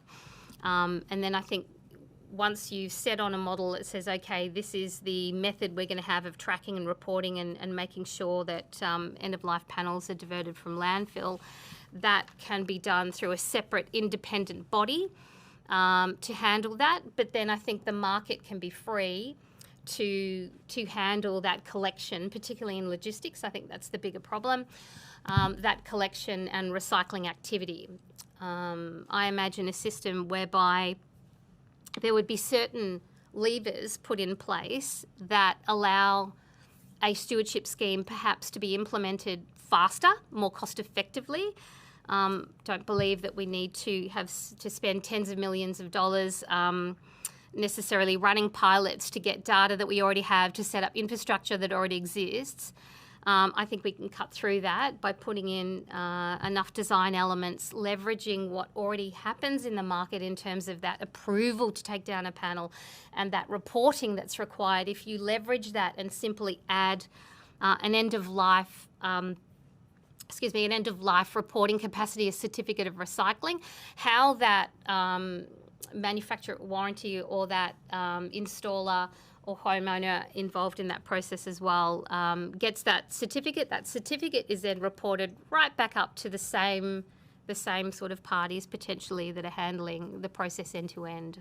So I think once you have that, I imagine that independent party would also accredit, perhaps similar to the B-cycle scheme where you've got an accreditation process for collectors, sorters and recyclers. So they're setting the standards, they're accrediting who can participate, they've got the data, they're doing the tracking, so on and so forth, they receive the reporting. But then how that happens is a nice open market. The difference that you see in product stewardship schemes, when a levy system is put in, sometimes that already predicates what the model is. When you've got PROs, producer responsibility organisation running it all, you've got a closed system, closed procurements. You know, there's people that can't actively participate in that, and that's where I get very, very concerned.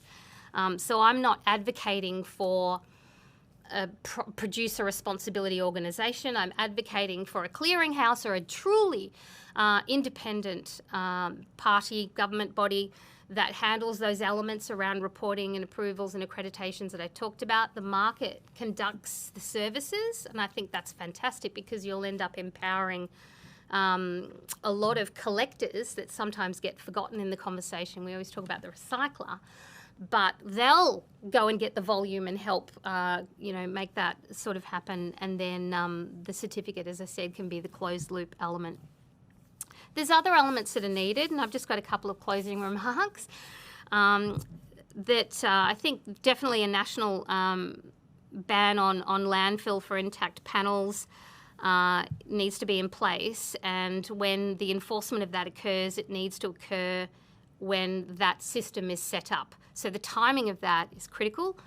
When the landfill bans came into play in Victoria and the NTCRS was implemented, we had the digital switchover at the same time and landfill bans, and the scheme hadn't quite got on its legs. So that timing was okay, but I probably would have given more of a buffer just to allow that to occur.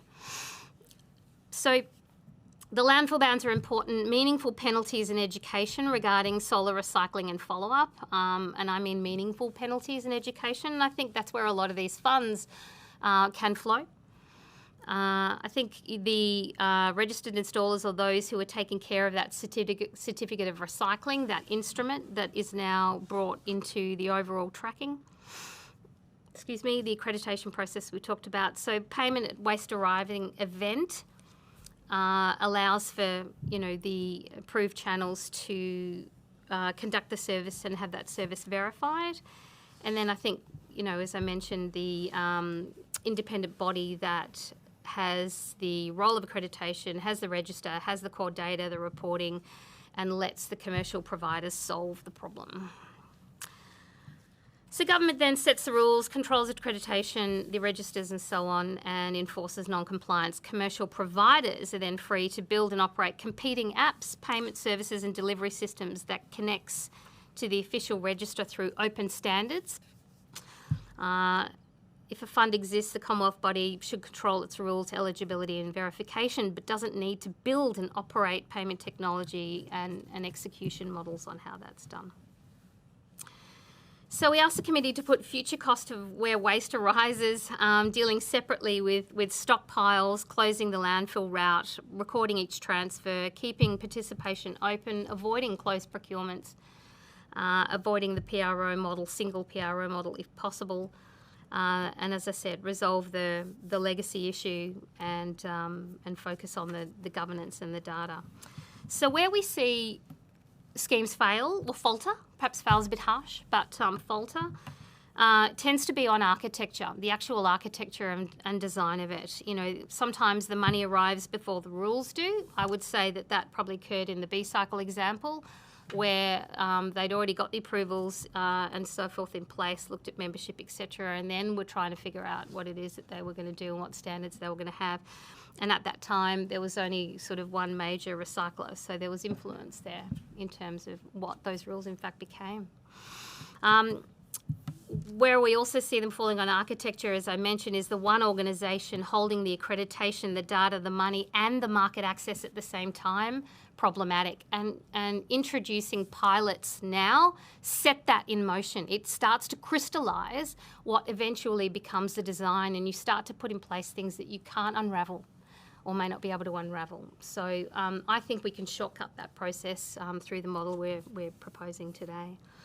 Other reasons for falling is when the scheme hits, which sometimes you can't avoid, but there's a lack at that time of genuine recycling players. And so I think when the battery scheme started, there were multiple players, but when it actually hit, there was really only 1.5. So it changed the dynamic of how that rolled out.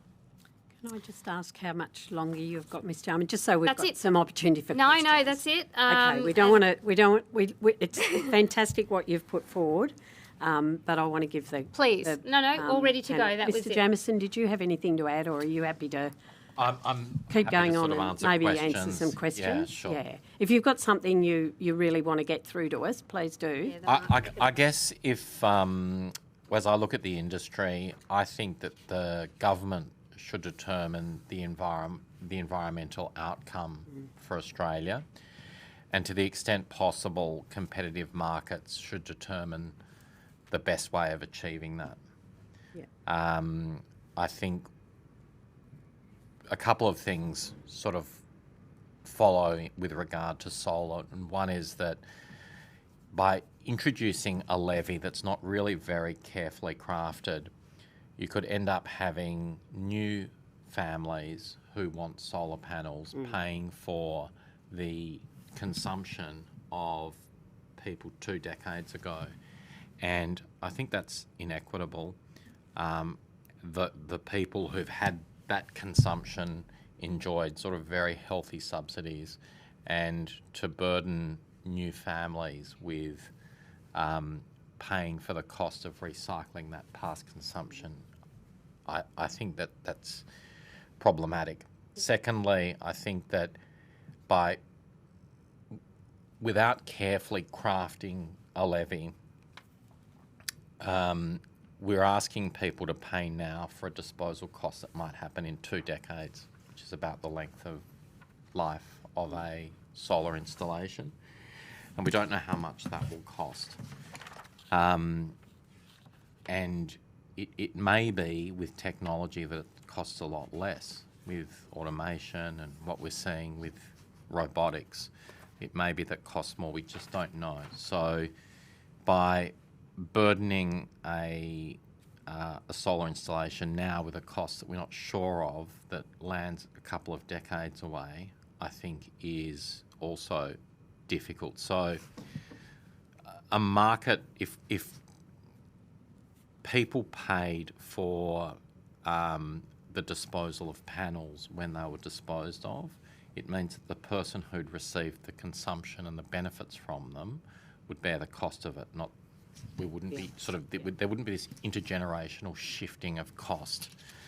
And secondly, the market would find an efficient price for the cost of disposal of panels now and into the future. Yeah. So I guess that our contention is that this needs to be crafted very, very carefully. It could become, if something's set now forever, it could be too rigid and too brittle to really sort of account for the cost of solar panel disposal. Great. Lovely. Thank you for that. Deputy Chair. Thank you. Thank you. That was really interesting. So quite at odds with some of the other evidence we've heard in relation to timing of or who, when do we start implementing that product stewardship scheme and who contributes to it or who bears it for it. So I guess, I'm gathering from what you're saying is if you're a first-time installer, you shouldn't bear any of that, but it's that replacement phase that you should then start imposing it rather than as an initial installation. But I guess my concern is you're saying government determines sort of the environmental incomes and sort of the regulations and the market will determine it. We've seen across a few areas of waste where the market just doesn't quite get there. And so then we end up with a lack of recycling capacity. And so how do we not have that problem? So my concern is just saying, put the sort of the guardrails and the environmental outcomes, the market will determine it. Yep. We've heard evidence that suggests it can be difficult for the market alone to do it without the support and the input.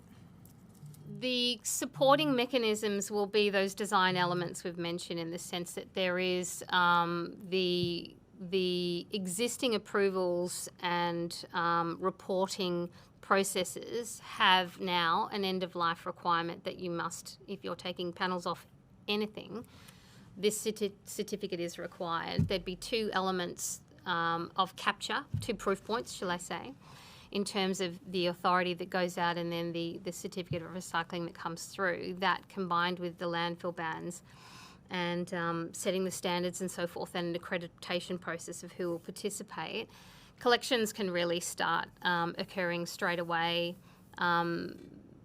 I don't think there's necessarily anything to fix. I think with the right levers, you're stimulating a ready market.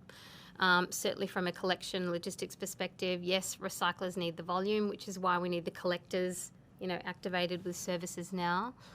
And I think it's something that if we design the right model, I think the funding element is separate, but the product stewardship model can have these sorts of levers without it needing to have a fund to manage. So it's doing all of the other activities of requiring it, tracking it, getting it reported, making sure that only accredited collectors and recyclers operate, which is only where the certificate can come from, etc.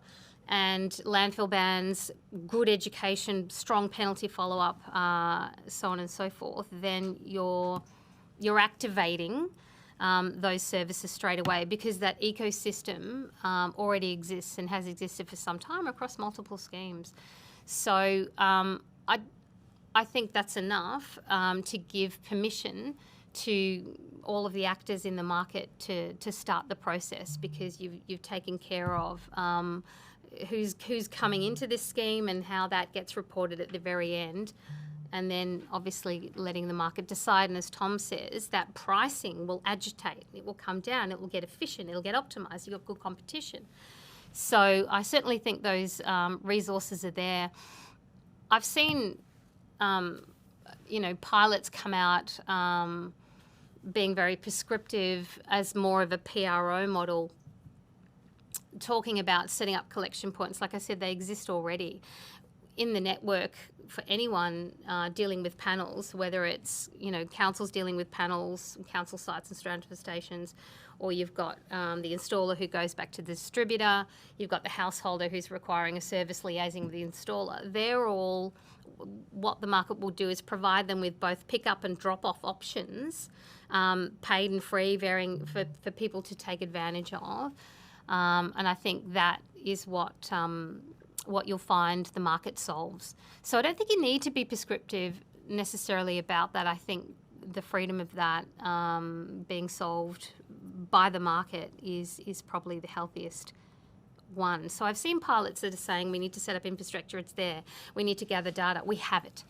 I think if we put these levers in place, I think you're fully, as government, supporting an industry that's ready to move.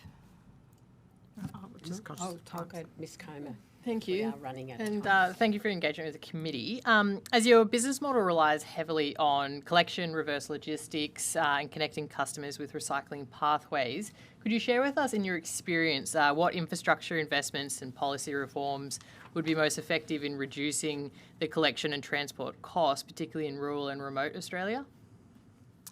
Yes. I should say regional remote, rather. Yeah.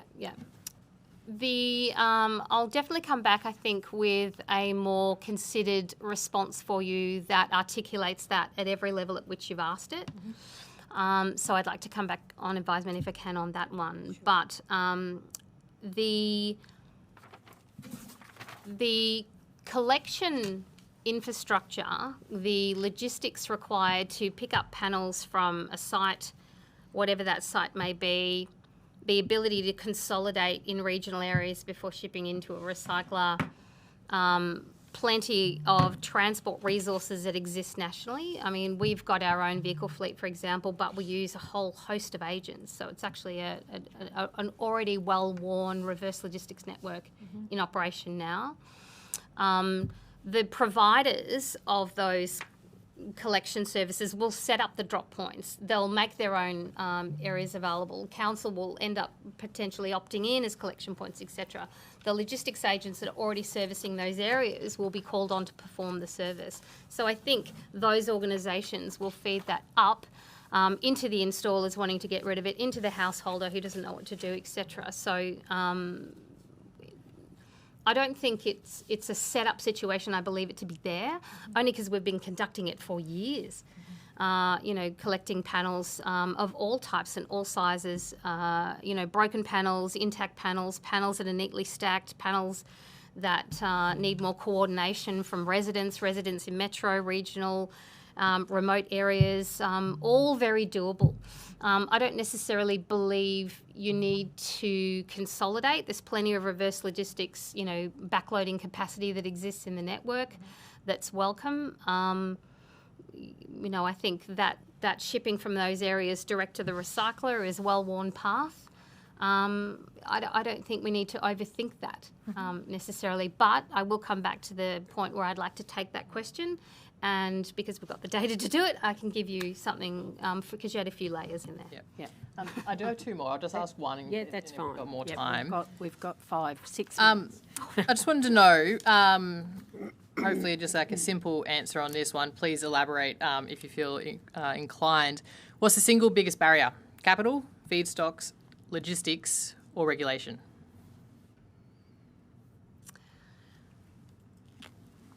The single biggest barrier, I think, is competition with landfill, lack of follow-up with penalties, significant lack of awareness that needs to occur, and the requirement for landfills to not go into, for solar panels not to go into landfill, and the evidentiary system that requires that. So that clearinghouse, that setup that's needed from this independent government body, that work needs to be done.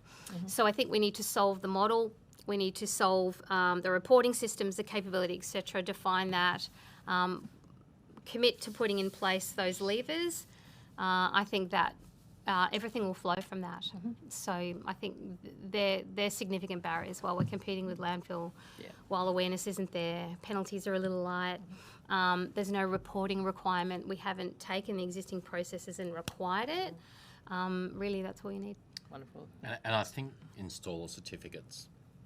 So creating sort of digital confirmation of when panels are removed and collected. And so having a receiving accredited facility that reconciles the quantity, source and provider and destination. So if you had an environment where every panel was had a certificate attached to it, you could ensure that that panels didn't end up in places where they weren't supposed to. So with a landfill ban and a certificate scheme, and then good and then that would create the feedstock, which would allow for recyclers to invest in technology. So Emma, I think when you were mentioning some of the barriers, possibly one is capital to start taking advantage of of advanced recycling, and once that the components of solar panels are quite valuable, and once that recycling is done correctly, it would draw all of the product in market into that process, which would solve, I think, the issue that which you asked about earlier with regard to whether or not that market could actually work, and that for some other waste types it hasn't worked. I think with that investment in good recycling, it should work. And the policy around what that recycling standard is.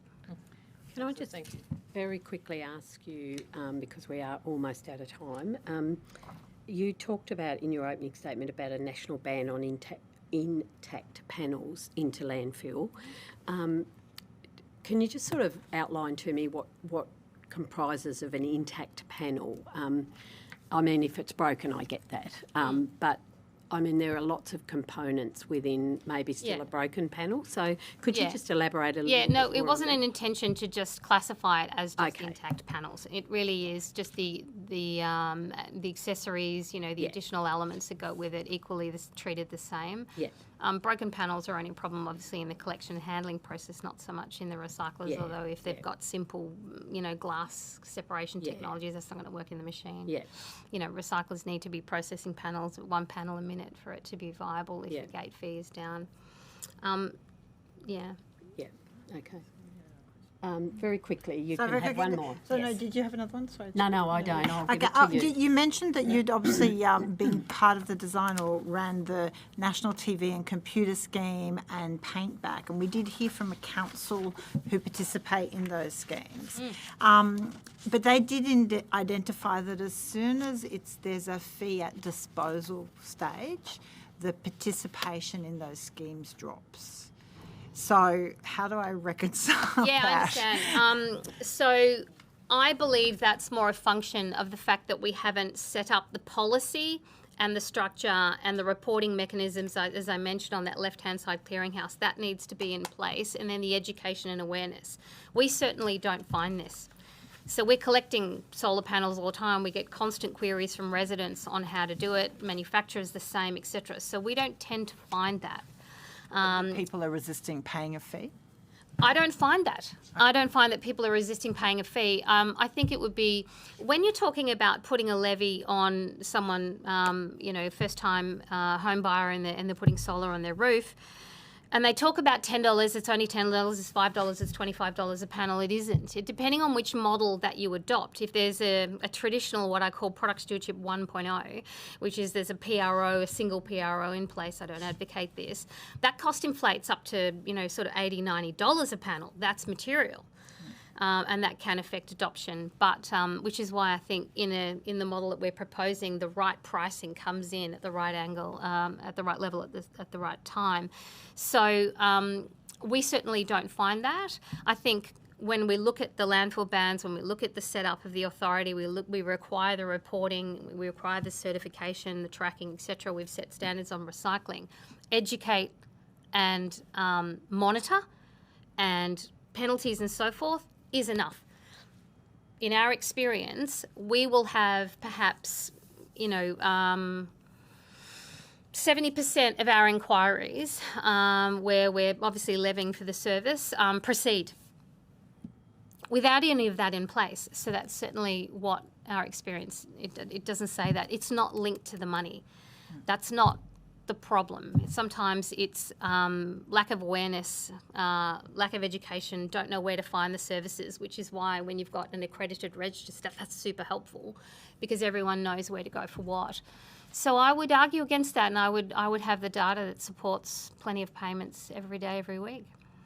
Okay. And I think Very quickly, if you can. To be clear, that the register should be mandatory. So this is like that's not the sort of allowing the market to free flow. This would sort of really be a finding that careful blend between sort of government regulation and the market. And I think that that's one of the things that we're concerned about, that maybe that we haven't got to that position yet. But a mandatory register so that you could see exactly where every panel was going. A lot of the structures are already built. I think installers have to commission every installation that they make. So a similar structure could make sure that the panels are not going back to landfill. So it wouldn't really be optional for someone whether or not they dispose of the panels correctly. And also, I think some of the other schemes, it's kind of easy to put an old computer in your bin. That's the competition. You just hide it under a rubbish bag. But solar panels are much bigger than that, so it's not quite as simple to just ditch them the way that some of those other schemes are sort of built to stop. So I think finding that balance between getting the right sort of market response plus good government oversight would lead to an optimal outcome. Great. Thank you. We are out of time, unfortunately, but you did offer to provide some additional information, so some homework. Thank you very much. There's a question in writing. We actually get that as part of that, around that regulatory mandatory sort of aspect. So that's a question on notice. That can be if a you question on If you're notice. able to provide. Do you understand the question? Repeat it one more time. Because you did raise that, that you've got different systems around regulated or voluntary, single or multi. Experience, you mean? Yeah. Yeah, and sort of that question of a mandatory registry. So anything further on that? Yeah. If you can take that on notice, that I would can be give you a great. full, Yep. absolutely, for Terrific. each scheme and the elements that we're missing. Yep, lovely. No problem at all. So you will be sent a copy of the transcript. If there are any corrections you need to make, please do so back through the Secretariat. And just if you can send the other information through the Secretariat, that would be appreciated. And I want to thank you for your attendance today. It's been very helpful and very informative. And I now declare this public hearing closed. Thank you very much. Thank you very much. Thanks again. And we will next meet on the 23rd of September at Kensington in New South Wales to undertake some visits. Yes.